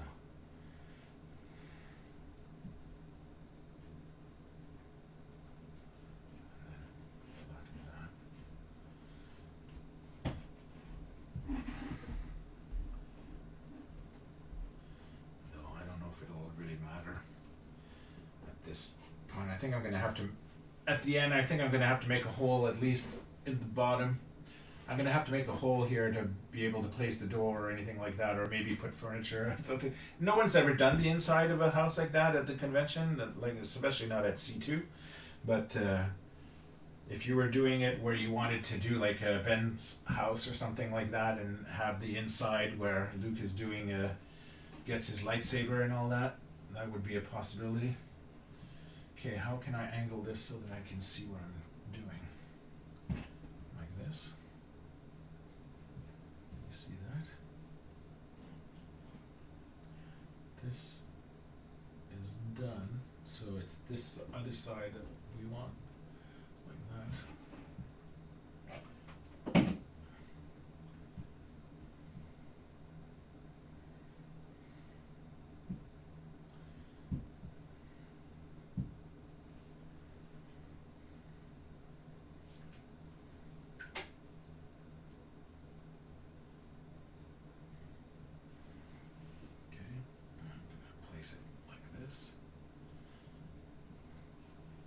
Quarter of the curve, overlap on the top,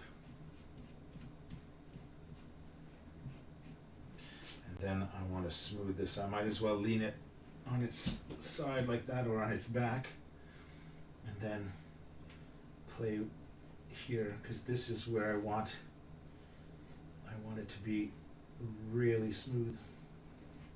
The first 3 centimeters there. After that, it doesn't really matter. Like it's where the door is going to be, so I can always try to squish the door or find a way to, if this bandage gets in the way there, we'll have to deal with that.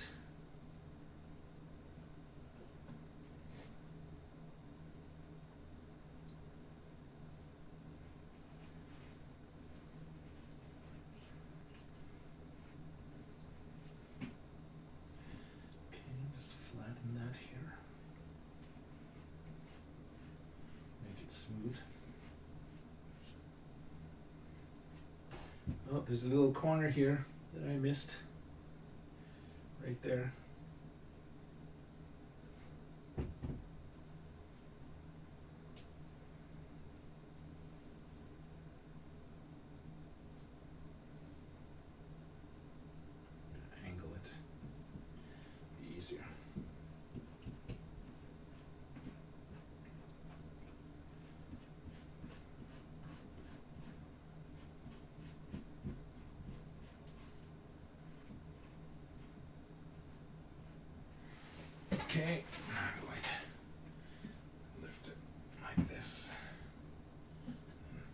pressing. I don't know if you could see in that, but I'm pressing down to try to keep the groove for the door as much as I can. I'm gonna have to figure out a way to do that, or manipulate the door to fit on the inside or whatever. I don't know. This is a part of the design. We didn't really have intricate doors like this at C2. I kind of tried to make it a little deluxeified, like I'm doing with the Death Star. But okay, that's that. Now I just have this other side to do over here, and then we'll be done.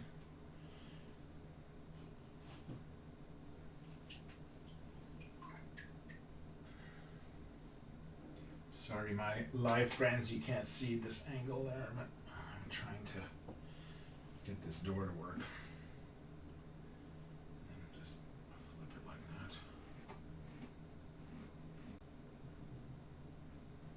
Okay, just press it down flat here, and then try to curve it along that flap over there. Maybe in the blueprints I'll change it so that it's not as thick. If the thickness of the plaster makes it, compensates for it or whatever, I'll have to figure out how to manipulate the blueprint. Okay, almost done. One more piece, I think, is it? And I have lots of cut bandages for tomorrow's build, so that's good. Okay, this goes here. This goes here. Oh, no, it's not overlapping enough. There, I'll do this. Oh, it's tricky to stick it in there. Okay. It's making a mess, but see, it wants to clump itself. That's why you have to be careful when it's too wet there. It's hard to iron it out. It's like a shirt that needs full of creases there that needs ironing. Okay, that works.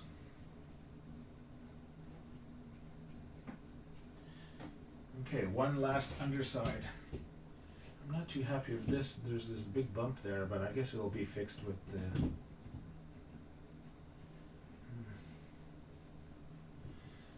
plaster of Paris. I'll have to change that. Okay, one last little mini strip over here.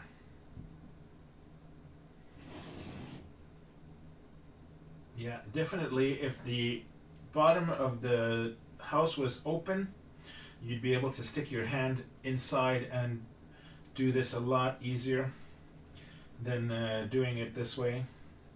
See, I'm getting I managed to remove the double crease there that made this ugly flap. But okay, put this back over.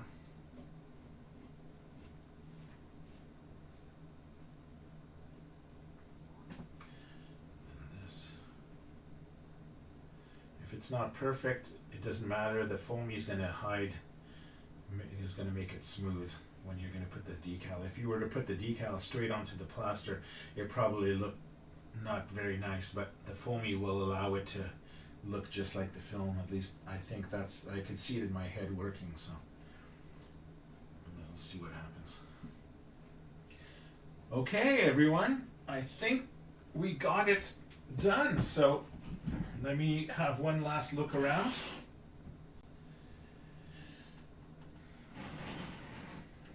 Move this.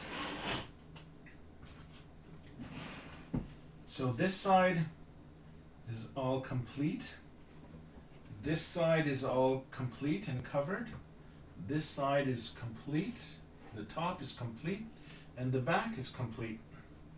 There you go. So now we just have to remove the wetness or the drippings from this for now. We're going to let this dry another 10 minutes or so, just so that, you know, it's not gonna fall off of itself like a wet noodle, you know, or like if you had a wet sheet and the sheet wants to just clump because of its weight. It's pretty much dry. This is all dry. This is a little wet still.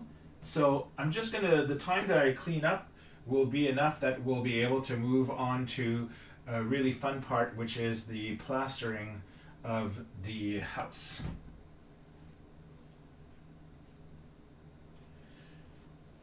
Now I need to touch the camera to turn it off, but my hands are a mess.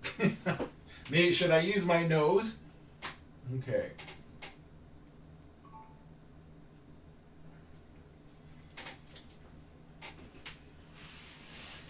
I didn't make as much of a mess as I thought. I thought it would be worse, to tell you the truth. I'm gonna put these away for tomorrow. See, I'm doing something I shouldn't be doing. I'm manipulating all these fresh bandages with my wet, not wet, but they're like damp hands, which is not good because I could be ruining the fresh plaster. I'm going to close the lid. What time is it? It must be almost 9. 9:04. How long have we been on? This time, I'm trying to read. Whisker says, have you tried keeping a package of baby wipes nearby for your hands? No, but that sounds like a great idea. I don't know why I never thought of that. I should do that. It's better than Scott towels. So, okay, so I'm going to remove. I don't need the tub of water anymore, except that I could use that water to mix the plaster. The plaster, the way that the plaster works is that you have to mix the plaster of Paris with the water, and the thing is that you can't place it when it's the normal consistency of the ratio.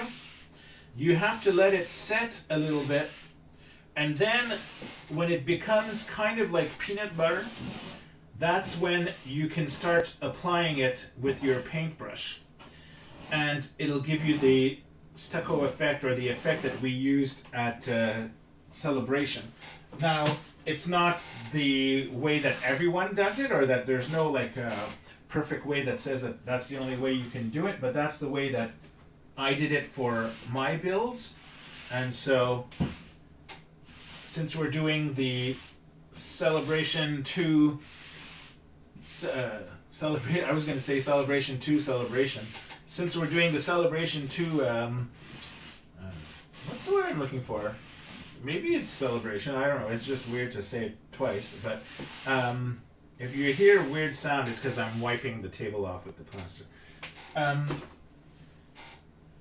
Now I lost my train of thought. Yeah, so I'm trying to use the techniques that we did at Celebration so that you can relive or re-experience nostalgia, or see for the first time what it would have been if you would have been there with us back in 2002. So that's why I'm doing it this technique instead of a more modern technique. I'm just wiping off this excess powder here. I'll leave the door closed during the night. I don't want the cats coming. They like jumping on the table because they usually give them treats on the table. So, okay, this almost done. So yeah, so what I was saying is that the peanut, when it becomes peanut butter, then you can apply it to the like stucco to the building. The only thing is that you have a very, very short window of time before it changes from peanut butter to unusable, like rock state kind of thing. So you have to really do batches, small batches at a time, and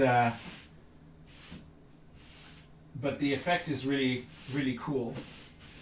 At least I like the effect. I think it looks nice. Oh, my jeans are all full of plaster, and I just burped at the same time. Okay, so I think I'm going to, now that the table is clean, I'm going to go wash my hands. Oh, there's plaster all over the floor. Hold on. I'm going to wash my hands, and then I'll come back, and maybe that thing will be dry by then. Let me see if I can.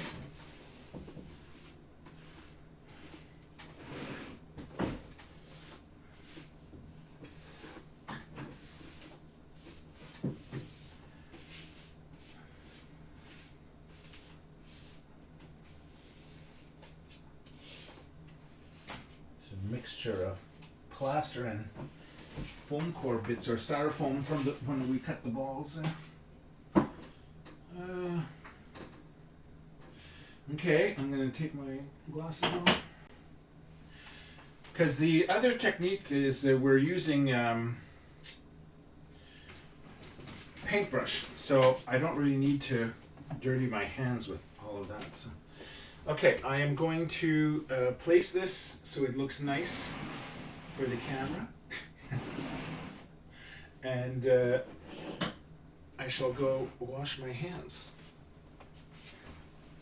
and be right back.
Okay, my hands are clean, but they feel all like the plaster leaves like a gritty film on your fingers and stuff. Did I need a spatula? No, I have the whisk over there. Okay. Okay, let me move back into my little corner.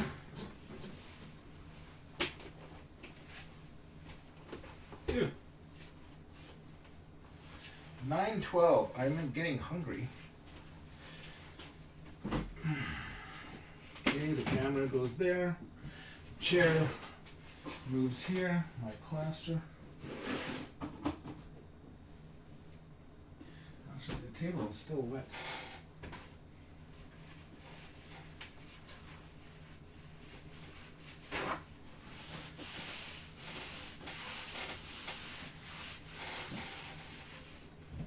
This is pretty dry. It's like at a good consistency now that we'll be able to apply the plaster of Paris, which is this stuff over here, this powder.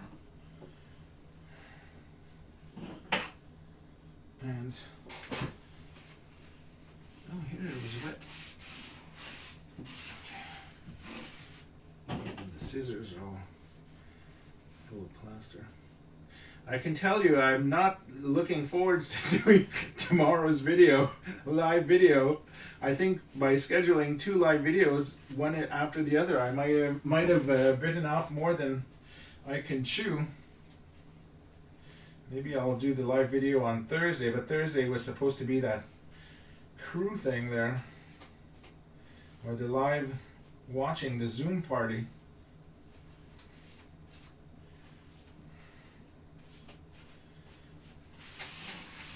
I'm trying to make everything fall into the same 4 days, like if we were back in 2002 when you'd be coming in every day instead of Frank's schedule of like, oh, can I take a day off now?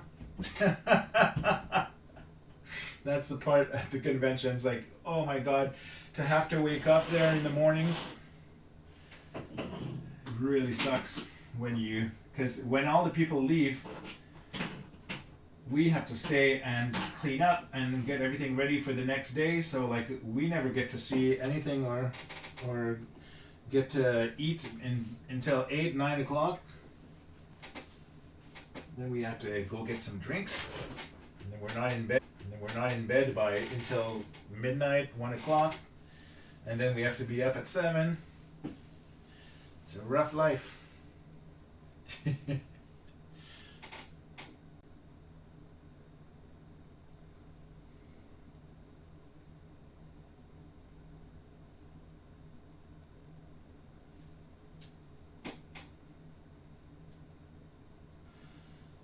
Jay Diorama says that he enjoys, he made a few Mos Eisley dioramas. It's fun and easy. Yeah, I agree. It's like, it's very therapeutic too, and like, you don't have to be an expert, and like, once you place all the figures and stuff like that, there's so many toys that Hasbro made, Dewbacks, and, Jawas, Tusken Raiders, all of the people from Tatooine, the land speeders. There's just like so much that is cool about it. Okay, so I need my whisk. Now this again, like I was telling you, I have to do it in multiple steps. This, I wonder if I should put the tarp. I had bought a tarp. It's over there for the plastering, in case I made a mess. But then I put this table because I knew that I didn't care if this table got dirty.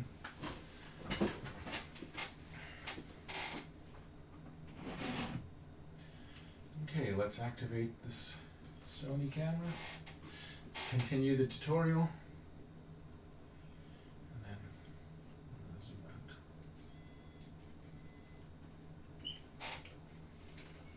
Lift that.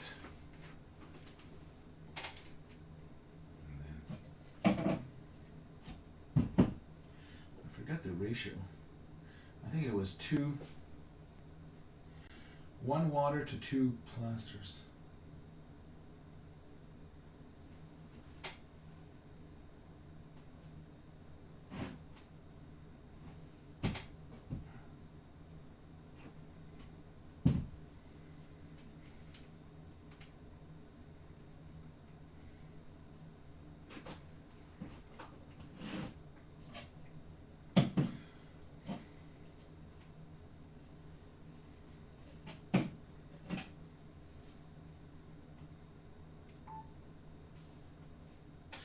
Okay, now that we've done all of the prepping of the building with the plaster bandages, now we can do the real Tatooine texture with the plaster of Paris, and we're going to do that with a thick paintbrush like this, and then you want a container, either a measuring cup, plastic measuring cup, or a little plastic bowl from dollar store or whatnot, and you're going to want to whisk in order to mix it all together. I just think I slapped the camera tripod there. So this is how we're going to do this, okay? Now, there's one thing I have to tell you about this step, is that when you mix the plaster, you can't use it right away because it's too watery. What you want to do is you want it to turn into a peanut butter consistency. So you have a very short window of time when it turns from water to peanut butter and then to rock hard clumps which are unusable. So what you have to do is that you are going to see in your cup when it starts to turn into like peanut butter kind of thing. Then you're going to be dipping your paintbrush into that mixture, if you want, into the plaster, and then you're going to not paint the plaster onto the building, but you're going to tap it like this. And when you tap it, the plaster, like a magnet, gets stuck to the plaster bandages that we put, which is the reason we did that. But when you lift the paintbrush, you're pulling the extra peanut butter goopiness, if you want to call it that, upwards, and you're getting that stucco Tatooine feeling. So then the more you go tap up, tap up, tap up, tap up, you're creating those multi-level textures and not just like a flat, smooth surface. Okay? At least that's the way we did it in Celebration 2. If you prefer using a spatula and having it all smooth all the way around, you could do that as well. It's all up to you. That's the cool thing about it. But what we found interesting and therapeutic is to do the tapping technique. But again, you have that very limited window with the peanut butter solution kind of thing. Was there a movie called that, Peanut Butter Solution? I'm trying to remember. Peanut butter something when I was a kid. Leave in the comments if you remember what it was called.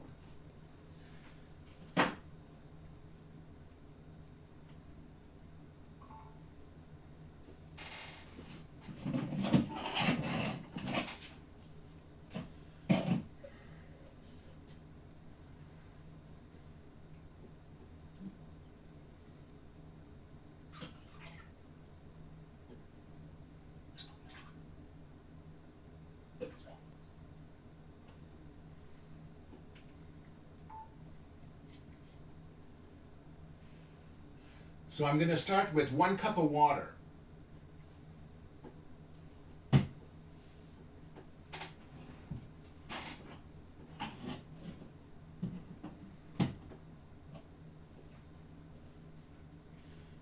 I forget how much I should put.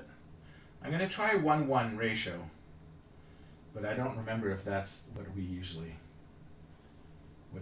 put.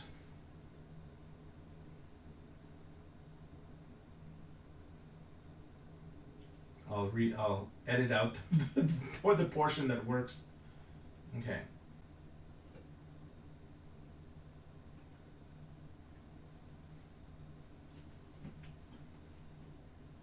Oh, it's still running. I'm still taping. Okay. So I'm gonna do that like this.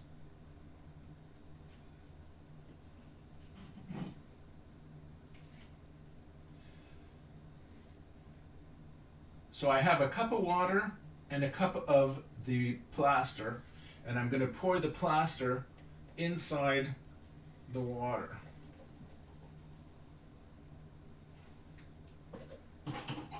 Then I'm going to use the whisk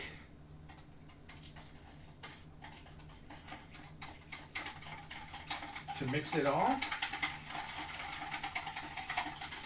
There's like fumes. Plaster fumes all over the place.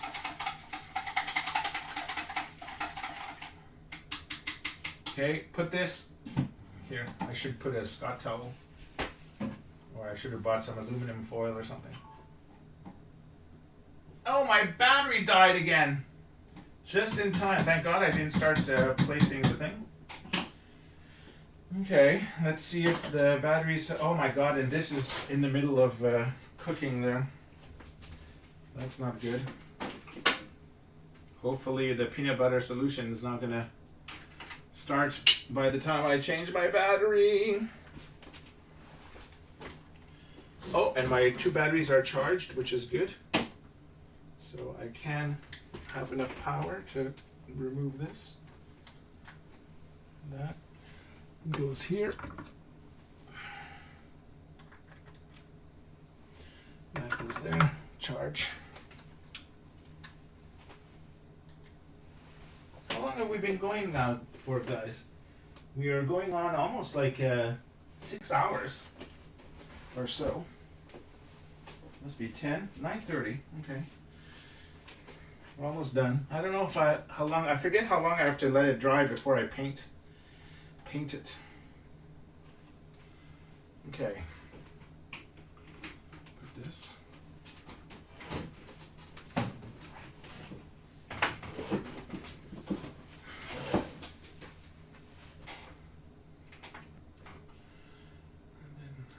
Double check too my sound, my microphone. Is my microphone still on? Oh no! Oh yeah, it is. Oh my god, thank god. I thought, again, the good thing of filming these live feeds is that if my sound goes off on my Rode microphone that I'm wearing on my shirt, I can use the feed from the other one.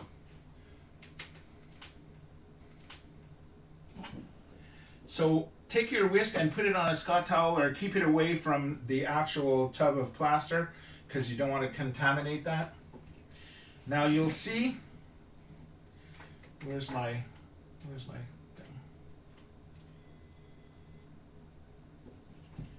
Now see, when you put your paintbrush in, see how it just keeps falling? Like it kind of like pees back into the cup. That's too liquid still, okay? So you just keep stirring and then you just wait.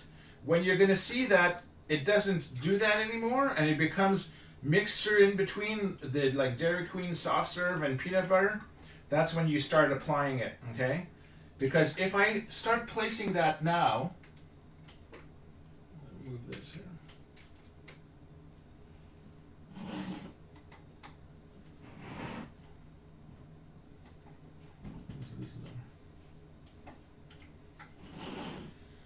If I start placing it now, see how it all drips and then it falls to the side? Like, it works, but it doesn't, it fills the cracks, but it's not doing what you want it to do. And then it's making big puddles over here, which we don't want. What we want is that when you tap it like this, that it's gonna start making a, that pull back, sort of like a goop there, texture. Stucco texture. So it's still too wet. I'm gonna wait.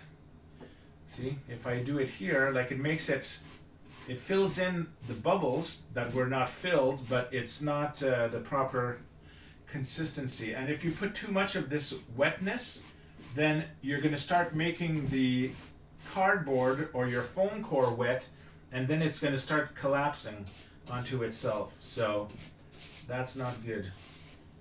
Okay, so see, when I do this, you see it's starting to come off the textures. Do you see this? Let me zoom in more.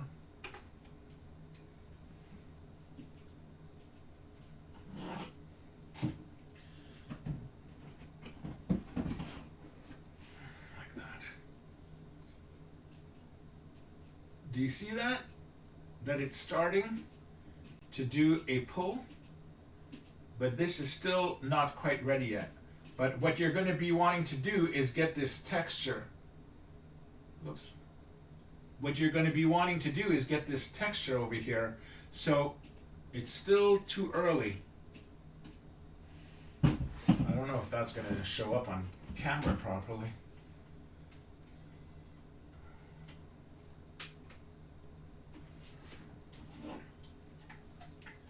See, it's still very runny.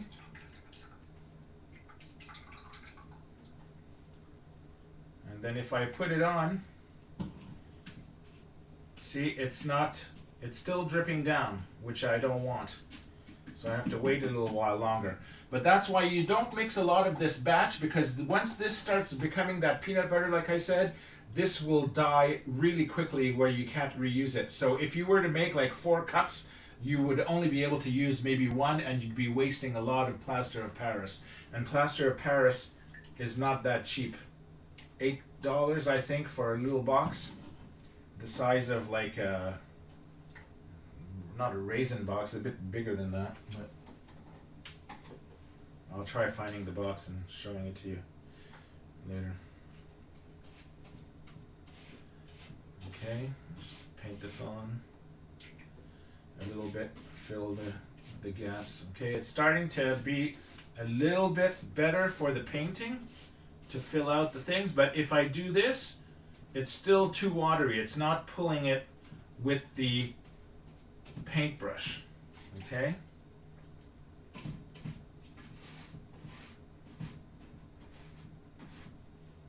And you want to do 1 zones at a time, or 1 side at a time, because then you don't want to do like the sides also. Well, you could do the tops like this, but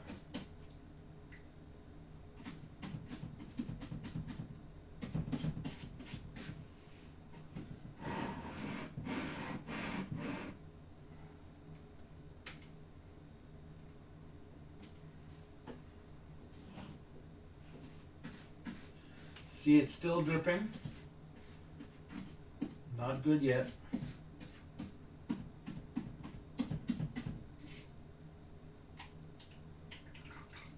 Nope, still drips.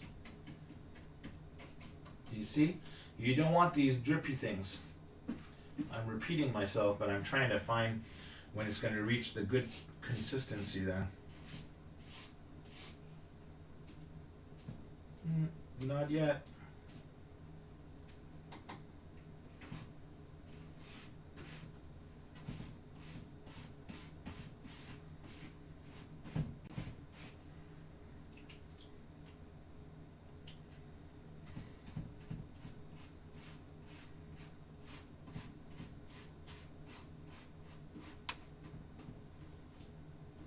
Nope, it's starting, but it's still several minutes away there.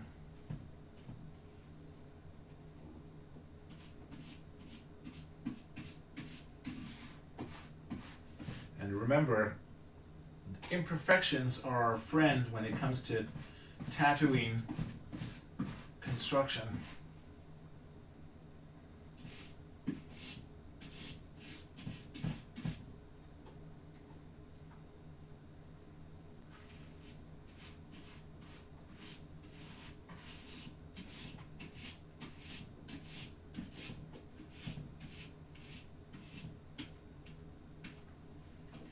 Oh, it's starting slowly.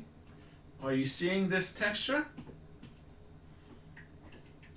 See, it's still peeing a little bit, but oops, sorry about that. I just kicked my camera.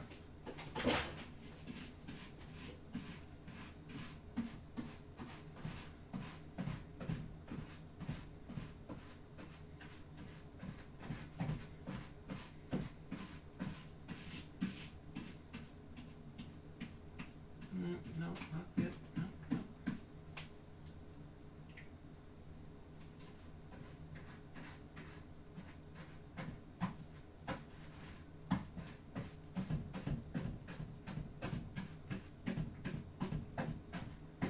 You want to fill in those pores from the plaster bandages, and you don't want to have holes.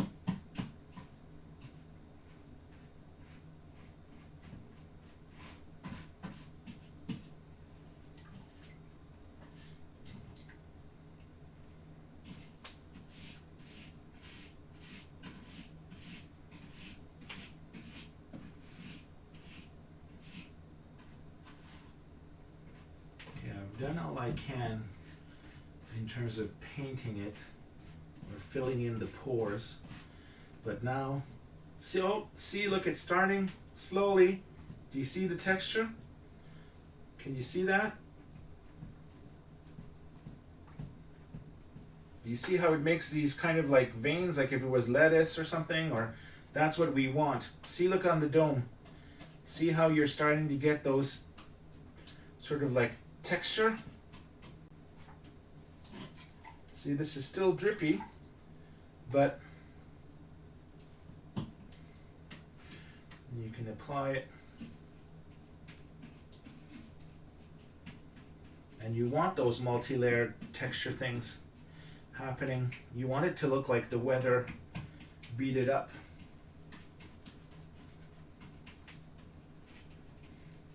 Almost like cantaloupe skin, or the skin of the alien eggs there.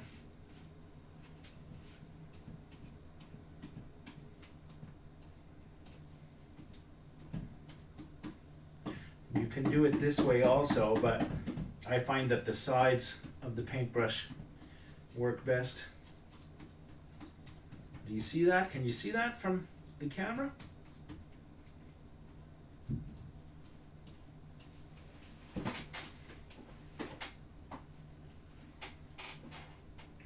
Oops. Well, I made a big mess on the table there. Yeah, this is not... It's too wet to paint on the sides like this. Yeah.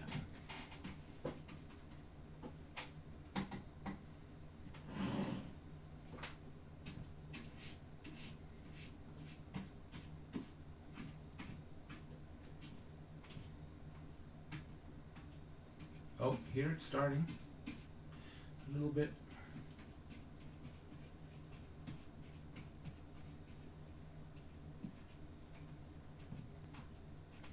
And the fact that it's not the same everywhere, like it's not perfect.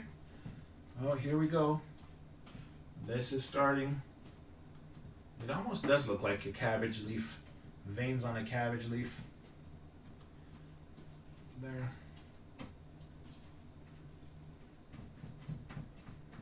Oh yeah.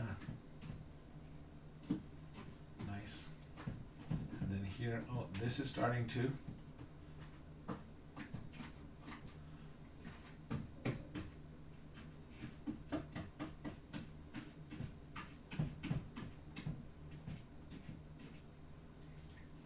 See, this is still liquid, so you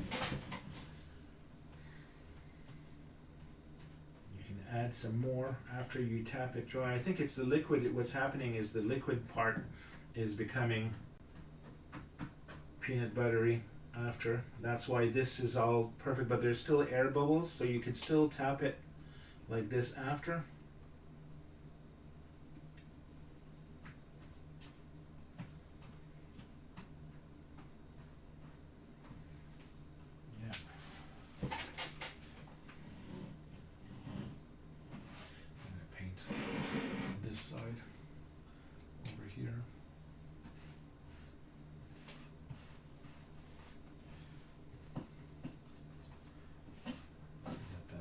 Still, that's too wet,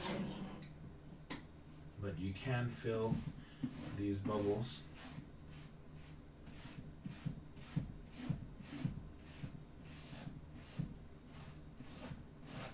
But I would do, well, it's not dry enough yet, really.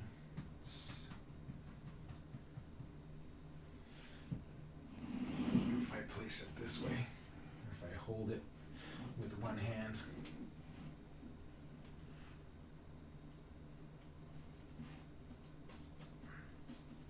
Oh, are you seeing? Look, it's starting. Now I can paint it without it falling all over the place.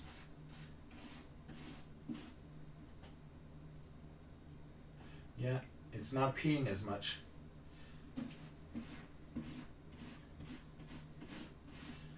Once it goes really fast. You want to kind of hide, the pattern of the plaster bandages. You don't want to see like the seams of the plaster bandages if you can. Oh, look, this is starting to look really nice. Do you see this? This is what I'm talking about.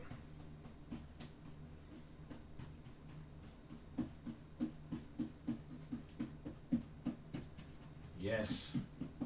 And then See, it's not peeing as much. There's no drips. You can paint it on and it's not like falling everywhere. And if I do this, soon after, look, it allows you to do that texture thing.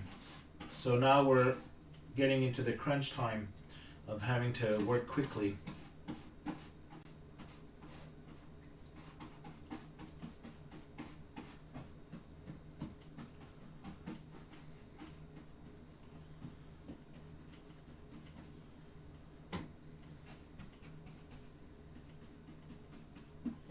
You want to try to remove the air bubbles if possible.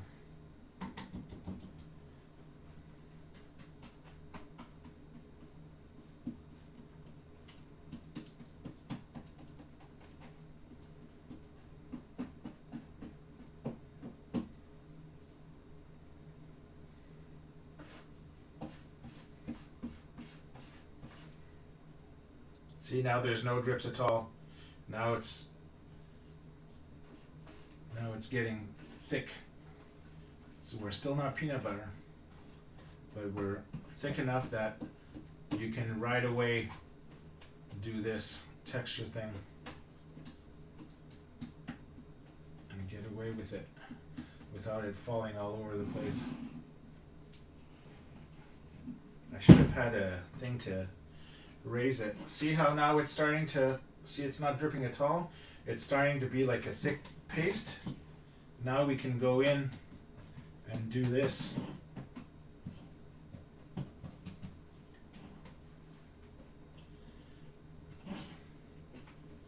And get our stucco effect on our rooftops and everything there. And then on the domes, if you want extra. And you want it to look like if it's peeling off. That's the cool part of Tatooine.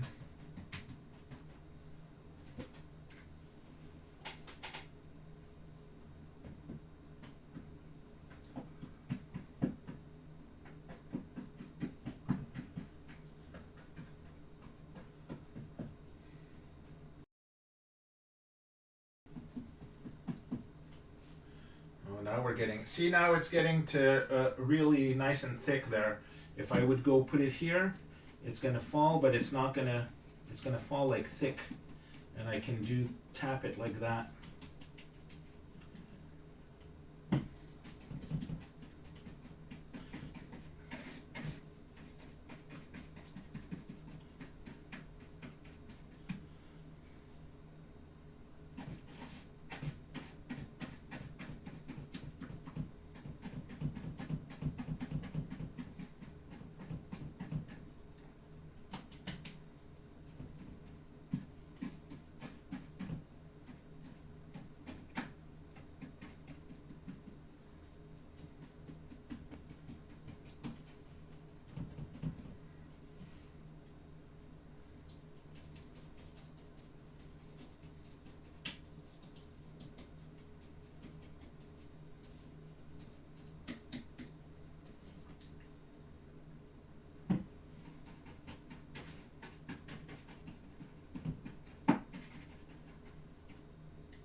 You want to tap it more than you stroke it.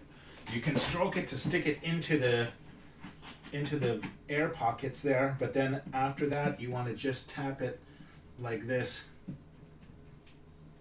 See, now it's becoming almost like too pasty, but you're still able to use it at this point.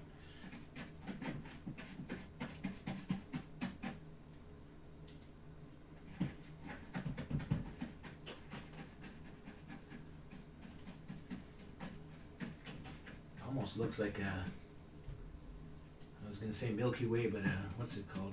My Snickers bar.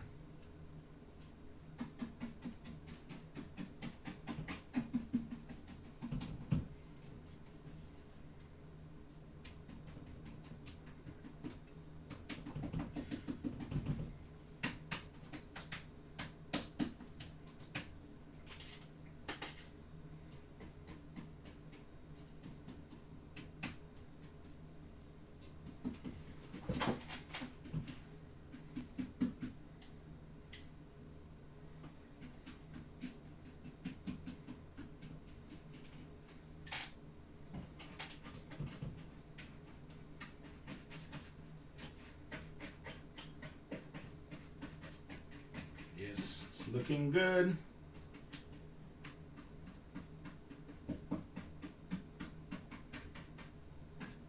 Even in the camera, looking at it in black and white, like it's not even painted yet, and it's still looking cool.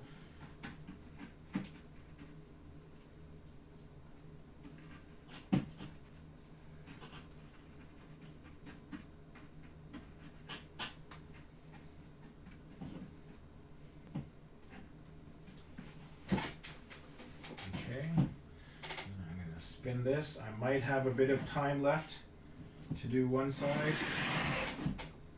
do this side. See, now it's starting to be where you can't really stick the thing, and look, see, look at all the globs. This is good. You can just paint it like that, tap it. We're almost at the point of no return here.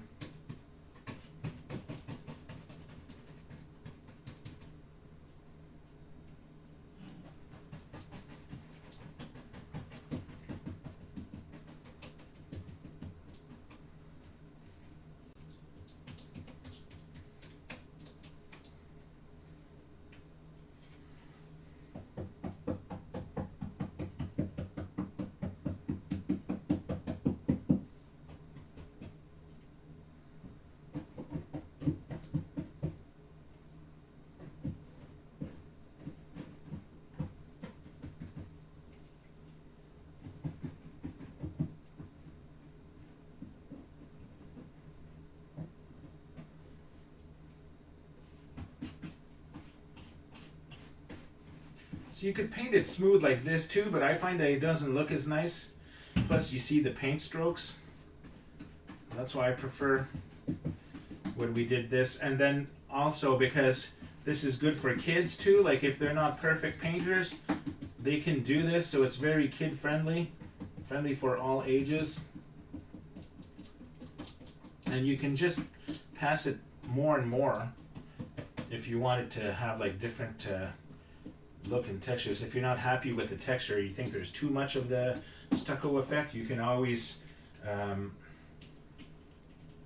remove it or put some more watered down versions. And then if you notice in some of the buildings, it looks like some of the stuccos are peeling off in different layers and stuff. So by doing, when it's reaching like this and you can't really play around with it much more, you can always do a thicker patch over here that would look like it's a piece of weathering.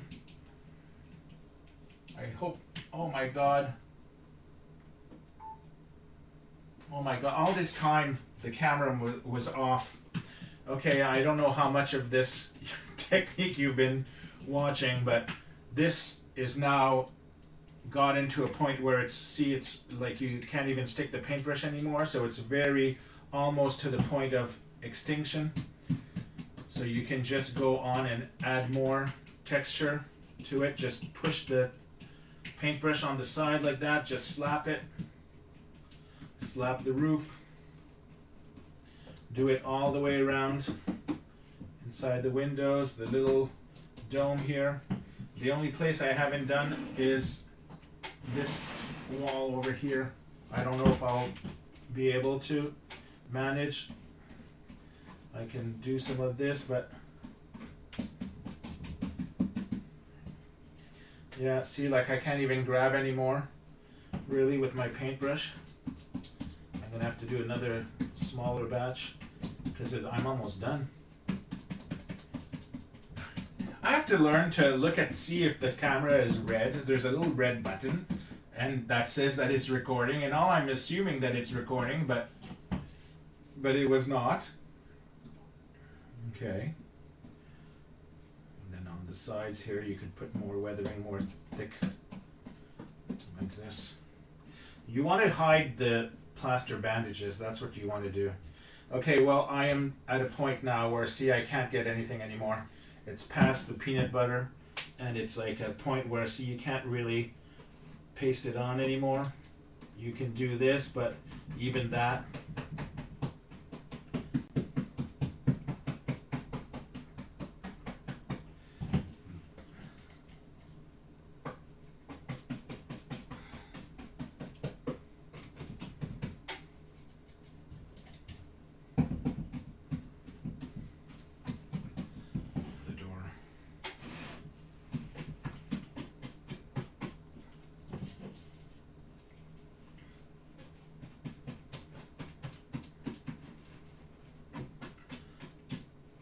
I can't believe I wasn't recording again.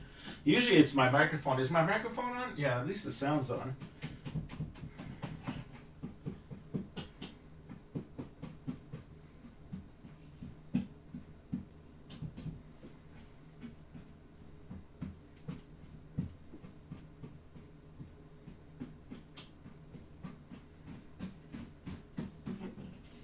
Yeah, now it is. Now it is dead. You see how there's like maybe a quarter cup left, so you have to do it in small batches because you'll run out and you'll waste a lot of plaster. If you make if you made 4 cups, you'd have like 2 cups that were unusable now.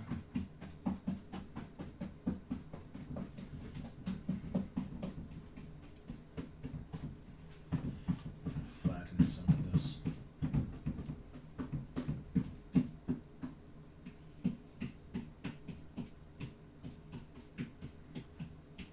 You want it textured, but you don't want it poking like meringue pie into the air. I just have this small little space here. It's starting to peel off now, so.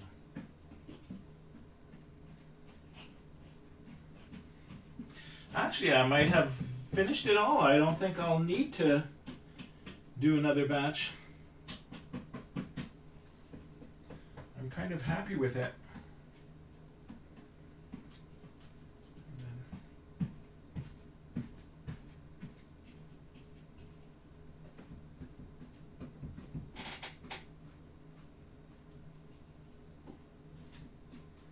There.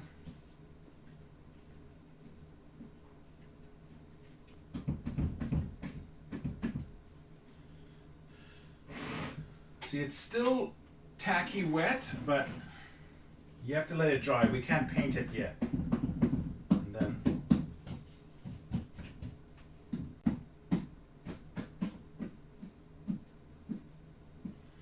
no.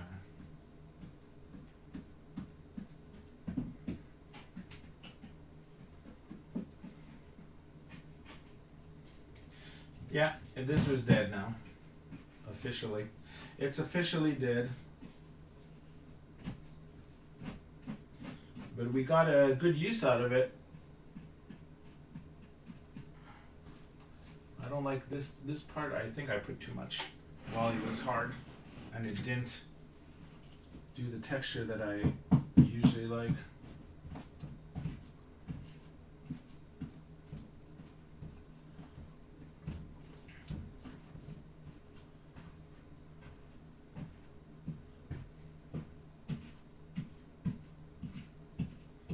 There. Okay. Good enough. Let me spin this around. I don't know what the best angle is to look at it. There we go. Okay, I'm going to clean this. And then zoom back.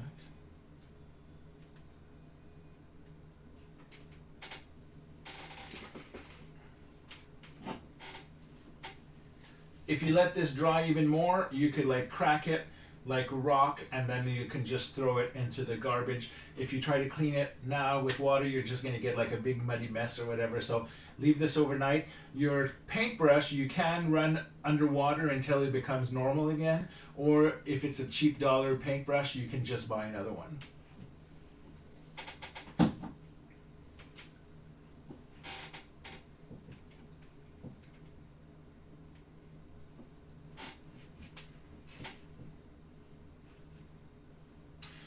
Okay, so we're done with the plastering skin.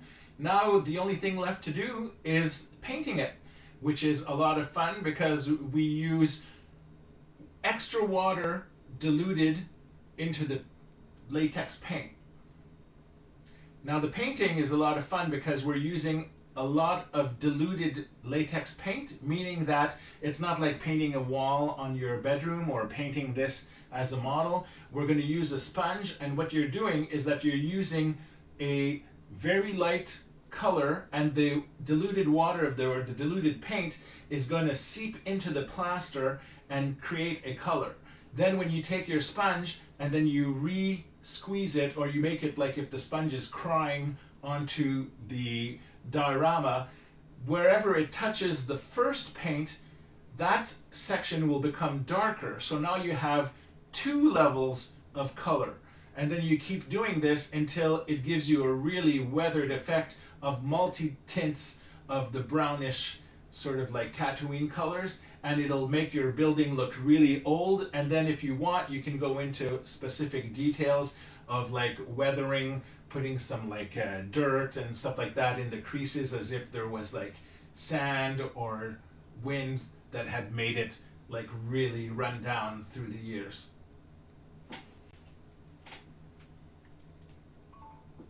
Oh my god, I can't believe that I spent all that time plastering this thing and not having any and not having the red light on.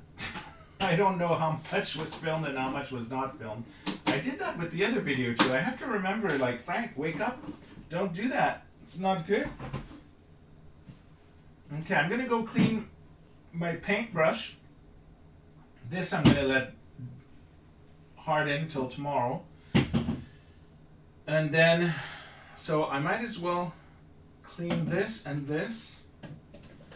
And then the table is still a little bit wet, but we have to let that dry a little bit. So I don't want to stop now because we're almost so close to the end. I don't mind stopping when the thing is, the paint will be wet and we have to like let it dry. Like at least you'll see what the color looks like and all the stuff like that, right? So let me just see.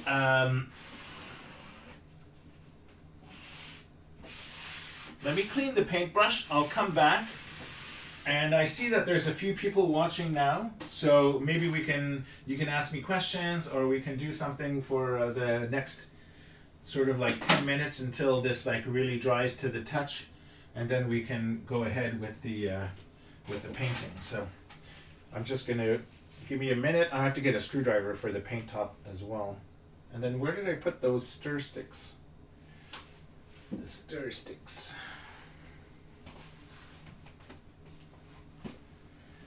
Crawl under. Oh my god, this chair is full of plaster. Oh my computer chair. All these like little, looks like meteorite things there. A meteor broke off into millions of pieces and there's plaster all over the chair. I should have worn my sweatpants. No. Where did I put, oh, here this, I want to clean this.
not put some plastic wrap on the table before, but I think I'm going to put it on for painting because it's going to make a mess. And I did buy it, so might as well use it.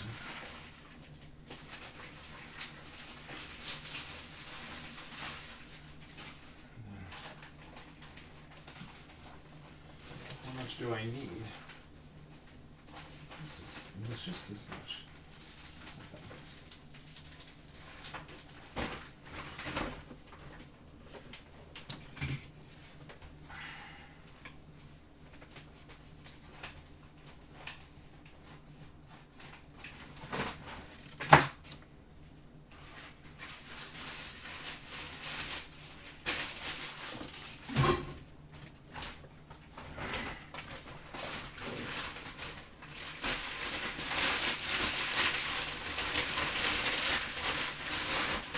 I feel like Dexter.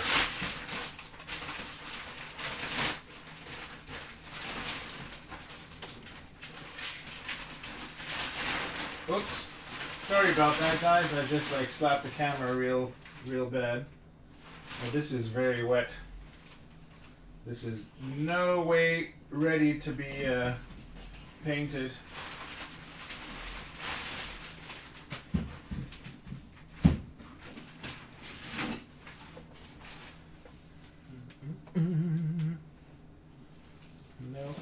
No. It's like, I know plaster is cold when it's drying and stuff, but yeah, it's not really, it's all coming off in my hands.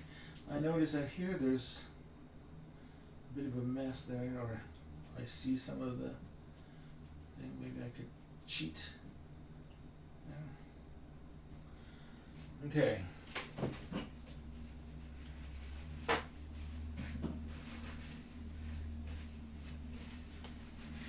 There we go on the computer. I'm curious to see, like, how long have we been streaming? Does it say on YouTube?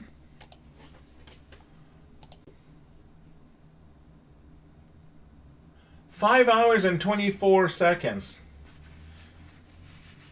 Or 5 hours, 24 minutes. Okay. Ah! Whisker Dan says he would make a Tatooine house for his cat. That's funny. Let's see, I'm looking back at the comments. Donaldo said hello. I don't remember if I said hi to you. Yes, because we were talking about the Black Series. Okay. And then who else said things? Print construction plans, road. See.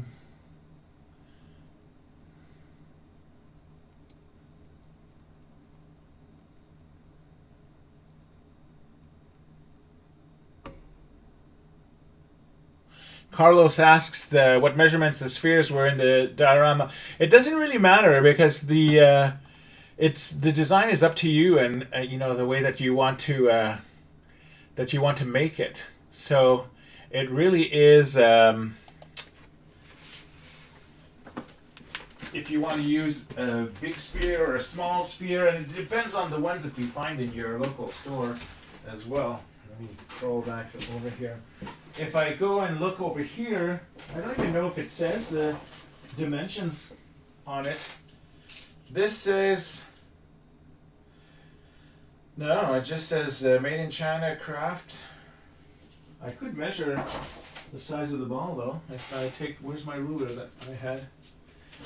I'm saying 8 centimeters, 8 inches. This is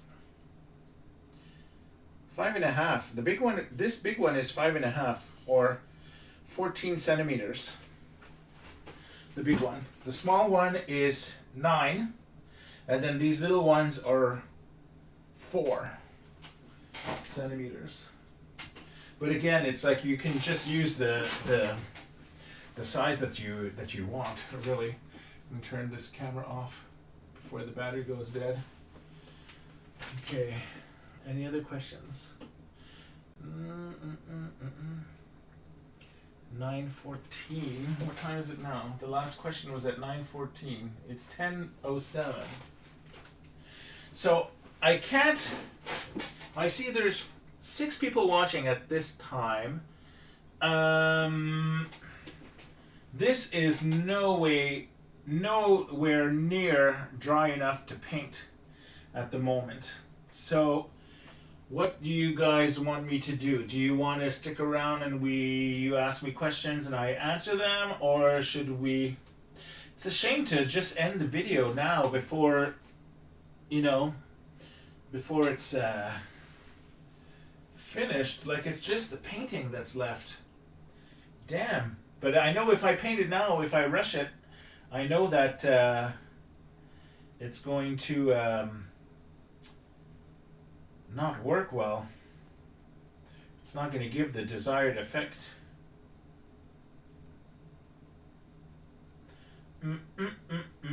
What to do, what to do.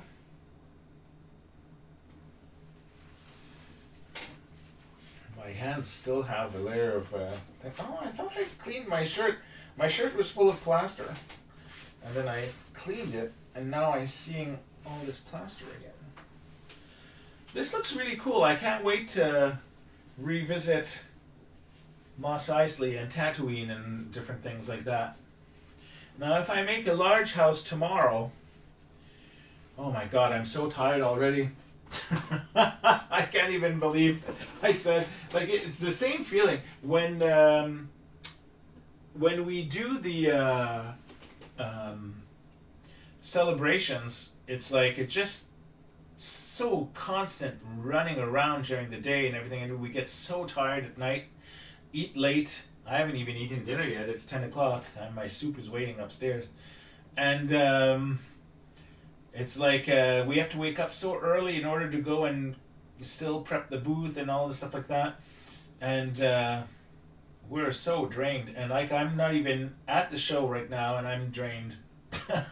Just at the house, and I have like all of the other things. I guess I could let the live stream run and then work on some of the Photoshop stuff that I need to prep for tomorrow, and then come back to this in half an hour. Like, I hate cutting the stream in 2 parts just to show, because people who will be coming to this tomorrow or whatever other day, you can once it's saved and not live anymore, you can fast forward through the whole thing, so you can actually see the progress of the way that you want to watch it, so Whisker, no, this is the first Whisker, this is the first Tatooine building that I've made since 2002.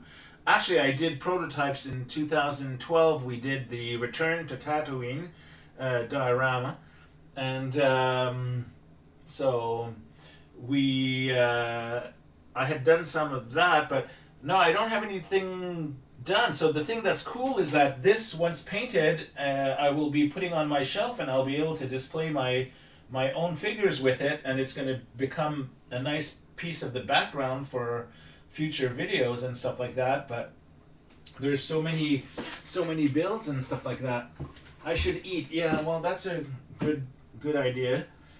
Here's the here's the paint. I bought a quart because usually I paint with these little acrylic art store things, which is fine, but I knew that if I wanted to get the right color, I'd have to mix several of these, and then I was scared that if I mix the paint tonight, by tomorrow, for tomorrow's build, I would not have the same color. So I wanted a color that would match for all of the Tatooine things. So that's that.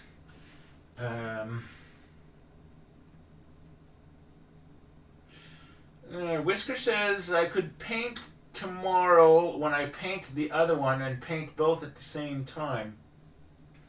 That is a possibility, because for the final tutorial, the actual tutorial that people will follow to make this, in edited form where it'll be more like half an hour instead of the 5 hours that we took to make it. I could always insert tomorrow's paint into it. Or what I could do, maybe, Whisker, maybe your idea is not too crazy in the sense that,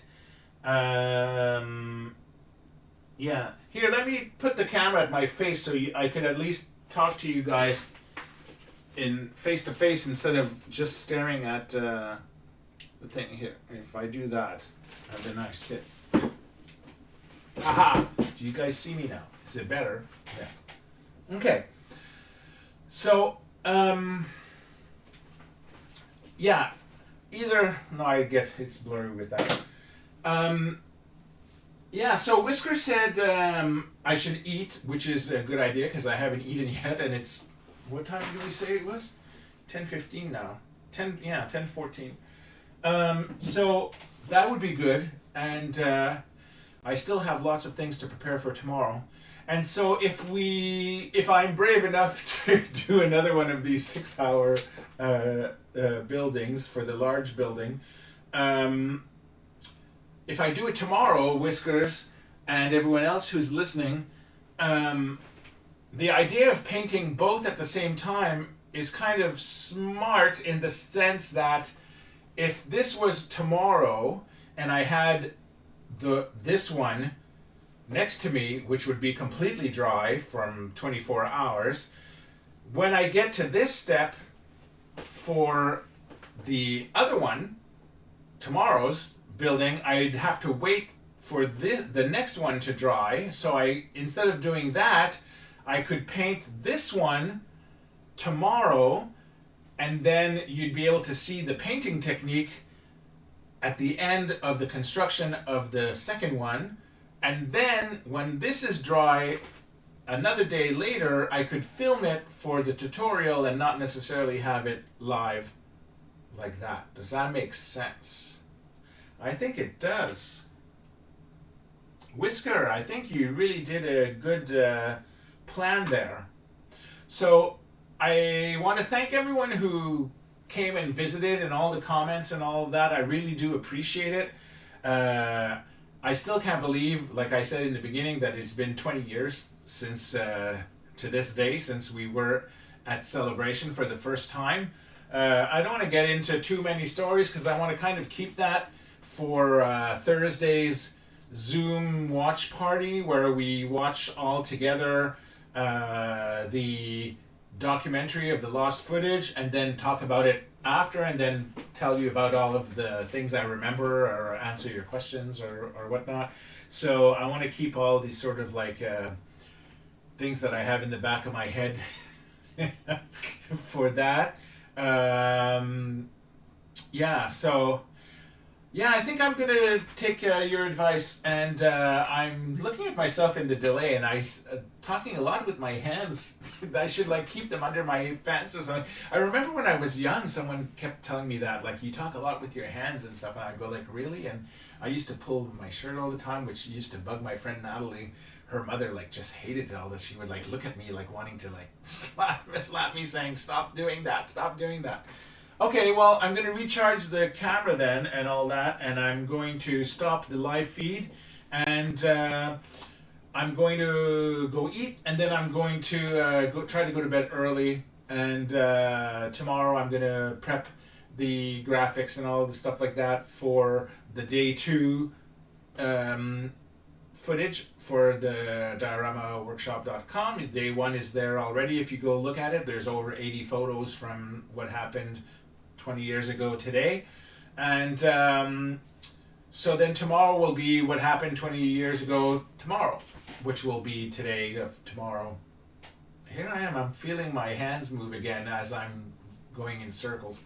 Anyway, I think I should have ended this 5 minutes ago. So again, thanks for watching. I think that it turned out really nice.